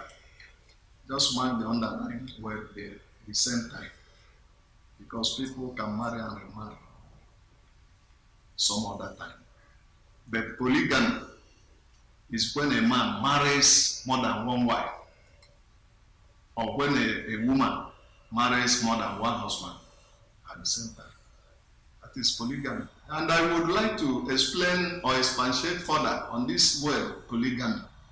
Polygamy is an English word that is made up of two words. One, poly, and the two, gamy. I would like to take it from the Greek root, the original root of that word, polygamy. The original root of that word, polygamy, is polygamy.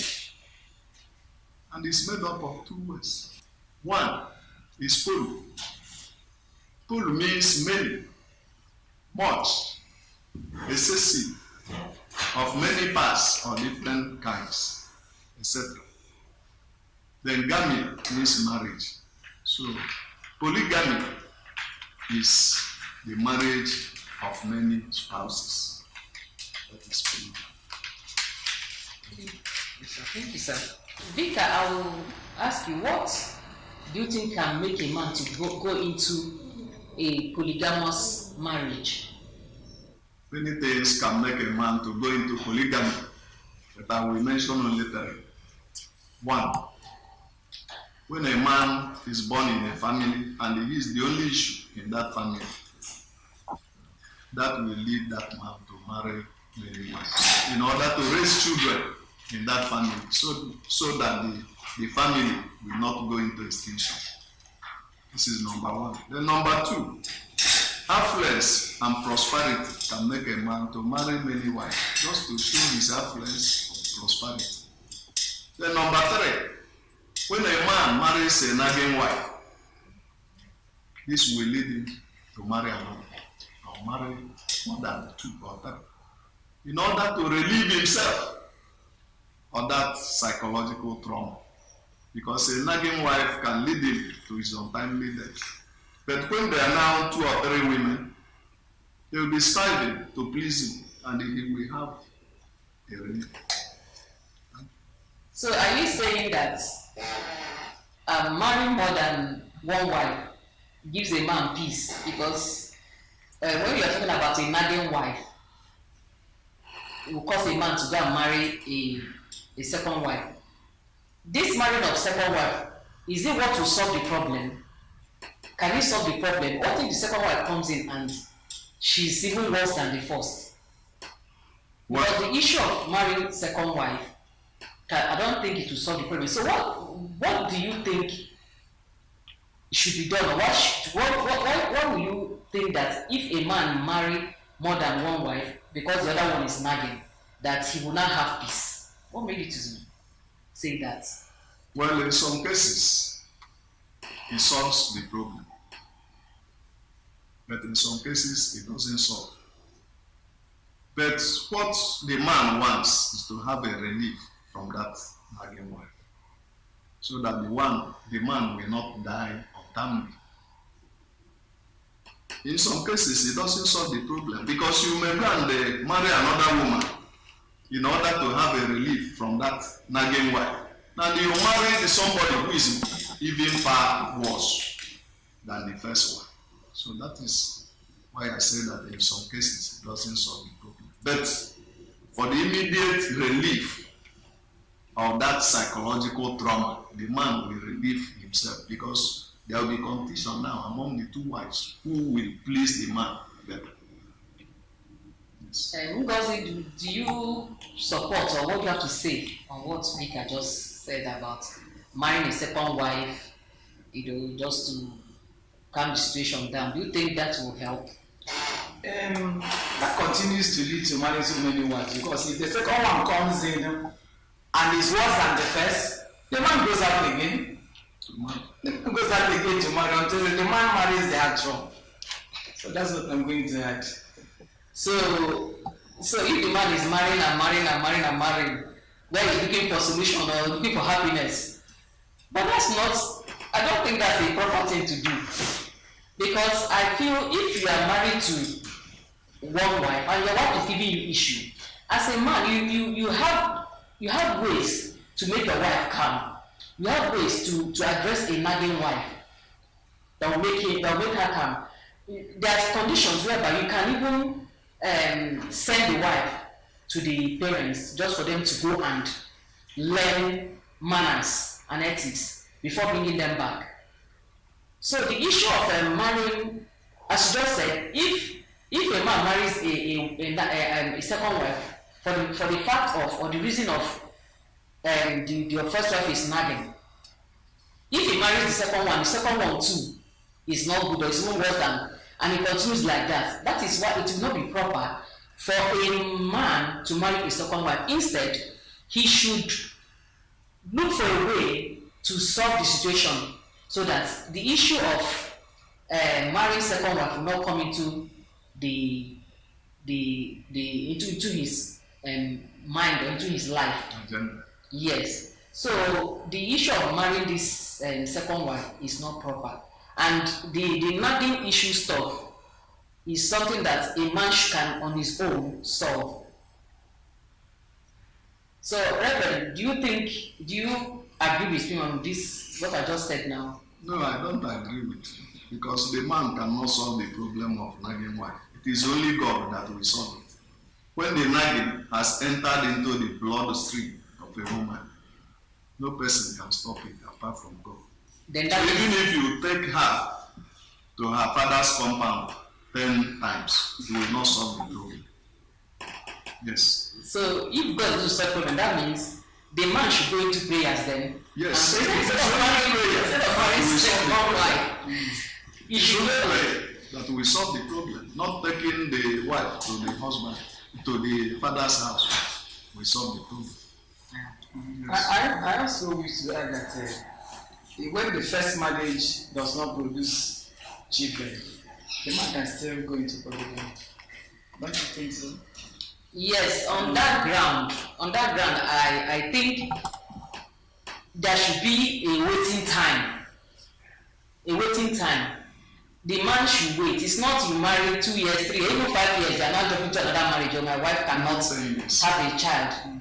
Yeah. So, because if you are going to check yourselves and it turns out that husband is okay, wife is okay, or there's anything they need to be treated, let the thing be treated. Maybe there's any condition that needs to be looked into. Maybe on the side of the woman or the man should be done. So if two of them are okay, I think they should wait. You should not make a man to go and marry a second wife. Vika, what do you think about this? Yes, it depends on individual person. Because many people have patience and many don't have. Those who have patience, even if their wife doesn't give birth for many years, be it 10 years, 12 years, they will continue to wait and pray until God answers their prayer. But somebody who has no patience, after 3 or 4 years, he will go and marry another woman. But without knowing that you can marry another woman and that same woman will not also give birth. Yes. And they will continue to marry. Because you cannot run faster than your shadow. Yes. Because under that such condition, you don't even know whether the problem is from you, the man.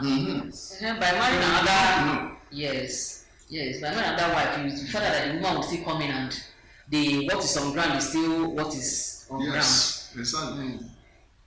Ngozi, what are the problems a woman that is married into a polygamous home face or passes through?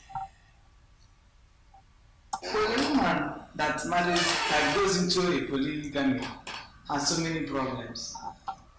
One is that the woman will face negligence from the man automatically. The woman will face negligence. The woman will also face financial problem because most of the times what they say today may not be what they are going to carry out. So you find that maybe the man may have financial constraints, then you go in and face much financial problem. And again, the woman may also face emotional problems because as it goes, maybe the man may marry about 3 or 4 wives. What time has the man? What time has he to attend to all of you emotionally? So most of the times the woman faces emotional problems. And when they face emotional problems, it leads to unfaithfulness on the part of the woman. She is living in a house with a man, but she goes out to have emotional balance on her own. So you are saying that a man that is married to more than one wife cannot satisfy them, and because of that, this will affect the wives emotionally and it will cause them to look outside. Yes, it does, because when a man marries 2 wives now, you cannot serve 2 masters at a time. The man may tend to get closer to one without getting closer to the other one. So if you are if it's other way around, then the neglected one will face emotional problems and then tend to find solution outside. Okay, Ngozi, children that are born in a polygamous home, what are the problems that they face or they pass through? Children that come from polygamous home face a lot of problems. But let's just name a few of them. One is that they lack the basic needs that a child requires in the home, that children require in the home. They lack the basic needs. In the sense that in the polygamous home, if the man is not financially up to date, he won't have enough finance to finance them. And that will now make them to have low academic achievements. And again, you'll find out that most of the times they tend to neglect their children because they have so many things to think about. Let's assume that a man marries about 3 or 4 wives and he has so many children. He will not attend to all of them. He will neglect some. So they face a lot of negligence. And again, because they come from rivalry environments, you always see them quarrel. You always see them fight. You always see them doing one awkward thing or the other. That's the experience we normally get, those of us in the school. When you trace back, you see that the child is from a polygamous school. So they tend to do a lot of things. And again, they tend to buy favor, gossip from one place to another because they want to go and tell you this so that they will find favor from your side and so on. And in the place of that, many of them may be showing some element of complex. They're showing some element of inferiority complex that they don't do this, they don't do that. And at the end, you see the mental one society or the other in order to come up and gain fame. That's what they do. We'll be right back. Please stay tuned.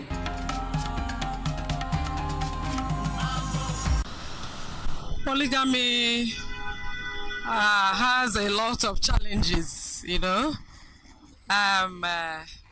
In a family where a man has more than a wife, you know, has several wives to take care of. In our Nigerian economy, first of all, if I should talk about that, we see that a man that has a wife with children is finding it difficult to take care of his family, let alone a man who has several wives. You know, that is one. And then it's always associated with family conflicts, you know. The wives, you know, have different children. And of course, they will have to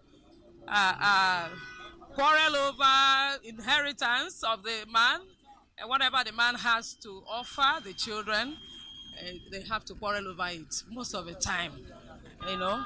So I think that I will not advise any man to marry more than one wife.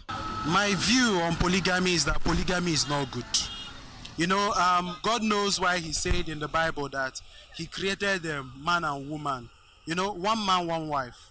And like they will say that the woman will leave her house and go to stay with the man, I know, by way of marriage. So monogamy is the best. But then, maybe to the viewers that should think that polygamy is better, I have a friend that will say that if you are going for polygamy, go for the odd number, you know, 3, 5, 7, and so on and so forth. By that I mean there would always be one that will stand alone, so that you will not have gang up in your family against you. So one will always be by your side. But moreover, overall, monogamy is the best. Welcome back. If you're just joining us, this is Family Circle, and the topic we are treating is polygamy and the family. Before now, we have talked extensively on what the issue that borders on polygamy, and we want to continue. Please kindly join us. I will start by asking Ngozi, what will make a woman to go into a polygamous marriage? You know that this man is married and you still go into it as a second or third or whatever wife. What causes a woman to do that? Well, so many things can make a woman go into polygamy. It depends on the stuff the woman is made of. First, I would say that the woman that is greedy will always want to get into polygamy. That is lust for wealth. The woman may be seeking for a man that has money, where she can enjoy herself, where she can be the talk of the town that she is marrying a wealthy man. It can make a woman go into polygamy. In fact, I know of a person that read the law, came out first class in law, but she went and married a polygamous man as a third wife. Oh. So she's looking for wealth, that's all I know. And again, a woman may get into polygamy if the woman is seeking for fame. That is, that she belongs to so man, that a so man is being married to her. Like I said, I read one thing from the media. A wealthy woman, but they said from the media said that she was one time wife of the senator, one time wife of a governor, one time wife of Oni, and this time wife of an oil magnate in Saudi Arabia. Wow. So the woman wants fame. Like she has given her history like that, so she's very happy. that she belongs to so men in the town. And then the woman is looking for somebody that's married before because of age or some other thing. The woman can go into polygamy. And then the woman can go into polygamy because of family pressure. The family may tell, this is where I want you to go.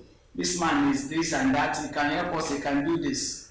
So family pressure can push a woman to go into polygamy. Thank you. Vita, as a man, I want to ask, can a man that is in a polygamous marriage love the wives equally? It's not possible. It's not possible.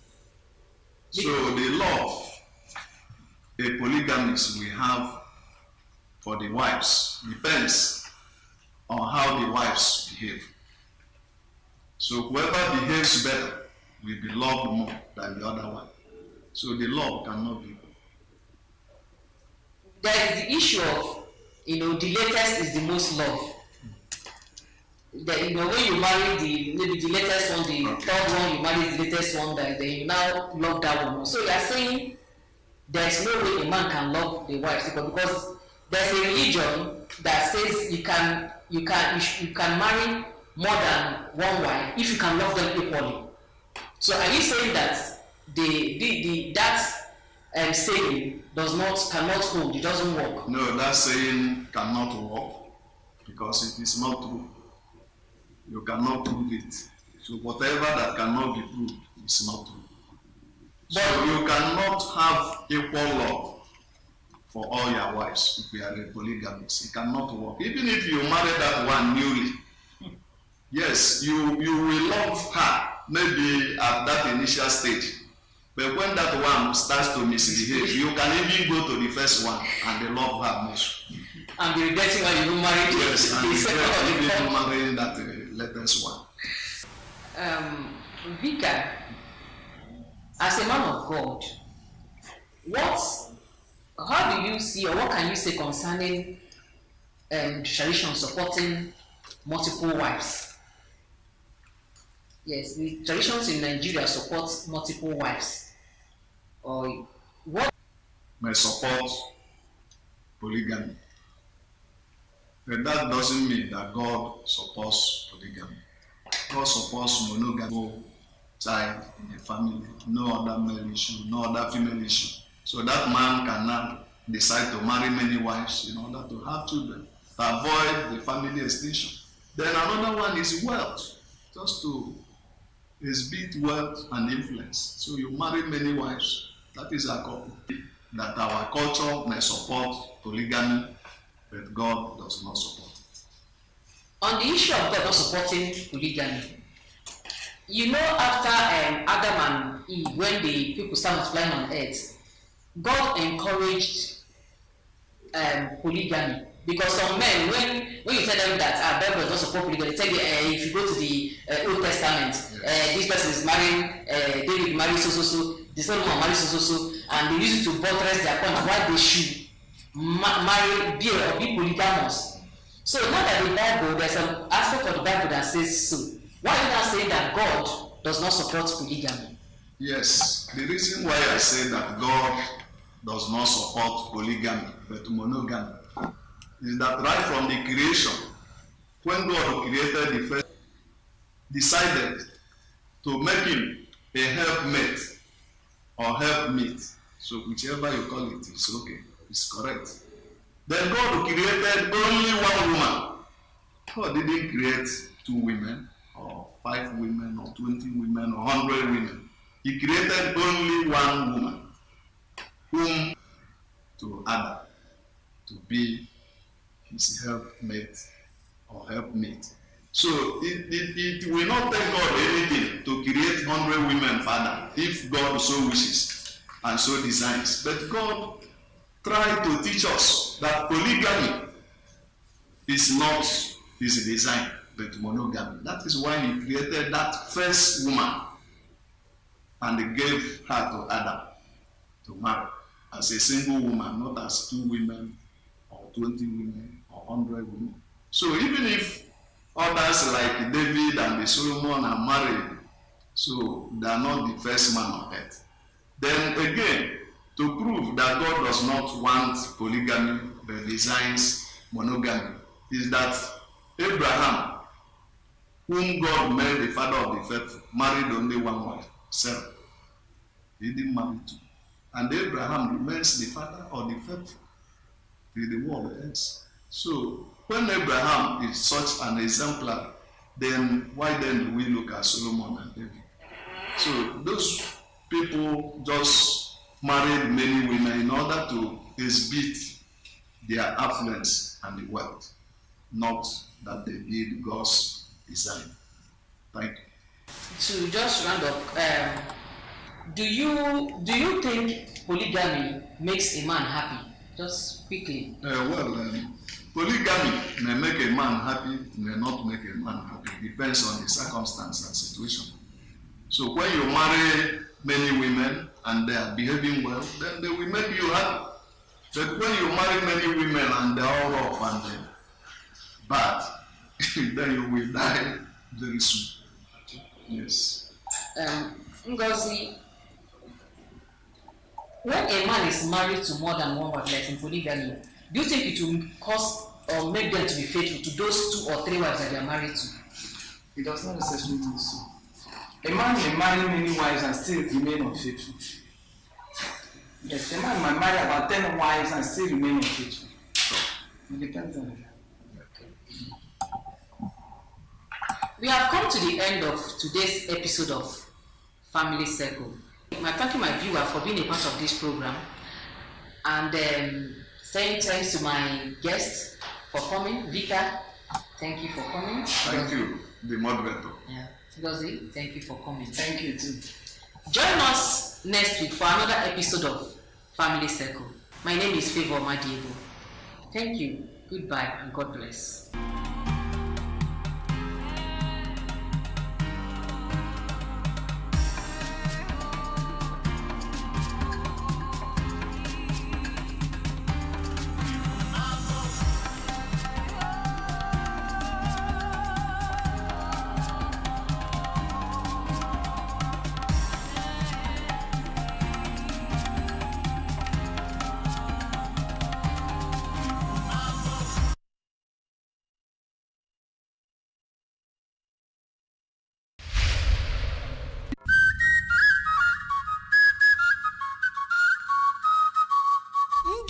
na ndị ekperima bịara ikposo obodo anyị bụ Anambra.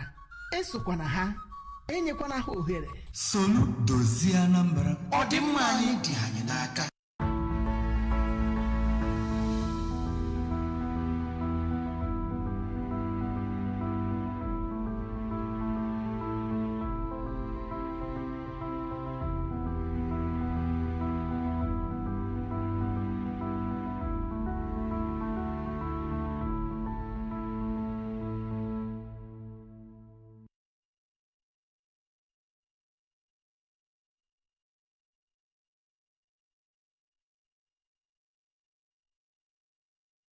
Hello, this is the Creative Forum and you're welcome to another edition of the program on ABS TV. I am Divine Onyekwana. Today on the Creative Insights, we'll be discussing the topic, the art in the lines of poetry, and I am so excited about it. So join us here right after the thought of the week for the discussion. Be right back.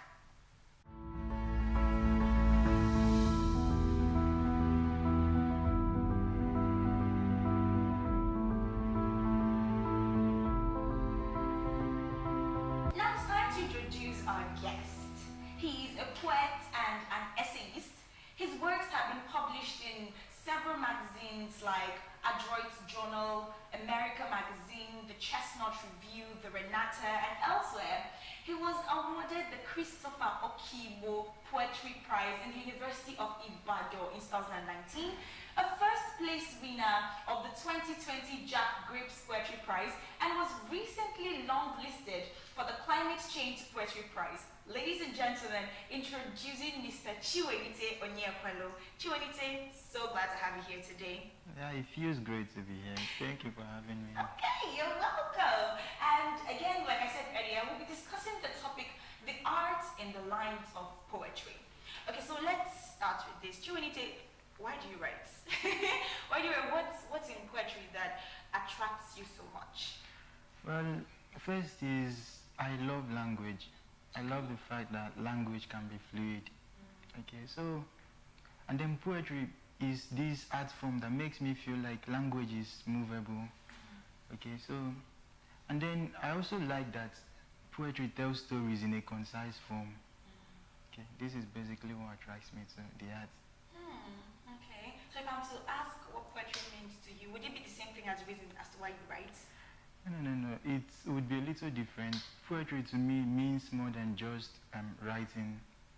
Okay, poetry has saved me for quite a lot of time. Poetry kinds of, when I am down, poetry seems to be that one thing I can always go back to, and I'm like, okay, we have something to hold on to. The way you describe it is not sounding like our twinkle little star. It's not sounding like something deeper, and I like that. It's coming from a deeper perspective. Okay, and so I'd like to know where you come from, and then does where you come from influence the way you write or the things you write? Yes, first of all, I'm a Nigerian. Okay, I thought you were American.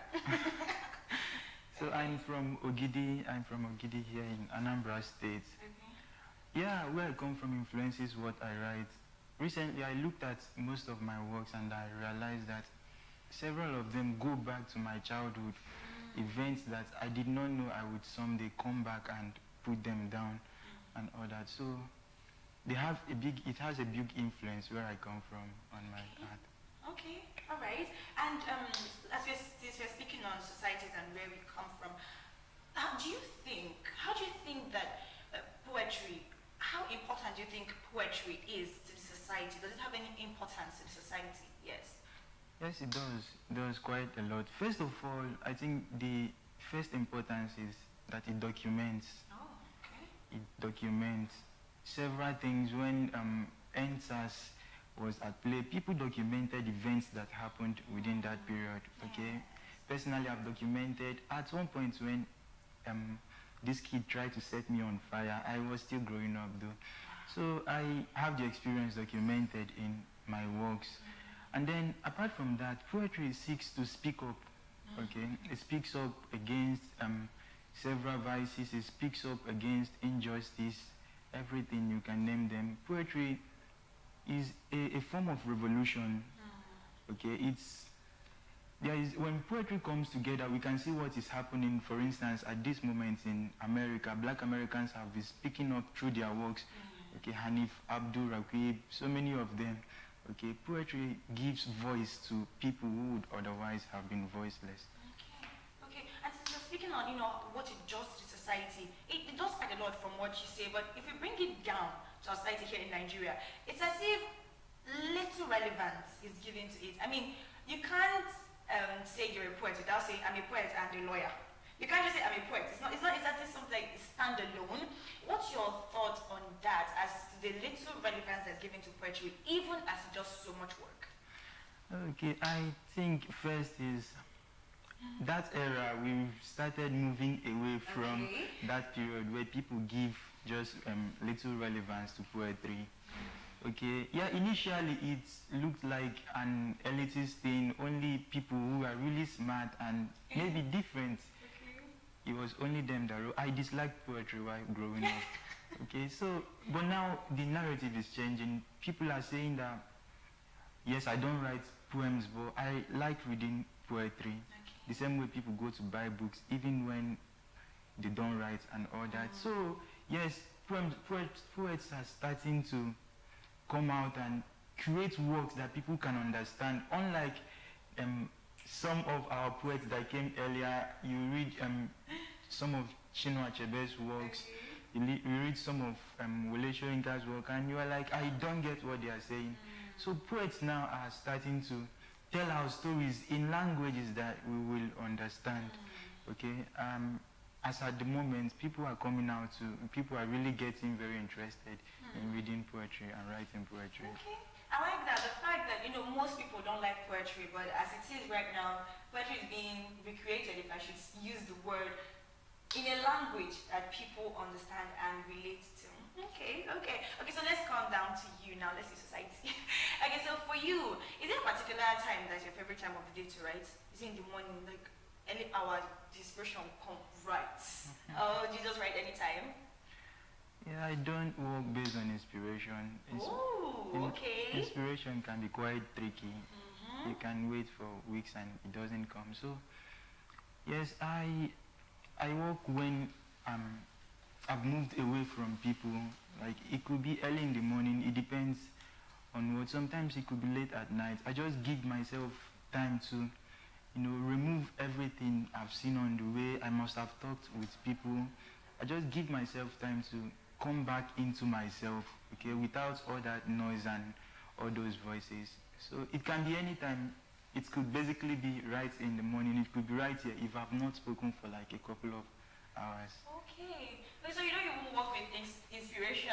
You just work with silence. Yes. You cannot write a book with inspiration. Like a poetry book requires like 45 to 60 different poems, and they will have something bringing them together. You can't just say, I want to be inspired to write 1, 2, 3. No, it goes beyond inspiration. Okay, interesting. Okay, so you know how different styles work for different poets. Some people, their style is wordplay. Some people, their style is rhythm. Some people, their style is imagery. What's your style? What are you known for? What's your style? Okay, my style of poetry, my style changes. Okay. It changes as I grow. Okay. Yes, I still have imagery. I still have rhythm. These are like basic aspects of every poem. Okay. But now when we talk about my style, what's, if you read my work, the work I wrote in 2020, the Jack Grapes winning work, you would be like, oh, this is what this guy is talking about. And now my work have really changed. So my style is not static. It keeps changing as I grow as a poet. Okay, so how many, what style do you use, if I should ask? Tell us some of your styles. Okay, now at the moment my style moves towards more like it sounds a little political. Okay, it moves towards the poet who is yearning for something to change in the society. I think somehow we confuse styles with forms. Okay, images and all that can still be in a style. The definition of style is a little complex, a little, style is basically when you read a poet, okay, for poets that talk more about feminism now, their style can be defined as something tending towards that. Okay, so my style at the moment is actually tending towards speaking out for people's rights, women particularly, then people in the society generally. Okay, well, I think I've been educated a little bit. Difference between style and form. Okay, so speaking of which, your works of recent, is it of recent? I might not be current, because I know your works have been receiving acceptances, recognitions back to back. I want to ask, what do you do differently? What's the secret? Tell me so I can be submitting so they can be accepting mine as well. Alright, so there is this brief story. I applied for Anita McAndrews Award sometime last year and I did not win. I got this rejection. So this year I was like, okay, I'm going to win this award, kind of. So I asked myself, what did I do before that I should change now? Okay, so I wrote a new work, and yesterday I got an email that I was part of the winners. A runner-up actually. So what I do differently, I try to tell any poet that comes to ask me, because I get that a lot. What are you doing differently? What I do is I keep checking myself. Okay. Usually, one thing about writing is at some point you become static. You just realize it's so easy. You are writing and it's just as if it comes from you. It becomes very easy. At that point, the best indication is that you are not growing. Okay, so I tend to look at myself, is it easier now? And then I do something different. Okay, so that is why I say my style keeps improving. What I do basically, the way I read poem keeps changing. Okay, I read mostly now to learn what I'm not doing right. Okay, and when I write, I just try to do something that I've seen more established poets do with their work. Okay, sometimes it comes out terrible at first, but then I do it again and I realize the growth. So if we were to like summarize, we'd say that what you do more is to take correction, self-reflect, and grow in your Oh, that's beautiful. That's beautiful. Are there any specific things that you write about? Does your work tilt towards a specific theme, or is it as it comes? No. It tilts towards several themes. Okay, I write about family. Okay, I write about love, motherly love. Usually, I don't do grief now. I stepped away from it. It's so popular. I had to run away from there. So yeah, I write about the government. Okay, I write about growing up. And then that's just basically where it tilts towards. Yes, maybe. Okay. There's something you said caught my attention. You said I don't do grief now. And it's like a lot of people tend to draw, I should use the word inspiration from their emotions. Say they're sad or they are happy. Since you don't do grief, what emotions do you tend to draw your, I'll use the word again, inspiration from? Grief is convertible. All these emotions, whether it is love, it is pain, they are like energy. You can convert them from one form to another. Getting angry can make you write about a love experience that you kind of wish you have at the moment. So yes, Nigeria makes all of us very happy. That's why people write about grief, of course. So yes, I also have the same experience. You are all very happy, like I said, in this country. But then when I write, I try to do it in a different way. Even if it will move towards that somber tone, that I'm angry kind of tone, I try to bring it to something that is not explicitly grief. Okay, grief is too popular. It's also one thing I do differently. In my new works, I try to step away from what everybody is doing, bring a fresh outlook to the world. Okay, wow, interesting. That's really interesting. Okay, it keeps getting better and better. We're still here on the Creative Forum on ABS TV. We'll be going for a short break. Be right back.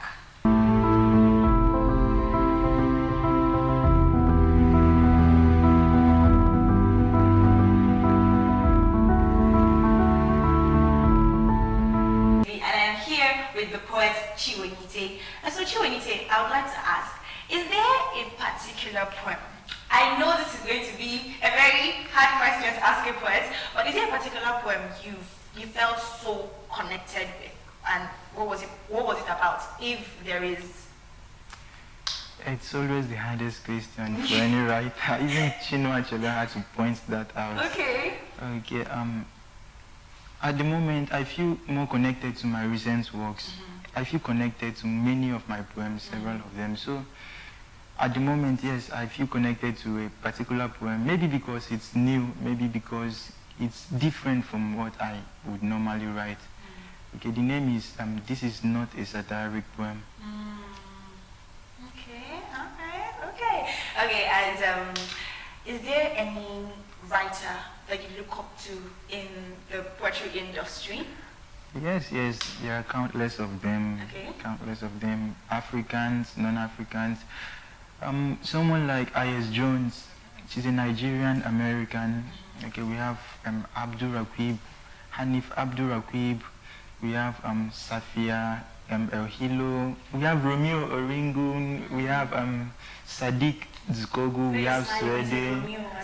His own is special. No, yeah. You guys are bringing Nigeria to the limelight. They're doing a whole lot of work. So you have Swede, you have several of them.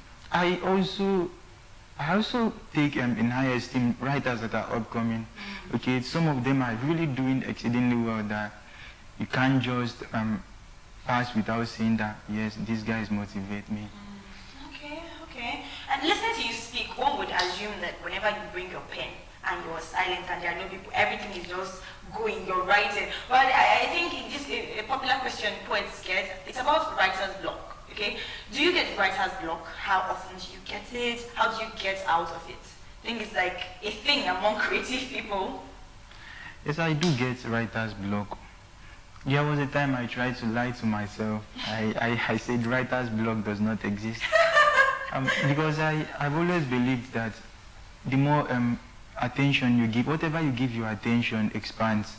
So I try to give it less attention to know if I can reduce its effect. But yes, there are times it comes to me and I just get stuck. So how I pull away from writer's block is I don't force it. Okay, unless I have a deadline, I don't really force it. Most times I just close whatever I'm doing, the work I'm doing. I try to read works from other writers. Okay, try to give myself more time to accumulate language that is not mine. Okay, a language that I've not seen before. And then with time, I find it just comes, with time it passes and there's a new way to work through. Okay. Speaking of which, aside from being a poet, is there any other movement or career path that you're involved in? Any other thing that you do that does not scream, oh, I'm a poet? Yes, I'm a pharmacy student. Okay. I'm interested in the research and industrial aspect of pharmacy. So part of the cure is kind of we look for drugs, existing drugs, new ways to develop drugs, and then call it Curies? The Curies, yeah, from Maria Curie. Oh, okay. So she discovered polonium and radium, actually. So yeah, we work on existing drugs and new drugs. We tend to publish pharmaceutically related works and all that. Yes. Do you have any poems on drugs or pharmacy? Yes, yes, I have poems on the use of drugs, poems on surgery. I have a recently accepted work. Palette accepted my work on osteology, like the study of bones and all that. So I have poems that tilt in towards that. Okay, that's very nice. Okay, so there is, in the lines of your poem, this was not a satiric poem. There's a line there, and you wrote and I read, once in class, I tried to play the hope monger. I said your votes matter, and half the people stared at me wide-eyed, the way you stare at a pet's nose.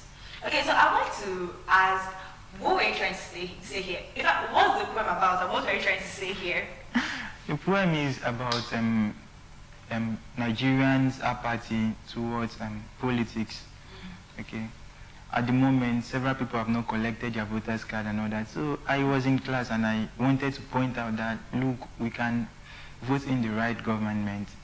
Okay. So the poem was just describing what happened. Then everybody, people were like, you were the pocket's nose. Okay. So yeah. So that was what it was trying to describe. Okay, so the poem was just trying to encourage people to vote or something like that? Okay. All right. Are there any sites where we can read your work? Do you have any social media platforms where we can check you out, Yes, I'm on social media, Chiwenite9 on Twitter, Chiwenite_Onyekwelu on Instagram, I'm on Facebook. Yes, well, basically you can just type Chiwenite Onyekwelu on Google and... Bragging rights. I'm on Google. Okay, so just for the juicy part of the interview, is there any project you're working on? Are you planning on releasing any chapbooks, any anthology, anything like that? Yes, I just finished working on a chapbook. I worked on the first one actually just a few months ago and I didn't like it, so I had to discard most of the poems in there and I started this new project, Exiled. So I just finished, I've sent it out, still waiting for editors to give their feedback. Okay. So, Okay, you heard it here first. An ABS-TV Creative Forum, Chiwenite is about to release an anthology.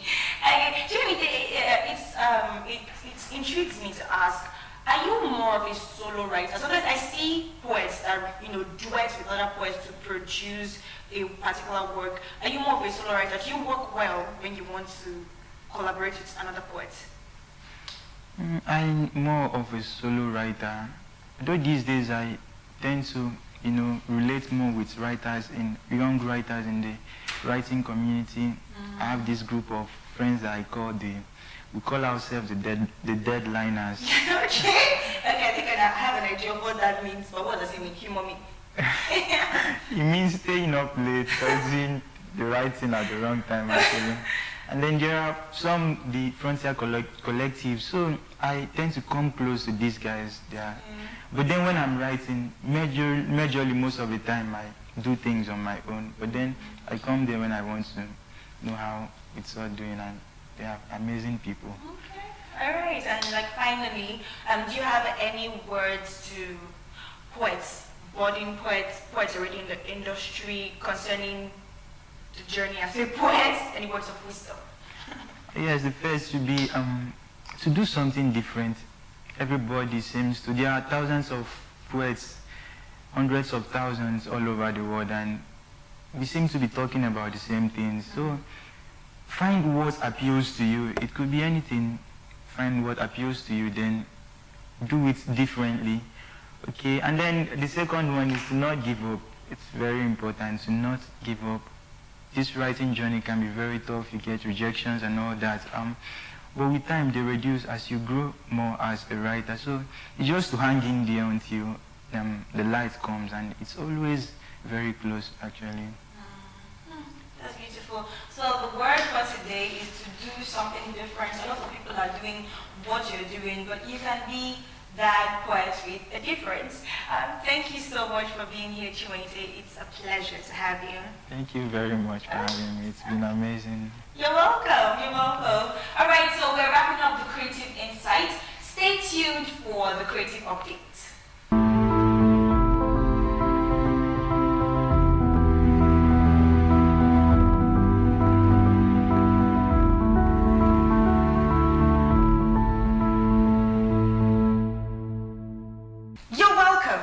This is the Creative Forum, and it's time for the Creative Update. Great Weather for Media seeks poetry, flash fiction, short stories, dramatic monologues, and creative non-fiction for their annual print anthology. For guidelines, visit their website at www.greatweatherformedia.com/submissions. Thank you for joining us today. See you again on the next edition of the program. I am Divine Onyekwana.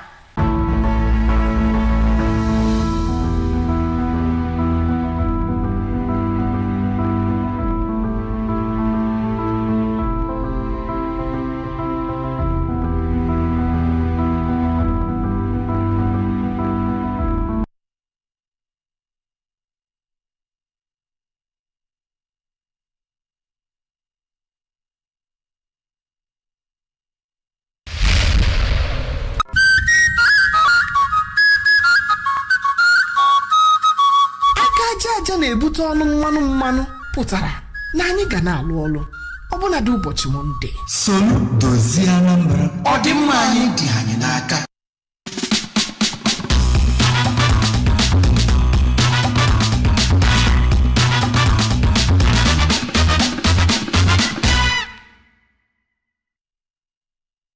Hey y'all, come look at this.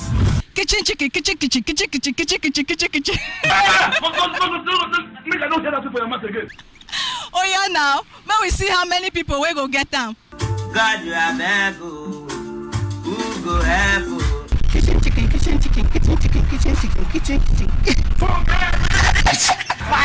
Fast. Kitchen chicken. What? Kitchen chicken. No. Kitchen chicken.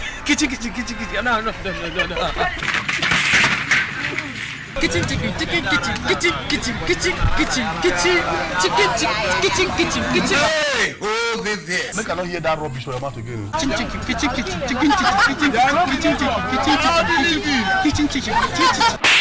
Will you keep quiet?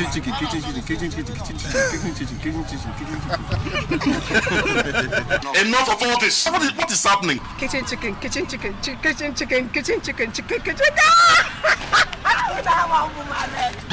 Go just mama you the grace.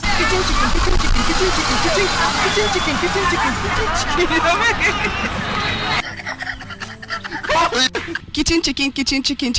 Oh Jesus Christ! Fast. What you see? I don't want to make a mistake now. Make I not hear that rubbish from your mouth again. So I'm free to make the mistake. Yes, you are free. You were not informed too. Continue. Okay. Kitchen chicken. Okay, nice one. Not be juju be that. Come on, get top off from the Kitchen chicken.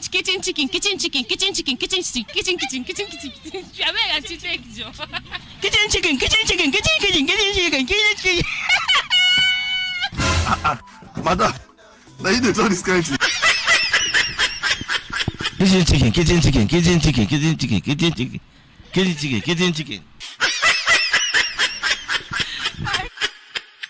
This is kitchen chicken. I'm tired. Na malaria. Kitchen chicken.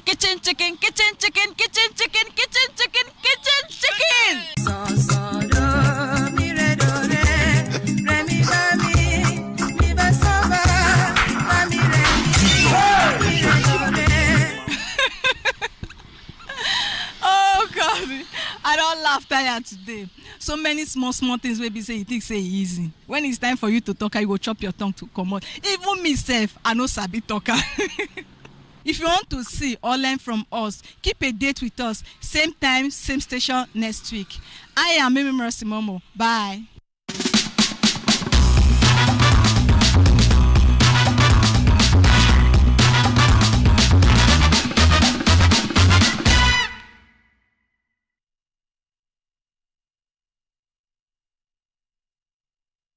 Radiator.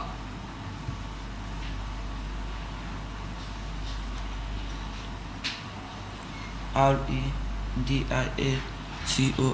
Again. Retiator. Spell again. Re. The E should have been A. So it's Radiator.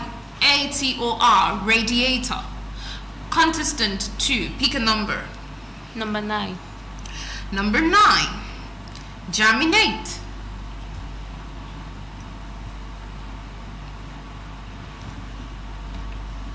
Germinate. Again.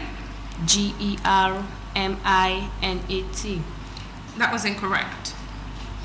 So where did you keep the E? There's an E. So it's Germinate. So contestant 1. Number 15. 15. 15. Succulent. Meaning? It means tender, juicy, and tasty. Succulent.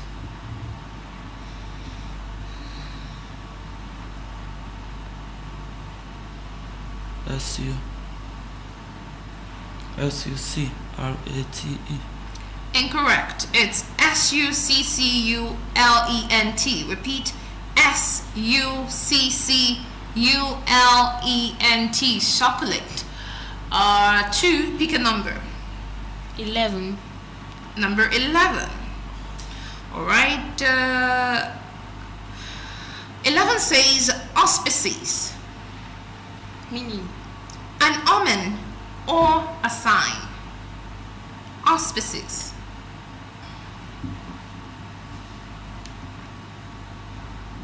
Go ahead. Ausptes. Incorrect. It's Auspices. Repeat. Auspices. Contestant 1, pick a number. Number 6. Number 6. All right. 6. Erosion. Erosion. Erosion. Erosion. Okay, that was correct. Contestant 2, pick a number. Number 12. Number 12. Okay. 12 says galaxy. Galaxy. Galaxy.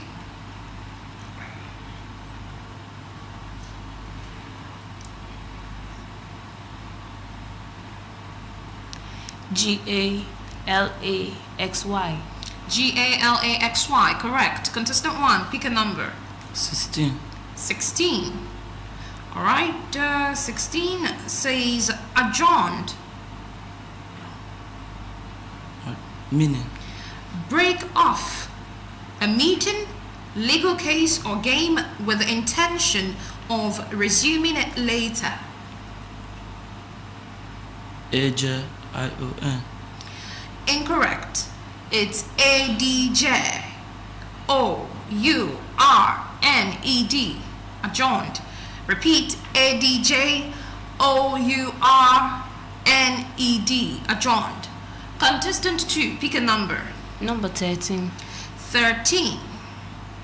13 says hallucination.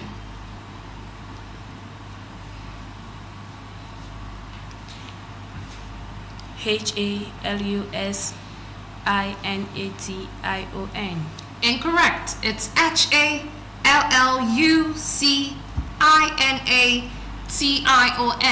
Repeat, HALLUCINATION.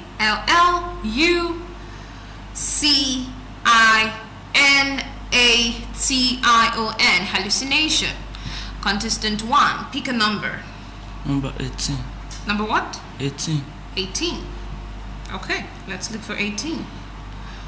Okay, here comes 18. 18 says descend.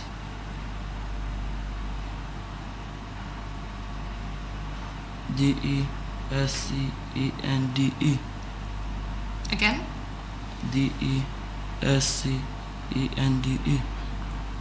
SCENDE. That was incorrect. I don't know where you got the last letter from, which is E, but that was incorrect. It's DESCEND. Repeat, DESCEND. Contestant 2, pick a number. Number 20. Number 20. Okay, where you at? Number 20. Okay, so unison. Unison.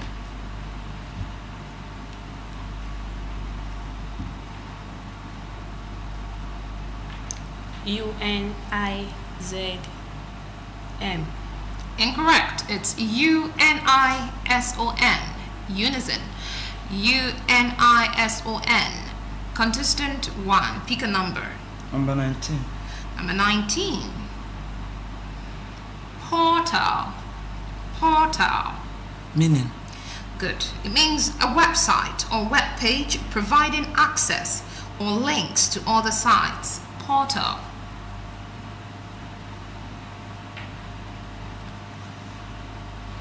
PORTER. TER. Well, that was incorrect. It's PORTAL. PORTAL. Portal. Contestant 2, pick a number. 21. Wrinkle. You know what wrinkle is? Wrinkle, that line you get to see on someone's forehead. Wrinkle.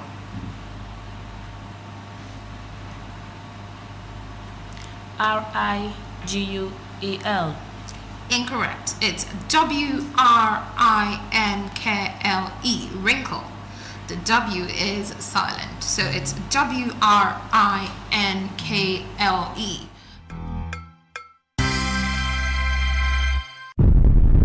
Now, wow, what is all this now? So because you borrow me money now, you want to embarrass me? Why? Are you cheating on your wife? Yes. What kind of mental question be that? Be in charge of human resources. Oh yeah, because you the way I say you are resourceful. So therefore, you'll be able to manage human and natural resources because you are also natural. See, as I did like this, what did I wear? Nika, waiting Yoruba they call them Sokoto. Very good. As I did like this, that they go Sokoto. They will arrest you and you will explain to them by yourself that you were just Just carry speaker, go to the bus stop and start shouting. I borrowed you money. What is all this now? In fact, as I follow you talk, I look at him. I look at him as I follow you talk now. For where you there now? I do express for Government Bridge.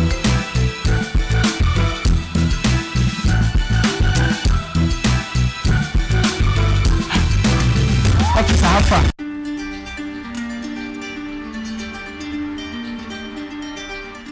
I believe in Ugbazona I practice it. Actually, my father was a farmer. Namunako over on your lubo. And the Nazukwa mana ọ na-akọ ugbo ebe obodo Igbo. O jechala akọmọlụ ugbo na some parts of the country. Na-akọ ugbo dị ya na nnukwu. Mụnwa sokwa na-ejekwa oge ahụ anyị na-eje school. Wee lụkwa na ahụ na mụ ebidogo mgbe na-alụkwa ọlụ Igbo na-emekwa ife gbasara ịkọ ugbo no varieties. So bịakwa n'ebe a bụ my ụlọ m dị ife anyị nọ na kịta. Mgbata na ebe a. Tinyechakwa ụmụ ife ụfọdụ ma akwụ palm tree. Ife m na-akọ enwecha m akụ oyibo. I have coconut, enwecha m mango, enwecha m moringa, enwelu plantain, enwe m banana of different species. Enwekwa part of the compound n'isi ụlọ ebe m na-nkọlụ ji and egwukwa m ji anwa some of it wụsakwa ya emetụkwa anya ewunye n'ite anyị elikwa.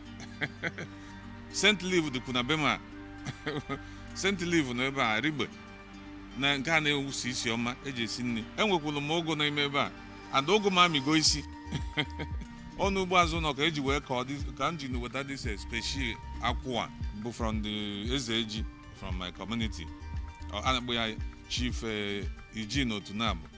This Ezeji o winugo award na ịkọ ugbo ma ịkọ ji ma ife niile na ukpo maka abụ m onye ukpo na ukpo dunu kọfịa o winugo award na ịkọ ji ma ịkọ ife ndị ọzọ niile.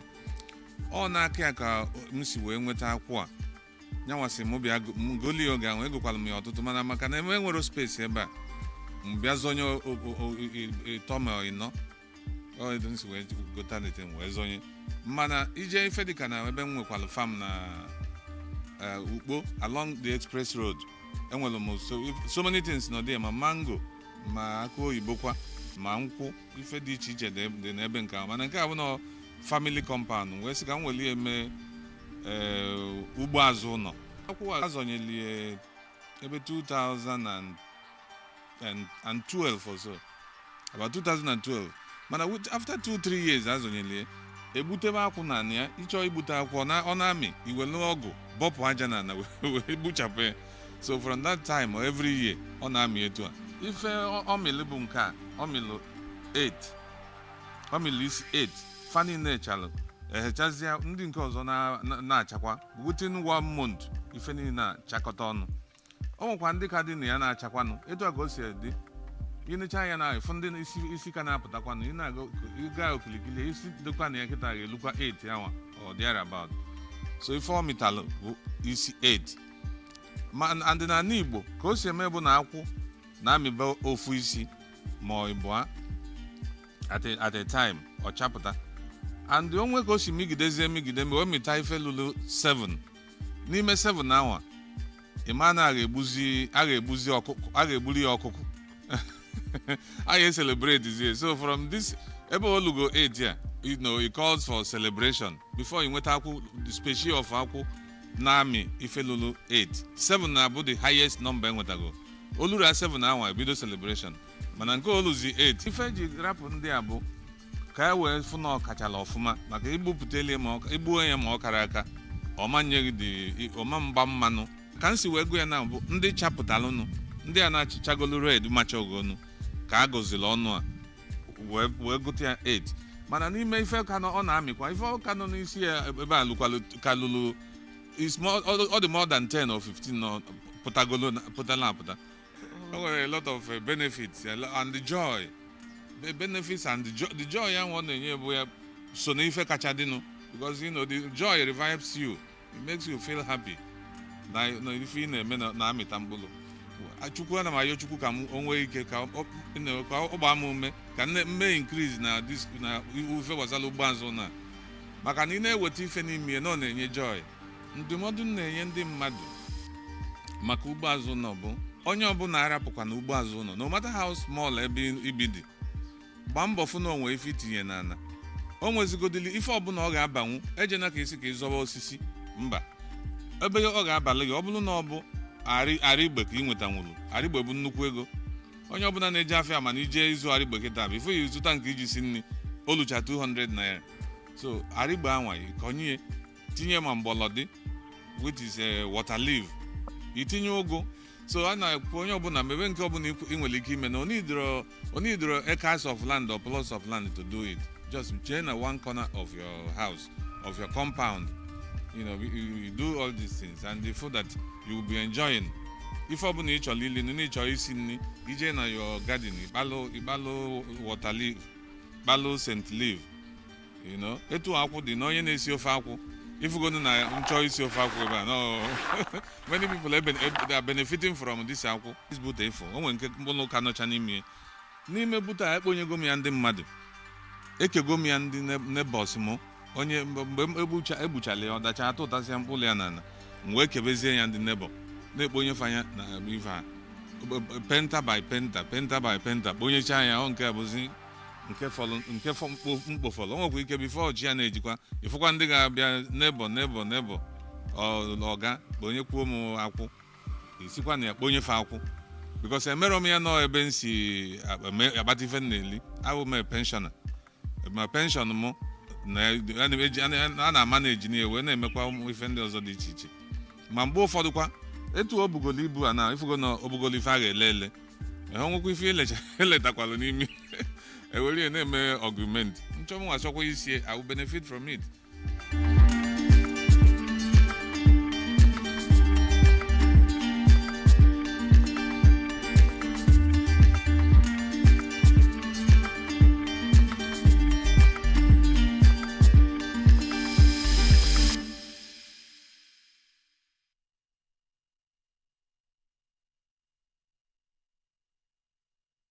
All my friends have gone home. I was thinking you can give me a ride. Me? Give you a ride in my car?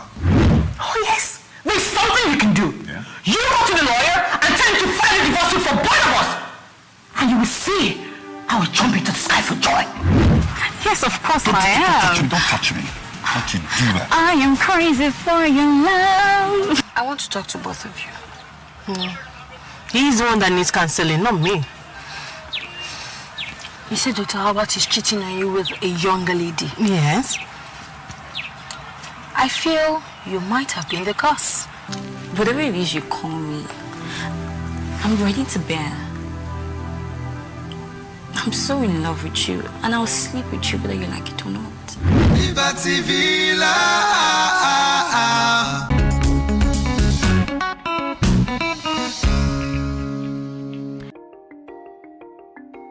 Childbirth can stir up various emotions from joy and excitement to fear and anxiety.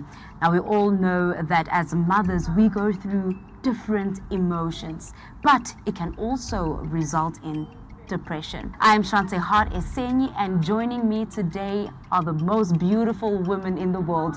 We are joined by our psychologist Mashudu and our beautiful postpartum depression overcomer, Mary. Hey ladies! Hi. You guys are lovely. Thank you too. How are you guys feeling? We're quite excited. Feeling so excited. Right? It's quite an honor to be here. Right. Now most women and people get this all mixed up. So Mashudu, can you tell us what the difference is between postpartum depression and baby blues? So baby blues are quite normal. Childbirth is quite a traumatic experience and process that brings about varied changes, emotionally, physically, and in terms of general hormones that women go through. And it's quite common for women to experience baby blues where they feel a bit saddish, they feel a bit overwhelmed, they feel sometimes they don't have energy, sometimes due to the loss of blood, for other health-related complications. That usually subsides within a period of like 4 to 5 days. However, how it differs from depression is that the mood will continuously be persistently low.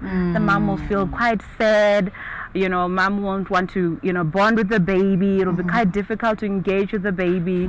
Often you'd find mom keeps to herself, does not want to connect with family. And sometimes moms also don't know in terms of what is the expected role with the enormous pressure that society places on women to return almost to normal activity post-birth.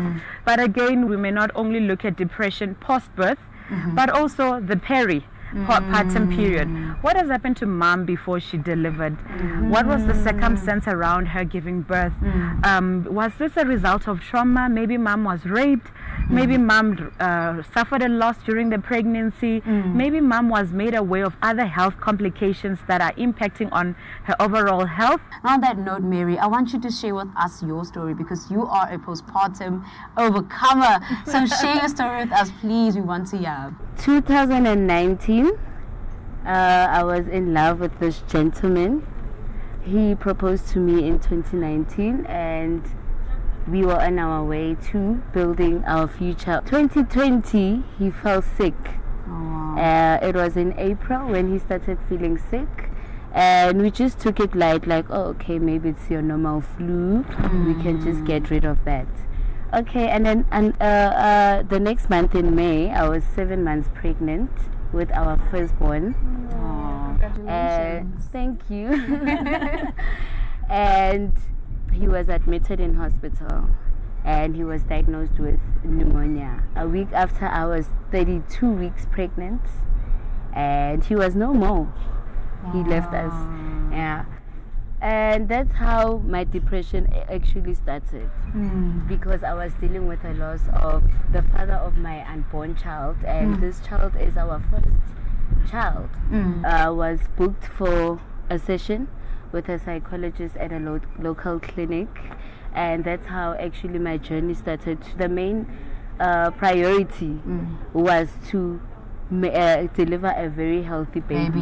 We thank God for a healthy birth and our condolences to you. Thank you. How are you holding up though? I am strong. Today I can stand here and talk about this because at first when someone actually start asking me about that, I'd literally instantly be emotional. But now I can see, like looking back, I have healed. Such a wonderful thing that you managed to overcome depression, because you know, as Africans, we know that it's frowned upon. We do not believe that depression is a thing. If you go to your parents or to anyone and you tell them that, listen, I'm depressed, they tell you to go pray about it. Studies are showing that in Africa, postnatal depression is quite prevalent. But it's also not all moms are getting treatment, and it's important again to have this conversation on how can we normalize not being okay. It was even much better when I was pregnant, while I was still pregnant, because I was still processing this whole thing. However, after I gave birth, that's also when this depression was. When did you know you had postnatal depression? What was like the it thing, like, I think I'm depressed, I need help? What were you experiencing? I was experiencing sleepless nights, and I wasn't taking like my normal routine quite well. Because sometimes I'll just break down and just feel like, what's the use? This person is no longer here. Why am I still carrying this? Like I was even having like suicidal thoughts that he's gone, so let's just follow him, me and the baby. That's how I noticed that I need help as soon as possible. When is it too late to seek for help, and what are the dangers of that? The dangers, we know it can lead to suicide or homicide, where the mother will kill the baby and maybe attempt to kill herself as well. However, depression is one of the most treatable mental health conditions, and it's important if it's not identified early to get treatment as soon as possible, because the negative consequences can result in loss of life. It's important as well, families, to know what does depression look like. I'm happy that she shared with us what her journey was. You know, she went through very difficult, psychosocial stresses, and also, even though there were the support, it did not take away from that. She was still feeling sad, and that mood was persistent, for a period of time, way up until she also sought help. Mary, what is your advice to women who go through postpartum depression? The first biggest step to healing from postpartum depression is to talk. You need to talk. Someone that you think that this person I can trust. It doesn't need to be someone close to you. It's as long as you find someone that is going to give you an ear, because what most women struggle with depression is because they don't talk about it. The more you talk about it and the more you let your emotions out, that's how you start healing. So my advice would be firstly for mothers to know that it's okay not to be okay. Pregnancy is a risk. It comes with a lot of complications before, post, and after. And that if you may be experiencing excessive depressive episodes and feeling a sense of loss or a sense of fatigue that is quite overwhelming for you, and that you find that you're not either sleeping too much, sleeping too little, even having thoughts of finding it very difficult to bond with your baby, to seek for help. But also my message for society is, let's normalize childbirth. Let's also not place enormous pressure on women, especially with the image post-birth. Let's also maybe on a governmental level to say, let's integrate mental health screening. When you're going for your antenatal, let's check in as well for moms. Mom, how are you doing? How are you coping with the pregnancy?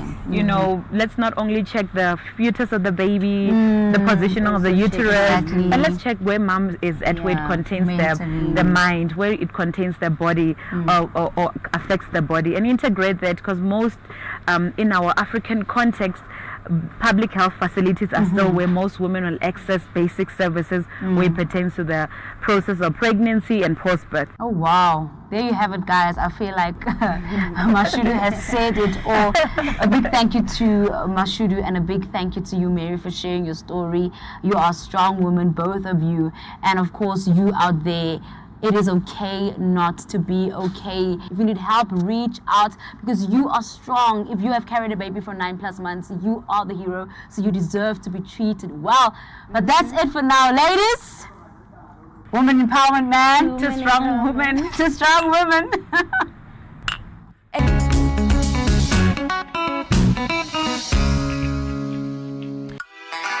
Niger people way. Nonsense.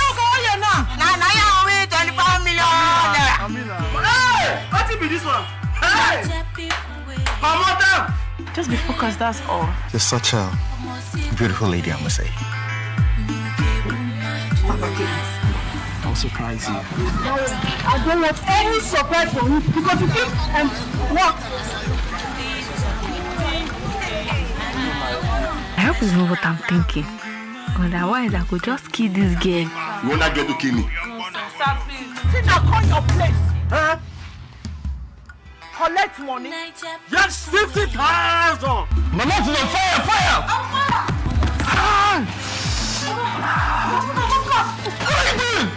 Niger people way.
Good day, yes, you're welcome to another beautiful episode on Tears World, and this is the discussion segment. My name is Lioness, and here with me is Eniola Pong.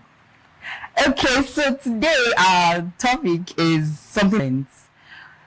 Do you have like something to say? Social media role and influence. Yeah. Okay, so it's basically just discussing talking about social media on people. On people. Okay. Not just people now, young adults, majorly, yes. Basically the Gen Z generation. Exactly. But I think most people feel it's bad, or the bad sides are the ones that are like outside. Yeah, thank you. So for instance, social media could how do I put it now? There's this word I'm trying to. It could influence. Is that the word you're it using? Okay, influences, yeah, definitely. influence. It actually influences. But our parents, for instance, would ask you, "No, don't press your phone too much. You're doing this. You are always Like always on your you're phone." Thank you. They don't. You could be doing good stuff with it. That's you true. You could be a content creator, right? Yes, you could be definitely. making 6-figure from adverts and stuff on social media. Yeah. But your parents don't know about it because the idea right there in their head thoughts of social media. You're doing something wrong, yes. Yeah. So I feel like for me, yeah, social media actually has the good side and the bad side. That's what I feel for me. So you see some people, most people, the reason they want to be out there, they're pushing themselves is because of what they see on social media. They see other people, other young adults pushing themselves out there, and then you're like, okay, if this person can do this, I want to do it too. You get, but it also has its like negative side too, where you see some people and then you start making wrong decisions. Do you get? Okay, say for example, you see this person dressing indecently and all, and then you like, oh, okay, this person is actually getting likes for dressing like this. Okay, how about I do the same thing? So I feel like that's one of the sides that is actually has like an influence. When you see these so-called celebrities, like, oh, they're making money from this thing, you see them doing some kind of things online, and then you're like, okay, this person can do it and go scot-free, then who am I? Forgetting the kind of family you're coming from. Because there's some people that, my dear, there's some pictures that your mother will see online of you are gone, like you're literally gone. So I feel like they need to, like, social media needs to be curbed in a way. Like, you have to be conscious. Yes, I think that's the right word. You have to be conscious of what you do on social media, because the influence is it's high. You're seeing people every day. You're seeing people. I don't know if it has ever happened to you where you see something and you're like, oh, look at this person. Maybe you see a good classmate of yours, and then you're like, this person is going like it's skyrocketing. Yeah. So, but I feel like you shouldn't believe everything you see on social media. I was going to say that, right? Not everything on social media you see is true. Now, these people, it could be, for instance, I'll take an example from dancers. Okay. You know, the way you see dancers on social media, you always see them with this kind of outfits, with this kind of slides, with this different things. They are always in like really clean areas. Yeah, I don't really mean clean as in clean, but I mean really, sophisticated. Thank you. Really sophisticated areas, and they are always happy. They show you. They show you. They show you happy, right? They always have everything set up for them, but it's really not like that in real life. Yeah. But when you meet these guys face to face, one on one, you get to know. With them, you get to know, and this is much far from it. Yeah. So you see, you shouldn't let social media actually define who you are. Who you are should be based on what your belief, who exactly your parents raised you to be, and all.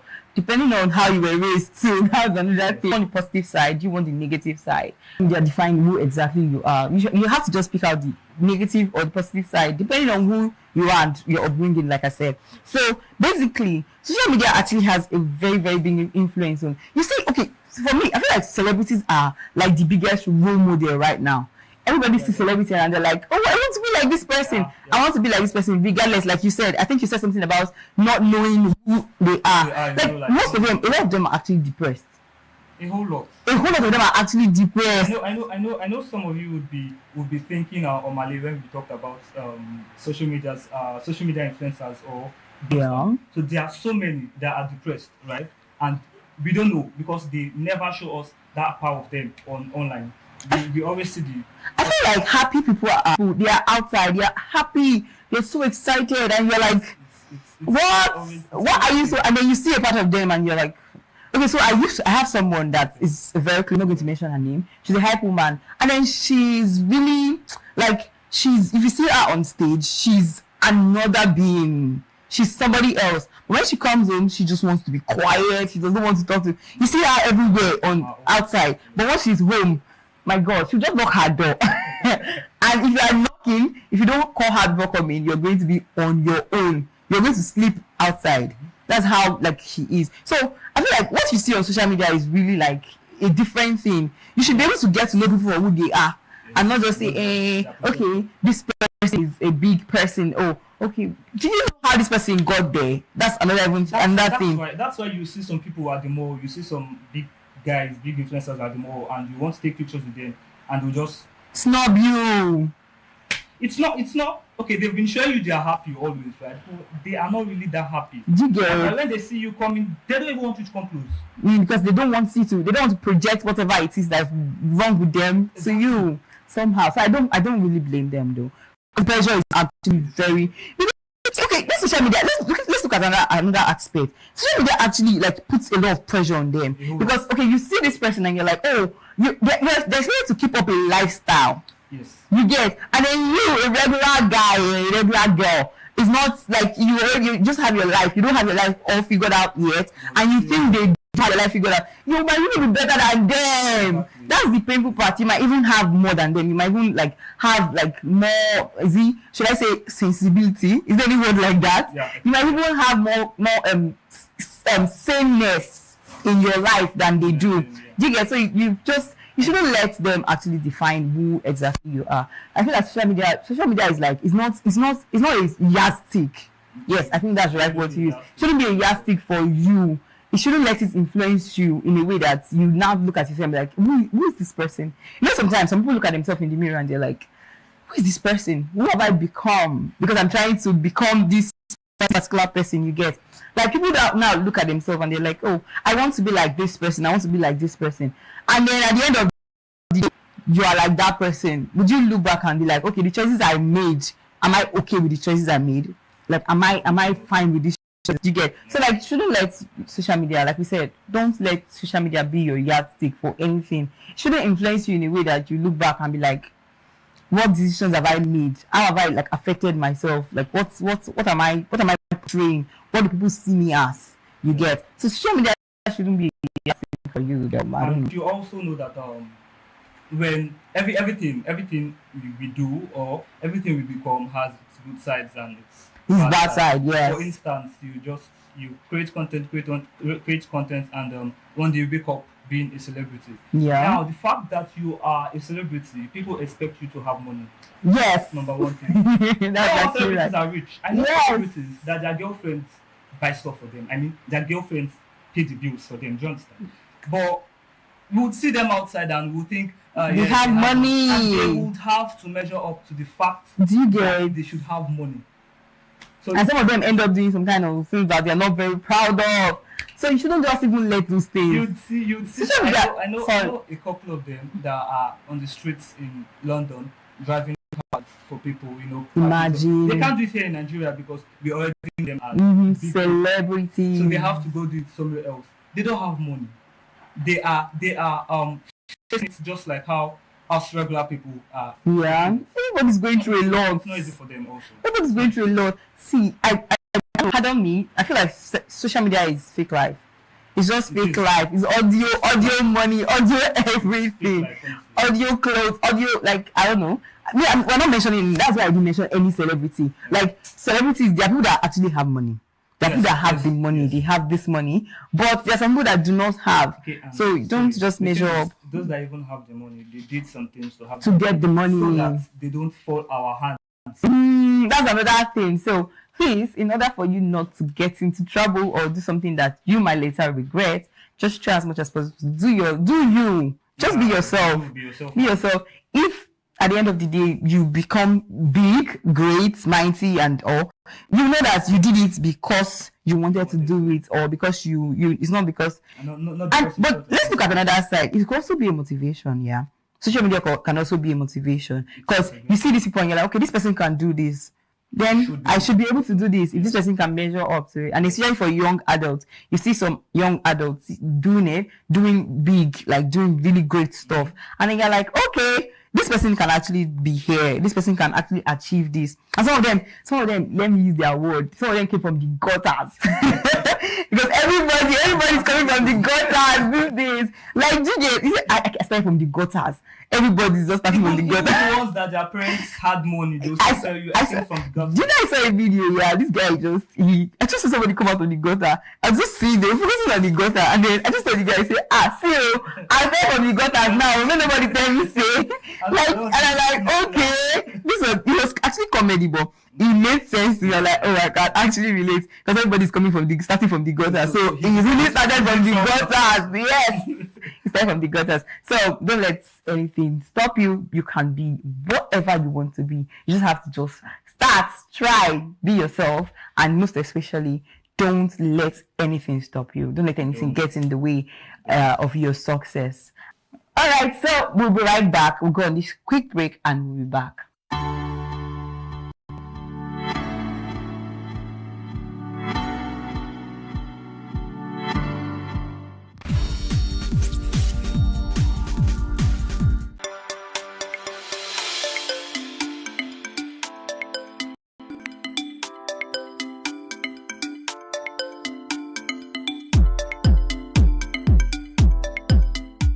Yes, you're welcome back.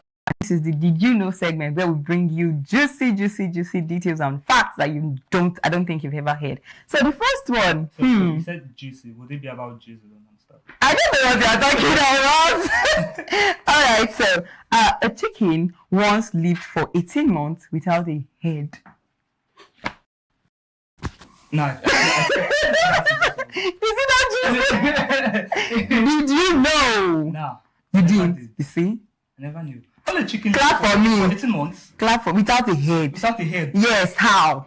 Was he a living dead? I don't know. Maybe somebody like you just run his head away. All right. So also, did you know that all the world's bacteria stacked on top of each other would stretch for 10 billion light years? I agree. Has to be. Yeah. Because do you know the amount of bacteria we have in this world? Like they're everywhere. Everywhere. Look at the way I looked at you. On our chairs. Your hand. Exactly. Come on. I have bacteria there. Everywhere. Okay. Also, did you know that wearing a tie can reduce blood flow to the brain by 7.5%? If I wear tie again, no, let me know. Anybody that is wearing tie, don't. So that's actually very true. So also, did you know that the fear of long word is called hippopo? That's a long word. Now, why don't you make us? I leave it for you. The fear of long word is called hippopotamonstroses scriptal. No. Ah no, this is too much. This was no book. Too much. I didn't think I'll get there. What? Hey, no, please. The fear of long words. That is actually true. Yeah. All right. Also, do you know that the world's oldest dog lived up to 29.5 years old? Yeah. Like for you? Like, have you had a dog? Yeah, my grandpa's dog. Okay, how old do you think? Died early. Hey. So sad. So I think my grandpa's dog D lived around let's say 10 years, 8 to 10 years. Whoa, that's. I knew D when I was a kid. I grew up knowing D. So whenever I go to my grandpa's place, I always see D there. See, he said D. I think D is a person. I think D was. He was not like a person to us, though. He always scared us then. Yeah. Kind of Leah got to like. I feel like once a dog becomes a part of the family. Okay, so did you also know that the world's oldest cat lived to 38 years and 3 days old? I thought they said cats have 9 lives. What happened? Why did he die? It's 9. 9 times. 9 times. I don't know. I'm just saying. Okay, also, do you know that the sun makes a sound, but we can't hear it? Pooh. Tum. It sounds like alarm. It's a phone deaf. I don't know what you're talking about. Ultraviolet waves. We could be sun deaf too. See? Be like him. He's very smart. Alright. Also, did you know that Mount Everest isn't the tallest mountain on Earth? We have Mauna Kea and Mauna Leo in Hawaii. The twin volcanoes are taller than Mount Everest due to 4.2 kilometers of their height being submerged underwater. The twin volcanoes measure a staggering 10.2 kilometers in total compared to Everest's paltry 4.6 kilometers. So like they are from underwater. Like if you measure it from underwater, like they are the. Yeah, but it's so sad for them because now we can't see it. Now you know. Yeah. Maybe in another world, you guys should start from the base. Another world. Are you serious? Now you know. We brought you different facts. And we've come to an end of this particular segment, and we would see you in the next episode. Okay, bye. Bye.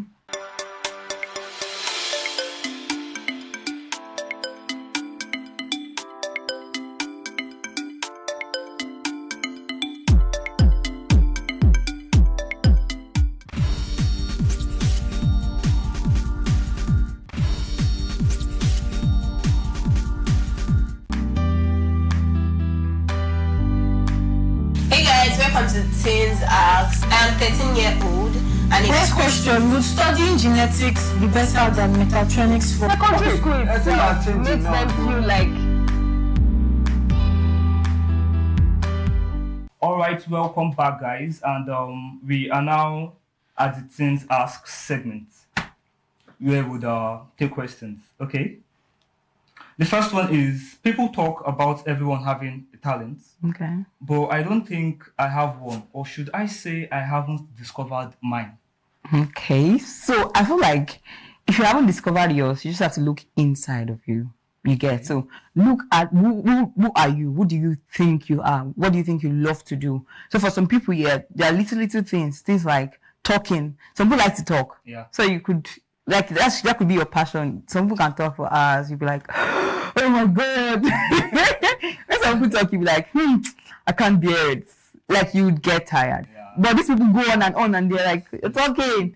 And so it could be their passion, like it could be something they're interested in. So that could be your talent. Like you could channel it into different this thing. There are people that even that are motivational speakers, there are people that are presenters, it could just become like a passion thing for you. Like so whatever it is, look inside of you, like take it. You could take a break. Yeah, just take a break. Take a break. Listen to your inner self. Yes. Breathe. You can do yoga. I feel you'd always get what you are talented at from your hobbies. It could be cooking. It could be you probably love watching cooking videos. You always love to try out new cuisine recipes. Yes. Yeah. So that could be your talent. Just look inside of you. Exactly. So the second one is, I started dating my boyfriend 4 months ago. Okay. I'm 19 and he's talking about settling down already. How old is the boyfriend? And, I'm just a 200 level student in university.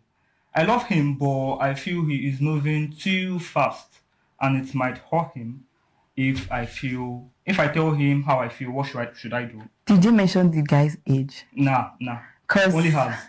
She should have mentioned the guy's age, because what's the 19-year-old doing thinking about settling down? You're supposed to be focusing on yourself. I don't know if it's just me that feels so. Yeah. You're supposed to be focusing on yourself. That's the time for you to build character, like build your mind, build who you want to be. Like that is the time for you to focus on yourself. It's supposed to be a me time, a time where you're not even supposed to be in a relationship. Sorry. I actually know a 19-year-old that has been thinking of settling down. So I feel it depends on how you feel mentally. You know, some people feel older than themselves. Yeah, they are true. Older than their ages. So yeah. So sometimes you could feel when I settle down, okay, I have a little job now. I can continue this job. My boyfriend or girlfriend has this job also, and but what if something goes wrong? You didn't think about that. But what if you are 29 or 30 and something goes wrong? Yeah, true, but still, what are you? I can't go. If I'm 19, I don't tell me that I'm thinking of settling down. So you send me back to school. I say, see, you're going to be there till I'm ready to release you. No, like, because I feel like a 19-year-old should not have any issue. Especially now, in this world now that everybody is trying to like make a name for themselves. Yes, I know you could do it in your husband's house, I know, but I feel like you should be able to find yourself first before you can actually say you want to settle down, because you've not found yourself yet. You're still undecisive. Is it indecisive? Yes, indecisive about me that have issues making decision of what to eat. I'm going to call, hello baby, what are you going to eat today? Rice and spag. Are you going to use fish or meat? Like, yo, I'm going to literally be on you are coming into something you're not prepared. Like, you get, so she has to be prepared. Even see, if she's 20 and she's ready, she thinks she's stable enough mentally, financially, because see, you might say, okay, the guy has money now, but at the end of the day, no man wants to marry liability. No. You're still in school. Okay, and he's finished school. So the third one is I'm 17 and plus size. Okay. Not extremely big, but Just a I plus look size. older than my age, and older men call me too. It makes me feel some kind of way about myself. I don't know what to do. I have tried losing weight, but it's not working. Sweetie, just be comfortable in your skin. Good. So, okay, let me use this. Let me use myself as an example. So there was a time that I used to be bigger than this, like not so big, just a little bit. And then I would, guys my age, they would just friend zone each other. They would friend zone you. But see older men, they will not be coming for you. Be like, God, this is their friend. Why are my age mates not seeing me? Like, and then I'm like, if that's how it is, then you have to be comfortable with your skin, like because it's. I think it has gotten her to the point where she's seeing herself in another light and might be affecting her self-esteem and all. So like you have to build yourself. Yeah, other men will definitely come for you because of your body size and all. You are beautiful. Don't let anything or anyone define who you are. You get so. I just feel like just be comfortable with your skin and then tell this man off. Because your lord. They say it's just joking.